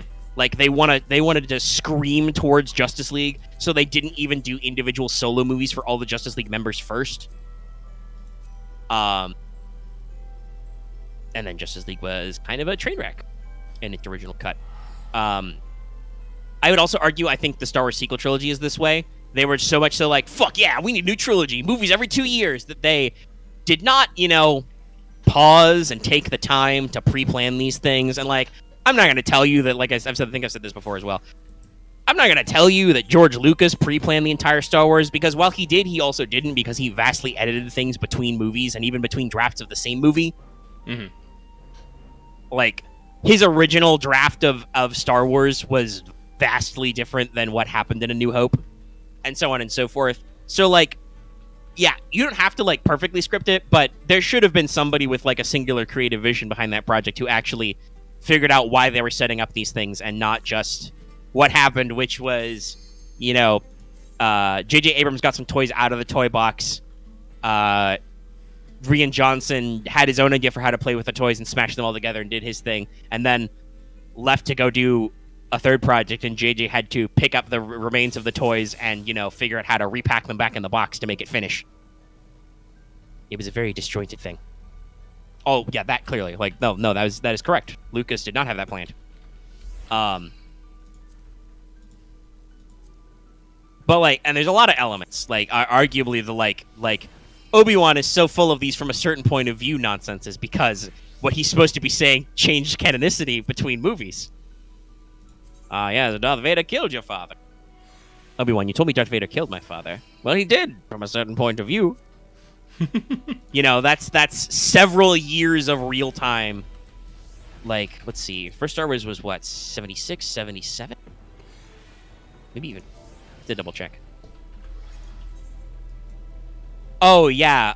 Was it Corey Trevorrow, the Jurassic World director, who was like, I'm too busy directing Jurassic Parks to step into this clusterfuck. Bye. Like, I don't know if he was fired so much as he was like, man, I'm going to deal with this shit. Another problem that Star Wars occasionally has, I know that the Solo film had some reshoots and some rescripting and stuff, but like I think those standalone movies did a lot better, and obviously TV does a lot better. Yes, I am very excited for Book of Boba Fett coming out on my birthday. But yeah, it's like we've seen that like if you try to push too fast with these franchises and just take it for a given, you'll fuck it up. Fuck it up. But if you like try too hard to get all your franchise stuff out ahead of time, you also fuck it up. So you need to hit the right balance. So hopefully this Uncharted movie will hit that where like it's a complete story on its own. You don't feel like you need to watch a bunch of more movies, or God forbid, like it goes nowhere and doesn't lead into other movies, but also like it actually leaves room for them to expand. Mm-hmm. Like you don't want to cram too many plot points into it. Which, I mean, I think a lot of people have noticed, like, they've noticed how there doesn't seem to be an Elena character in it. Mm-hmm. Like, that seems like they're kind of maybe, like, leaving that out for, like, later stuff or maybe cameo. See what happens. We'll see what's going on. Though all this talk about Star Wars does lead me to another bullet point I had. Oh?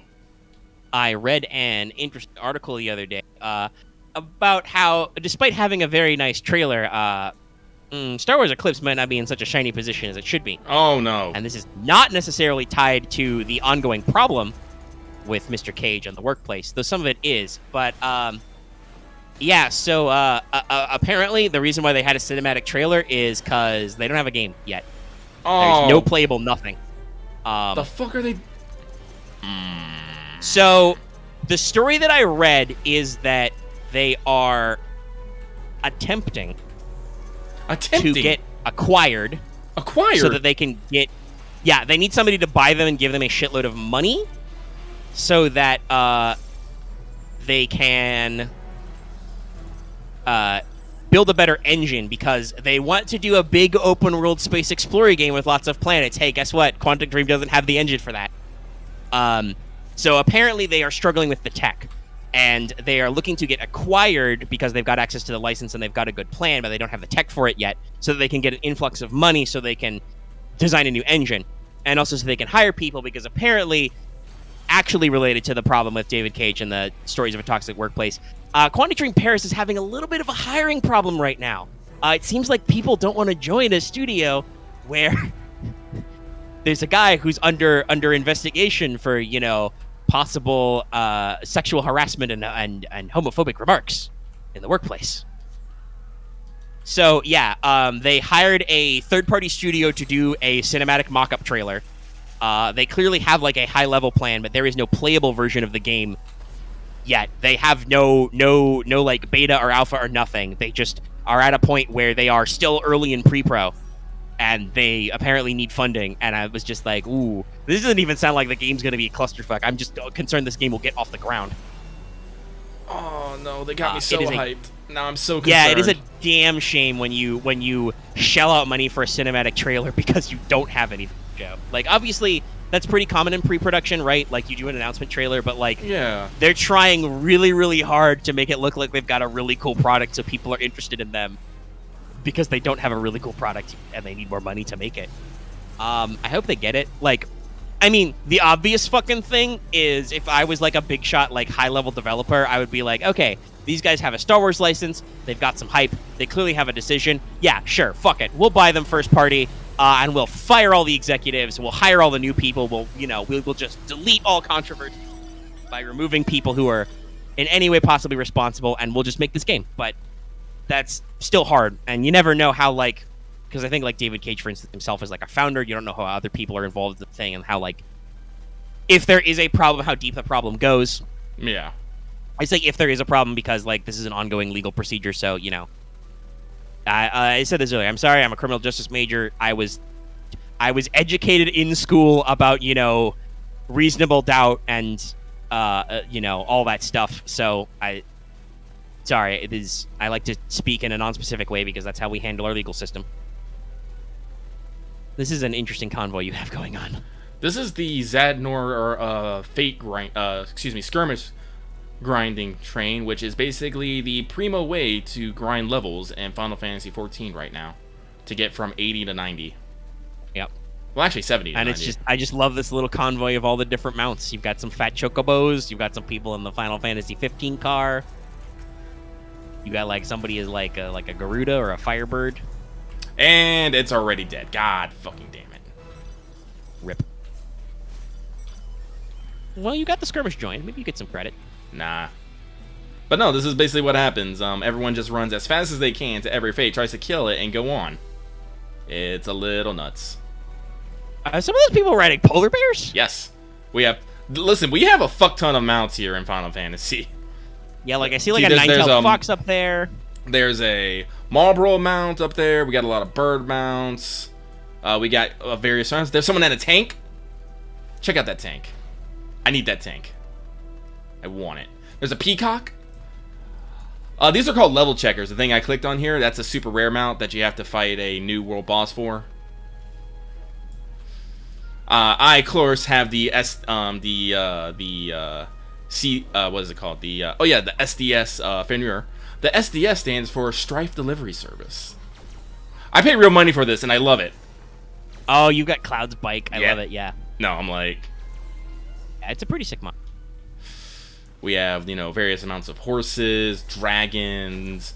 We have little airships from, like, Final Fantasy VI. I think that's from 6. I can't remember. Various mechs, monsters.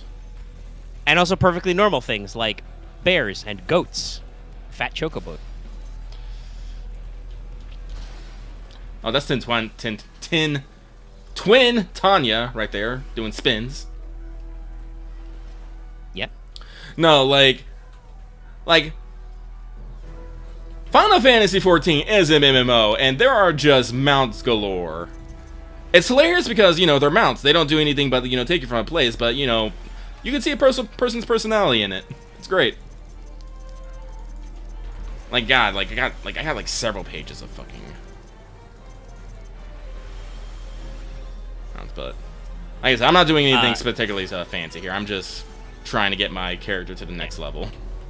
But yeah, so I was also very disappointed to read that article about, because, like, I know, like, there was some, like I said, controversy with the studio.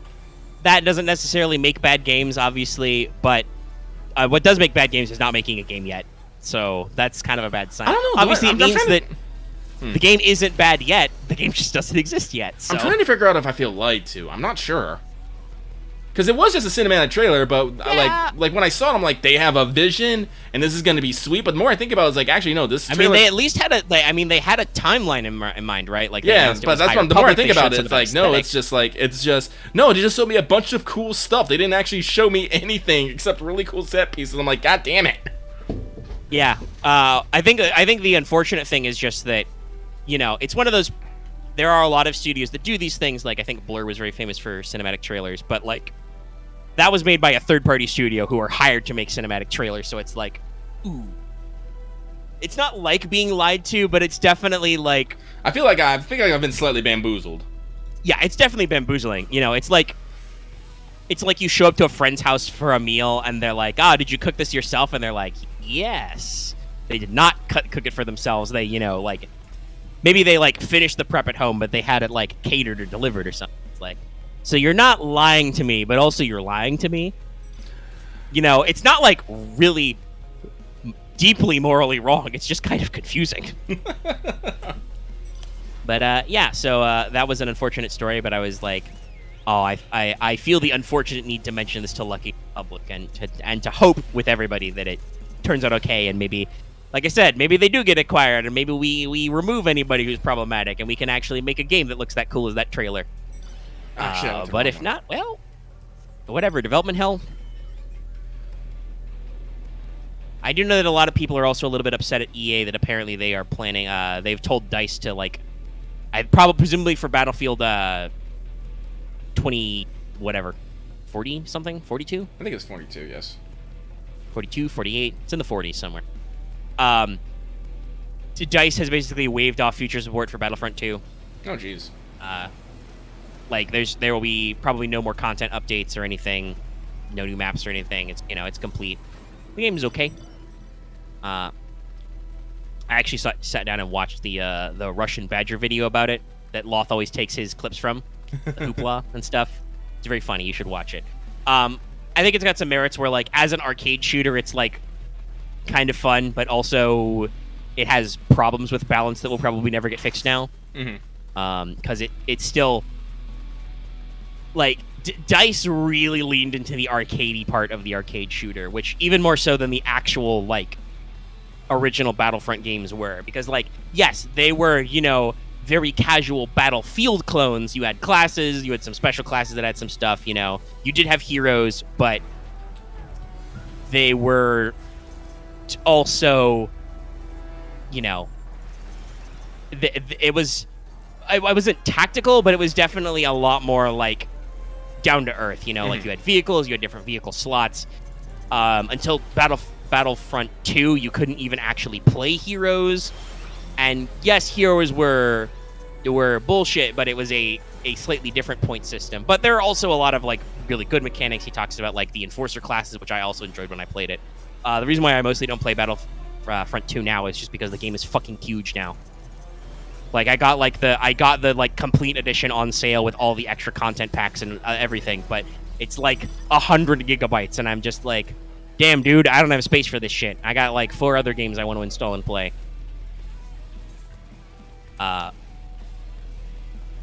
So I am wondring if EA like will let DICE take up that level again, because I think they had good ideas, but like I think there's definitely a genre for that, Gordon, right?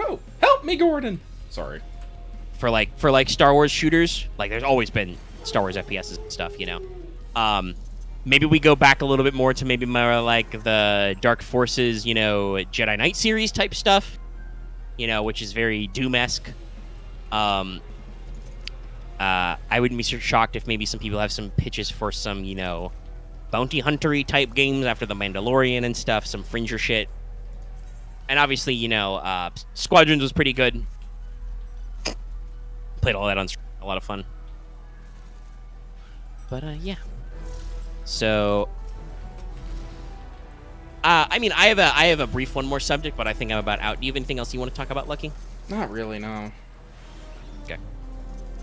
Then I will mention, I actually linked this in Trad Game, but I've mentioned before that, so Edge Studio is the guy who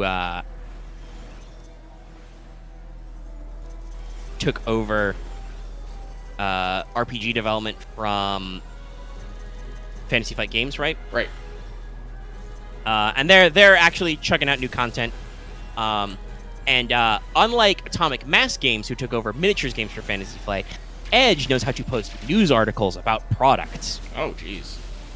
Yeah, I have this complaint about AMG. They do almost everything via live stream, and occasionally they tweet like unit spoilers or like announcements, but they mostly do it through like streams. But that's really like, listen, live streams with your audience to announce things are cool. You should have a fucking condensed article for people, because not everybody has time to sift through like an hour or 2 hours of stream to get like cold hard bullet point facts. But when your website doesn't provide cold hard bullet point facts, it's like really hard to be in touch with like some of the units and stuff and like what announcements are coming out. Yeah. But Edge does do those. And so obviously I am still on track for like I am waiting for more news about the Dragon Clan book for the L5R RPG they're working on, Rid of the Wilds. That's going to be pretty neat. But they're also working on more Genesis supplements. That's very cool for us because, Genesis is a really interesting, generic system that is very easily tuned to a variety of settings.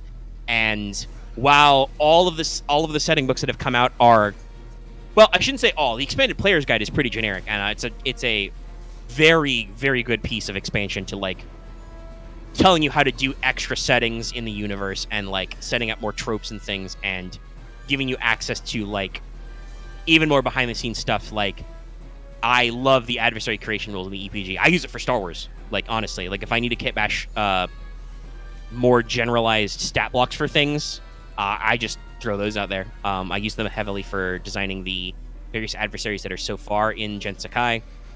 Stuff like that. It's great. Their notes on vehicle stuff is great. I heavily used their tips on spec trees because they brought that back in for specific things, and I like that for certain RPGs to have the actual spec tree element, you know? Mm-hmm. But, the core books they've released, the most of the supplements are specific settings that are technically properties owned by what is now Asmodee company, who, Fantasy Flight is their board and card game wing. AMG, Atomic Mass Games, is their miniatures wing. They have Aconite, a printing imprint for printing all their novels related to stuff, like all those L5R novels I own. And Edge now does RPGs. So they released Realms of Terranoff, which is based on the Descent and Rune Lords. It was a fantasy property that has a couple of board games and briefly had a miniatures war game before they did Star Wars Legion that kind of got discontinued. It's not super popular, but it's a generic enough fantasy setting that it really works. I literally don't know anybody who actually runs it as Terranoff, but it's a fairly robust fantasy setting. For Cyberpunk, they did Underneath the Beanstalk, which is tied to Android Netrunner, a card game that is discontinued because the Fantasy Flight lost the license for the Netrunner card game from Wizards of the Coast, but they kept the Android setting. So Android Netrunner is fairly popular. There are people who still organize like custom cards and like modern tournaments and stuff. So like that's a fairly decent setting, and I think a pretty good standalone for its Cyberpunk stuff. They did one for Keyforge, which was a procedurally generated randomized card game. It was a deck collecting game. That Fantasy Flight put out a couple of years ago. I do believe they're still working on it. It was designed by one of the guys who designed Magic the Gathering, and it's a really neat concept. I think shakes up kind of like how people do card games, because like I said, you don't buy randomized packs, you buy randomized decks, which are decided by like a computer algorithm. So your deck comes with like pre-built strategies, and you don't really edit the deck. You can just, in like competitive play, I think you cycle through like 3 different decks for different matches. Mm-hmm. So it's interesting. But the setting for Keyforge was a science fantasy super kitchen sink setting. So that had a lot of cool rules for like mixing tech and magic. That had archetype or species creation rules with a lot of different features you could add, which is also very helpful for a lot of stuff I've done and that other people will be doing. So like every new book has added a lot to it. And the next book they've got coming up is Twilight Imperium. Yeah, they aren't custom. I figured they weren't. But you can, I believe you can swap between decks for certain like matchups, so you can like get some variation in. But they're designed to be, you just buy the deck, you open it out of the box, and you have a playable deck. And obviously some decks are like better than others, but you know, it's mostly about your inherent strategy. So I think that was it. That's all the book for. Yeah, I was just double checking. Realms of Terranoff, Secrets of the Crucible is Keyforge, Shadow of the Beanstalk, EPG was very vital. How did I And obviously you can backport a lot of stuff from Star Wars. A lot of people have made a lot of hacks and mods. Not only have I made a couple of functional hacks, but also I know a lot of people. There's one guy out there who's done a very robust job converting all the Fantasy Flight 40K RPGs to Genesis, like Dark Heresy and the related games. While I have a soft spot for certain of those game lines, I've joked about wanting to suck some of our regular gaming boys into maybe an Only War campaign, just to see if the funny. I don't know if Lucky would play in that. I don't know what role he would be, but I need somebody to play Commissar. Again, I don't feel comfortable enough with how 40K like actually plays to be like I can do this.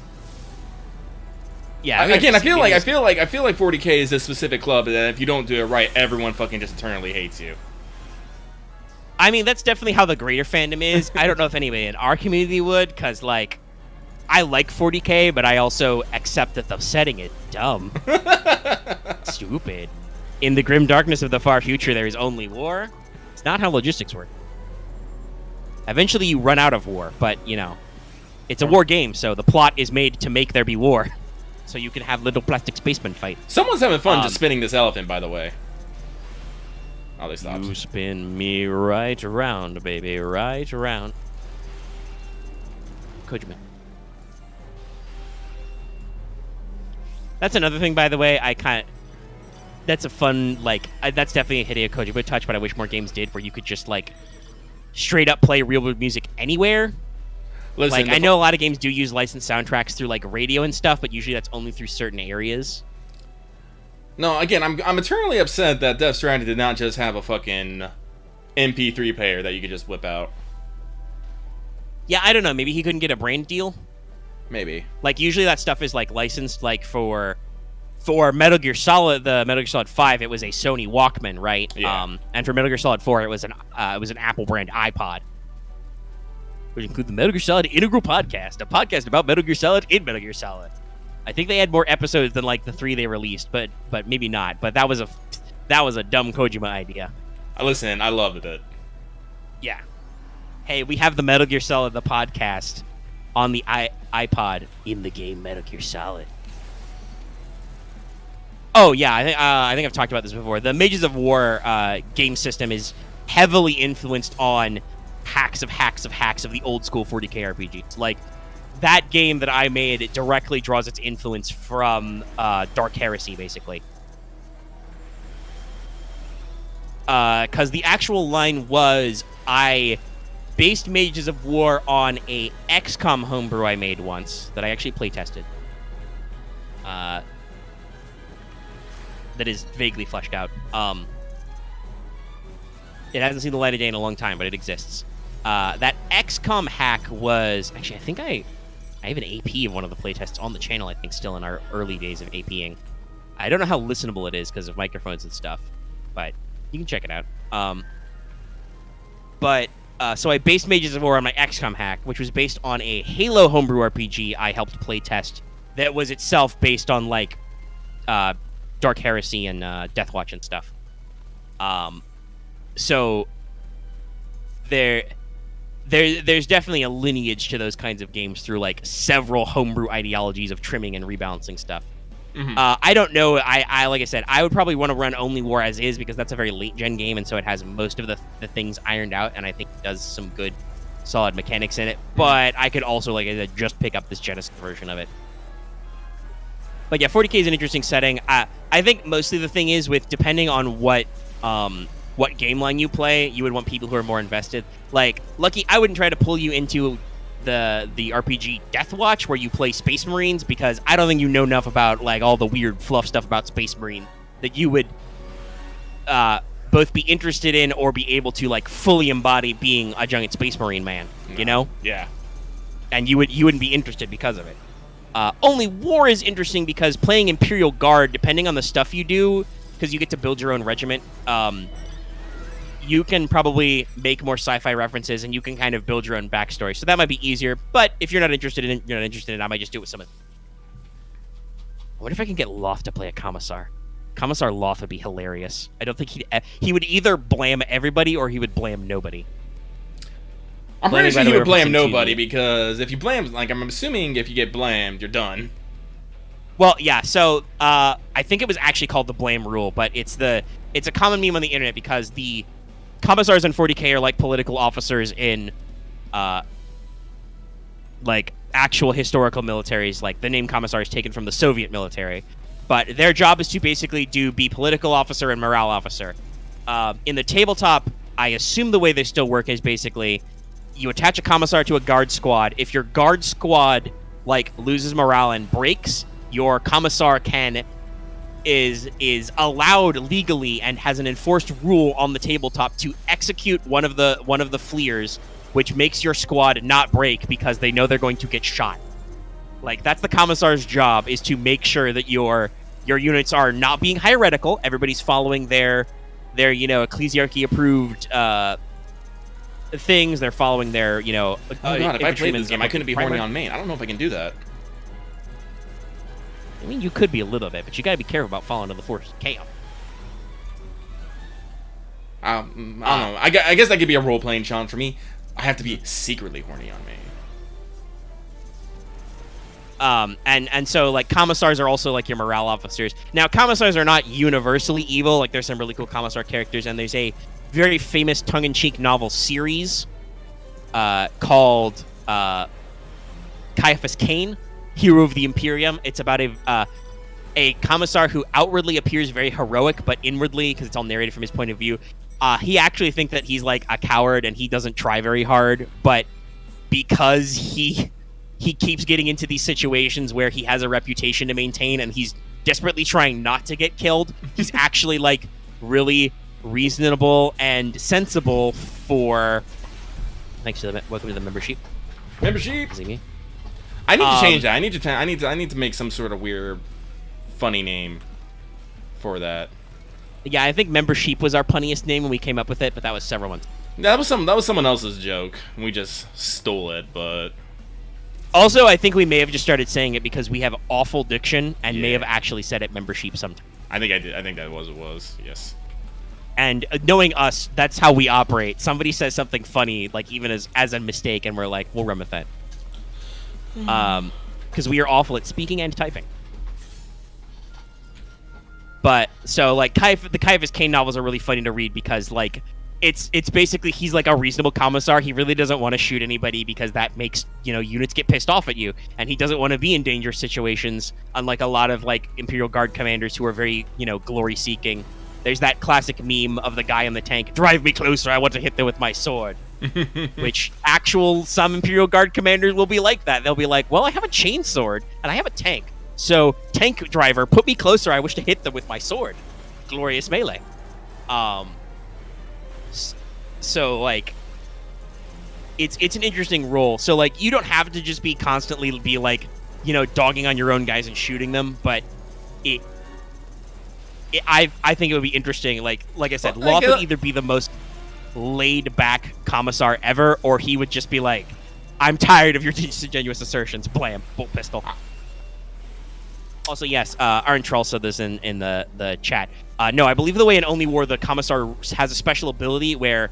So to make... Because the Imperial Guard is a swarm army, basically. Like, on the tabletop, you're supposed to have shitloads of basic dudes, you know, interspersed with, like, commanders, armor, heavy weapons, shit like that, right? So, to make the RPG feel more fleshed out, I actually stole this rule, basically, for Mages of War. You have the Comrade rule. So, you have an NPC who is attached to you who can, like, support you and take special action to help you. Like I said, I basically stole this rule for an optional rule for Mages of War if you wanted to make units feel more. So I believe one of the Commissar talent special abilities is that if somebody in the unit is going to fail a fear test or a sanity test or something, they can execute that player's comrade so that player doesn't instantly die, to basically make them unfail that fear or morale test. But then you have to replace that comrade. Oops. I mean, like, as I said, right now, as long as they don't have to do something that's super lore heavy. Oh, death! Like, I'll probably can't, because I'm like, here's the thing, I'm willing to give anything a try. Yeah. I mean, it would depend heavily on who I got organized for such a game and who was in it, because, like I said, there's a whole, like, regimental creation, because 40K, historically, I don't know how much they are now. I know that they have more limited options with, like, sculpts and packages. But, like, 40K used to be very heavily about customizing and kit bashing your dudes, so that is preserved in the RPG. Literally, one of the steps of character creation is you create your Imperial Guard regiment, because as you would expect from a giant, expansive, xenophobic space empire, the way the Imperium of Men works is they basically, if you are an Imperial world of any given size, they levy basically regiments of Imperial Guard from you. So every Imperial world should be able to put forward at least one regiment, and obviously very populous worlds can get multiple regiments. But so you have this whole regimental customization. So you pick like your basic equipment, your doctrine. So like you guys could be anything. Hypothetically, my players could be anything from like a tank, an armored regiment. So you would have access to tanks and probably be a tank crew because, again, on the tabletop, the Imperial Guard is an army known for their very impressive armor element, very impressive vehicle combat. You guys could be a jungle fighting regiment like the infamous Catachan jungle fighters, who are all basically just Rambo and Arnold from Predator XPs. All of them, even the women, especially. Nice. to, like, you can be Rough Rider regiments where you're basically a cavalry regiment because, yes, sometimes transporting living creatures is more infrastructurally sound than giving everybody, like, motorbikes. So, you know, there's a lot of variation there that we could do, so I don't even know, like, what your doctrine would be. My general outline I would probably start softball and basically be like, okay, you guys are assigned to a planet where you are fighting, basically rebels, like Imperial Guard or PDF forces who have, like, separated from the Imperium. I think that's even in the core Only War book. The Severan Dominant is like a splinter faction. They're all still humans and they have human tech, but they think that they have a better way to worship the Emperor of Mankind and stuff. So they're, you know, splintering off from the main government. So, like, you'd be fighting rebels, and then maybe there would be a slight chaos component, and, like, as a high level, be something like maybe an Orc Wa comes to town, or maybe, oops, you're on a Necron tomb world, because that always happens, and then you have to fight Robot Terminator, Egyptian Robot Terminator. Well, Alien Terminator. Terminator's already robot. Egyptian Alien. Yes. Man, people love pulling out the Egyptian card. Well, so I think that was a weird synergy thing that 40K did. So, like, the original Necrons were just Terminators, right? Yeah. They were giant silver robot skeletons with creepy green guns. I think they did maybe have... they had, like, crypt spiders. I don't even think they had, like, scarabs. I mean, their tombs were, like, pyramidal, but, like, what else do you want for, like, a weird, you know, tomb-based race, right? Oh, I'm sure for your endgame, you'd love to go to Terra and see Big E himself and get a skeletal ped pat. Well, that's not how Only War works. Or would you prefer to be invaded by Dark Eldar Corsairs? No, the answer is no. If you can choose to never meet a Dark Eldar. Can I just stay home? No, you're in the guard, son. You cannot stay home. You volunteered or were conscripted. Now you serve in the armies of the Emperor of Man, boy. God, Emperor of Mankind. Purge the heretic, the Xeno, Daemon. But yeah, so, like, but the original Necrons were just like I said, they were just spooky robot skeletons. And then when they decided to give them more individual character, they were like, what can we do? Well, in Warhammer Fantasy, we have this faction called Tomb Kings, which are basically just a zombie mummy army. What if we just made the Necrons Tomb Kings in space? And now Necrons are Tomb King in space.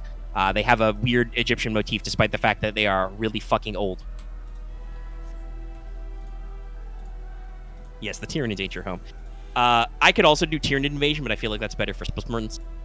It would probably, like I said, the end game would probably be like you start fighting normal humans. Maybe we get some Chaos Cultists involved. Maybe like a mid-boss is you fight a single Chaos Space Marine, a single Heretic Astartes, which should be pretty baller. Those guys are pretty creepy. And then it's like, oh shit, you thought the problem was solved, but no, oops, high-level Xenos.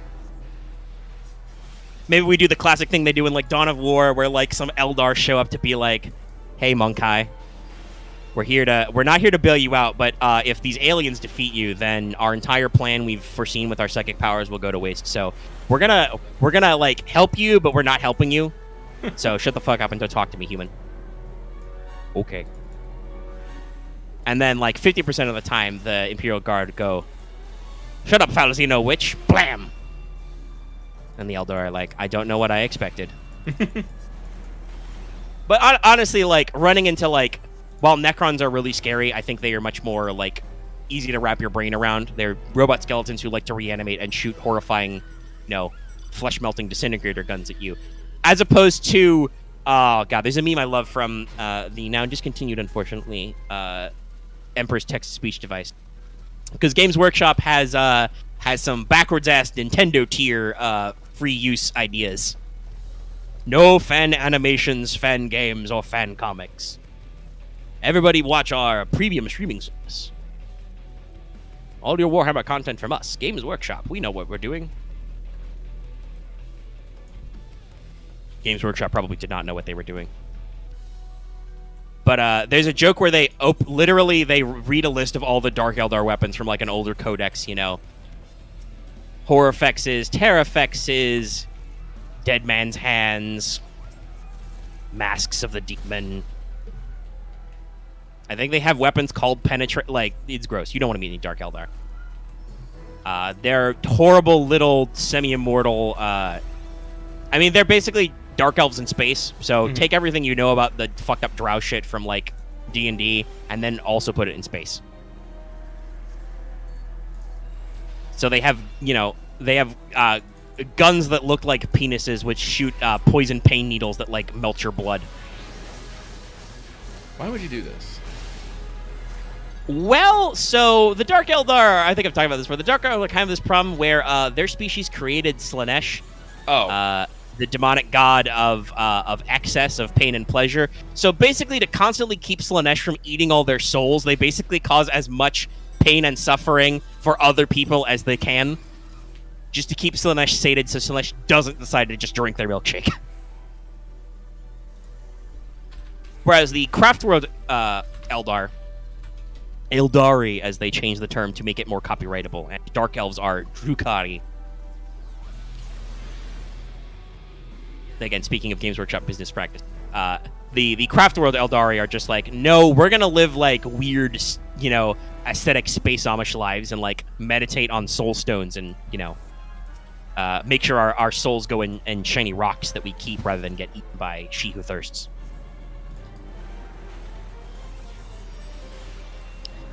But anyway, that was a deep discussion about Genesis. I got sidelined about because I talked about 40K and Lucky had some. I was talking about how Edge is doing articles, and their next supplement is, I believe it's called. LinkedIn. Check. What was it called? The actual book is Embers of the Imperium. It is a Twilight Imperium supplement, so probably a generic space opera supplement as well. Okay. There's interesting things happening in JP right now, in FGO JP. Oh. We've got an interesting Christmas surprise of some story content which is now accessible. So if you are concerned about spoilers, probably don't look at certain Twitters right now. Be careful on YouTube. Don't look in our spoiler channel on our Discord. Oh okay. No. But they actually like had an article where they talked about like how they chose to do this. So if you don't know, Twilight Imperium is a I believe it's a pretty classic board game. A lot of people know it. It's had like 4 editions and several expansions. It is a like, I don't know if it's a true. I've never played it myself. Maybe I should bust out the old TTS and try it out. But it is. I don't know if it's pure 4X, but it's definitely a 4X styled board game. Like you have a tech tree, you advance down, you build certain units, you take control of certain planets, right? And you control one of these factions of various alien races who are, struggling to like fill the gap in this galaxy after, horrible precursor races have been destroyed and all kinds of other nonsense and stuff. Mm-hmm. So it's got a lot of classic space opera tropes and also kind of like, those kinds of, big boy exploring space kind of games things. And to make the RPG, they had to come up with a premise for it. And apparently this premise has been in their back pocket for a long time. The head of studio, who does the head of the RPG line, Sam Stewart, was actually working with the guys at Fantasy Flight on the expansion that came out.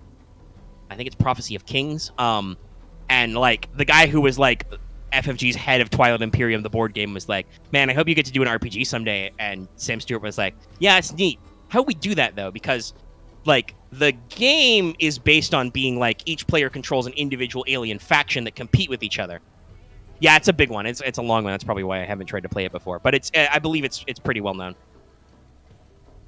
This may actually be a game that people actually play in its own setting, in addition to like Android. God knows, I don't know if people ever want to actually play in the Keyforge setting, but it gives you a lot of funny rules. But they actually, like, way back, this was several years ago, brainstormed this idea, which is you play as a faction known as the Kelares, who are kind of the Spec Ops arm of the Galactic Council, because they're supposed to be like a UN of space, right? But they're about as useful as the real-life UN. They don't actually get a lot done, but every faction is supposed to contribute, troops and materiel, and they're supposed to deal with, like, galactic-scale threats. So the Kelares are, like, their actual military arm, so it's an excuse for all these factions to, like, come together in different races to work together and have access to a lot of different tech, but also you don't have like the silver bullet, right? Like because there's a lot of like political maneuvering and maybe none of the factions want to actually like supply you with shitloads of money. There's some like actual like desperation and timeline built in. You guys have to, it's a lot like the Spectres in Mass Effect, basically, right? Like you have to solve possibly galaxy-ending threats while half the factions in the game setting fucking ignore you or hate your guts or are actively trying to fuck you over, and you can't get paid enough. You don't get access to unlimited budget works, and you kind of have to make your own way. And it's really interesting. They talked about the etymology. The term Kellares is drawn from an actual pre-Roman Republic term. The Kellares were the bodyguard of the Roman kings. It was originally spelled with a C, but they decided to change it to a K in the RPG because, as you know, English has soft Cs, so there would be a lot of weird jokes if they were called Cellares. Cellaries. So they're Kellares. It's a cool name. You know me. I love my pseudo-romantic name. So I'm actually like pretty excited. I also like read a supplement, a PDF. Let me actually dig that up and dump that in Pride Game. That like summarizes all the different playable races and factions. They got all the classic like space opera shit you'd expect. Like you have the humans. The humans are called the Federation of Sol. They are not from Earth. They are from, I assume it would be pronounced Jord because it's like Nordic. It's like the Norwegian or Nordic word for Earth, as in like ground. Here, but I'll post Riot Games. But like they've got a lot of them. There's like a shitload of playable factions of the expansion, so you can be humans who are kind of like average at everything. In the game, they get like extra ground troops and stuff because they're like really rapidly expanding. There's the Hakan, who are like vaguely Arabian or like North African lion people who have a mercantile empire. There's some space vampires, because of course they're space vampires. There's some space turtles, who are like really diplomatic and peaceful.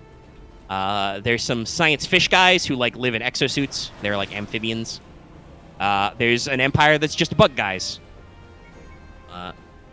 There's the L1Z1X MindNet, the Lizix MindNet. Those guys are obviously just copying the Necrons we just described. They are weird space zombie people. They like cyborg zombies. There's the Nalu Collective, who are like sexy snake ladies. Hey. Government collective, leadership quashish, disposition seductive, tendencies military. I love a woman in uniform, even if that woman's a snake. There's like some space goblins. And then there's more esoteric stuff. There's like the Embers of Muat, who are like living fire aliens who cram themselves into like boilers and furnaces to give them physical shape.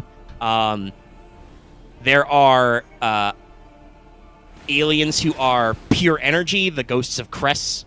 There's the Arborek. They are a plant-based hive mind alien. Literally all their tech is organic, like even their ships, they grow.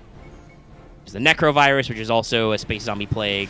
There's the Titans of Ul, who are like giant robot guys who shape shit. The Imprian are like weird aliens from other places. There's several other cat folks. There's some bird people, Sounds very nomads.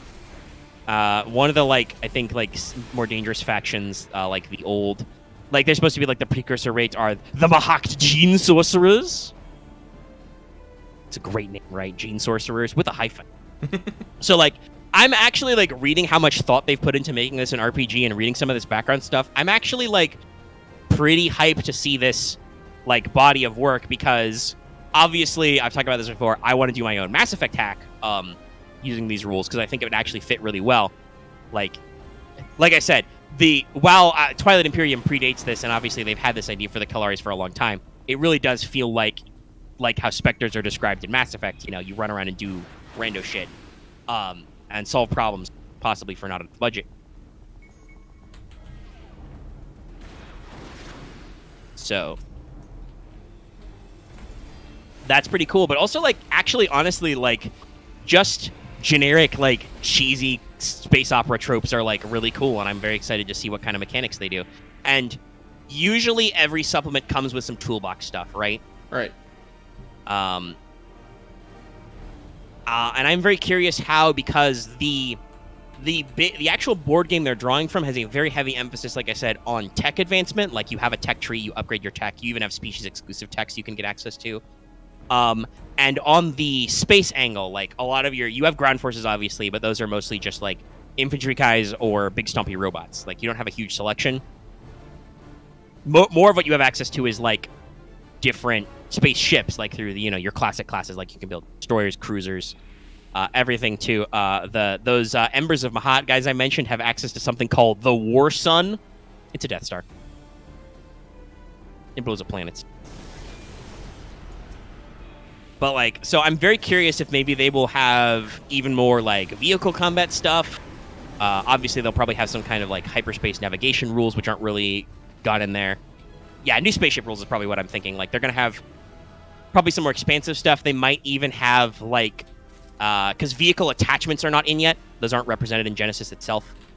They have weapon attachments and stuff, but they did not go for vehicle attachments or mods yet. So I'm wondering if maybe that rule will come back. Because, like, again, upgrading your stuff is, like, a big part of this core game. But I'm also just really interested to see what kind of stuff they have. So I think that'll be early next year. So I'm very curious for that. As you know, I like to mine stuff for, both for, like, to steal for Star Wars, obviously. We've done some variant rules and, like, borrowed some things from Genesis, because Genesis obviously has the benefit of editing. But also, obviously, I steal it for my own ideas because it's a generic game. And I've talked about this before, guys, but in case you didn't know, I like space. I like space stuff. I like hard sci-fi, and I like soft sci-fi. But yeah, that was my last little note I had in my notepad. Cool. I'm actually kind of excited for this new book to come out. It's been a little bit since I, was really keen on a new RPG product.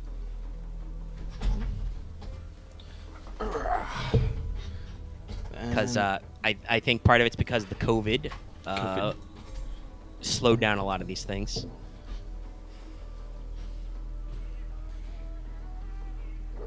Ooh, excuse me. But yeah, that's where I got. You said you had, okay. Well, it's about 11 o'clock at night on Christmas. We've done this for nearly 4:20. Blaze on it. Christmas. We have quite a few viewers. We've made some money. Thank you so much for your donation. So on. And for sitting here chatting with us. We'd love to see you. Obviously, we know some of you are busy on the holiday, but some of you are not been busy with holiday stuff, as you do. So I'm glad to have you all here and to join us, whether you joined us for just a little bit just now or for the whole way. Appreciate you. And if we have nothing more, we should probably go ahead and sign off and do the outro. Go for it. All right. Well, once again, thank you so much for spending this time with us. Happy holidays as well. I actually did, under the wire, squeak out a fun little Christmas thing. It's find on the channel.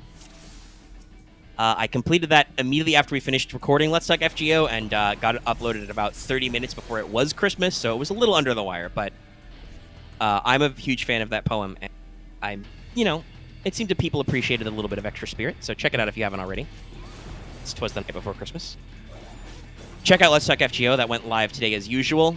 Plenty of news stuff happening there. Check it out. See what we got going on. Continue to support us.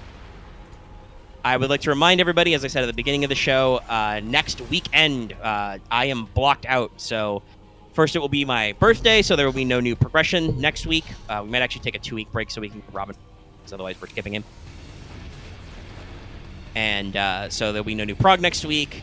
I'm going to pre-record Wanted, so there should be a Wanted on New Year's for Consort Yang. So we'll get there. And Monday, like I said, I will presumably still be free to stream because it's not a holiday or anything. We don't have company yet. So there should be one more God of War stream this Monday. And it'll be next Monday because hopefully everybody's gone by the week. But I will not be recording regular Let's Talk FGO, and I will be not there to record regular What's Up. Lucky, as always, he has the stream keys. He can do as he likes. There was a briefly attempted poll about some stuff while there was confusion because I forgot to use some numbers. Mm-hmm. Groggy. But I'm sure there will still be stuff occasionally. Just because, like we say, we like to create stuff. We like to be here for you. I may be able to pop in for some stuff, but I won't be here for any of our regular recordings. I won't be able to hide away for 4 hours at 11 o'clock at night and cause up a storm. But I can hopefully pop in for stuff. And of course, if you are watching this video on YouTube and you liked it, please give it a like. Give it a like right now if you're one of those 3 people watching that liked it. Do it. Move it or lose it. Move it or lose it in the ocean. Like these people fighting it. No, I don't want to lose in the ocean. I have to start this fight over again if I go into the ocean. Well, then you better hope people start liking this video, Lucky. Ah! If you have any comments, leave them in the comment section down below. You can also reach us at our community Discord. That link is in the video description and on our channel page. Hang out with people, talk about stuff. Like I said, you can find a lot of different channels for a lot of different things if you want to talk about different topics. We're pretty good about trying to keep everybody on topic, but we're not hopefully so anal retentive that you can't, have a little bit of free. If you are new here and haven't already, please subscribe to our channel so you can get more of this sweet, sweet content right to your sub box. And if you're already subscribed, make sure to ring that bell for notifications so you always know when we post a new video or when we stream. It's a great little way to get informative stuff. You can also join our channel membership for access to membership badges and emotes, which you can use in streams. You can even, if you've been a membership for a little bit, you can get access to special shout-out messages in live streams as well, which tell people how long you've been a member. Adorable. And, YouTube is also pushing it pretty hard because I keep getting these ads for memberships. So it's a service that is supported, unlike the dislike button. But, of course, you can always support the show on Patreon. You can get access to the audio episodes for as little as $1 a month or roughly $10 a year. And if you're interested in an annual subscription, we are about to start a new year, so might be a good time to lock in your year fresh with some holiday cash. You get some dollar bills in your stocking. Consider throwing it this our way. Lock in a year. Remains found emotes. As soon as ready to rock it. But that's everything. This has been What's Up. This is the last What's Up of, the last normal one. I called the solo What's Up without Lucky a What's Up, so if he does one without me for like even 30 minutes, he can call it a What's Up too. I will. Also, yes, if you join more memberships, we get more. So, this is your last normal one, though, of the year. So, hope everybody had some happy holidays. We wish you a happy new year as well. And we will see you guys next time. See you in 2022. That will happen regardless. I ended it there.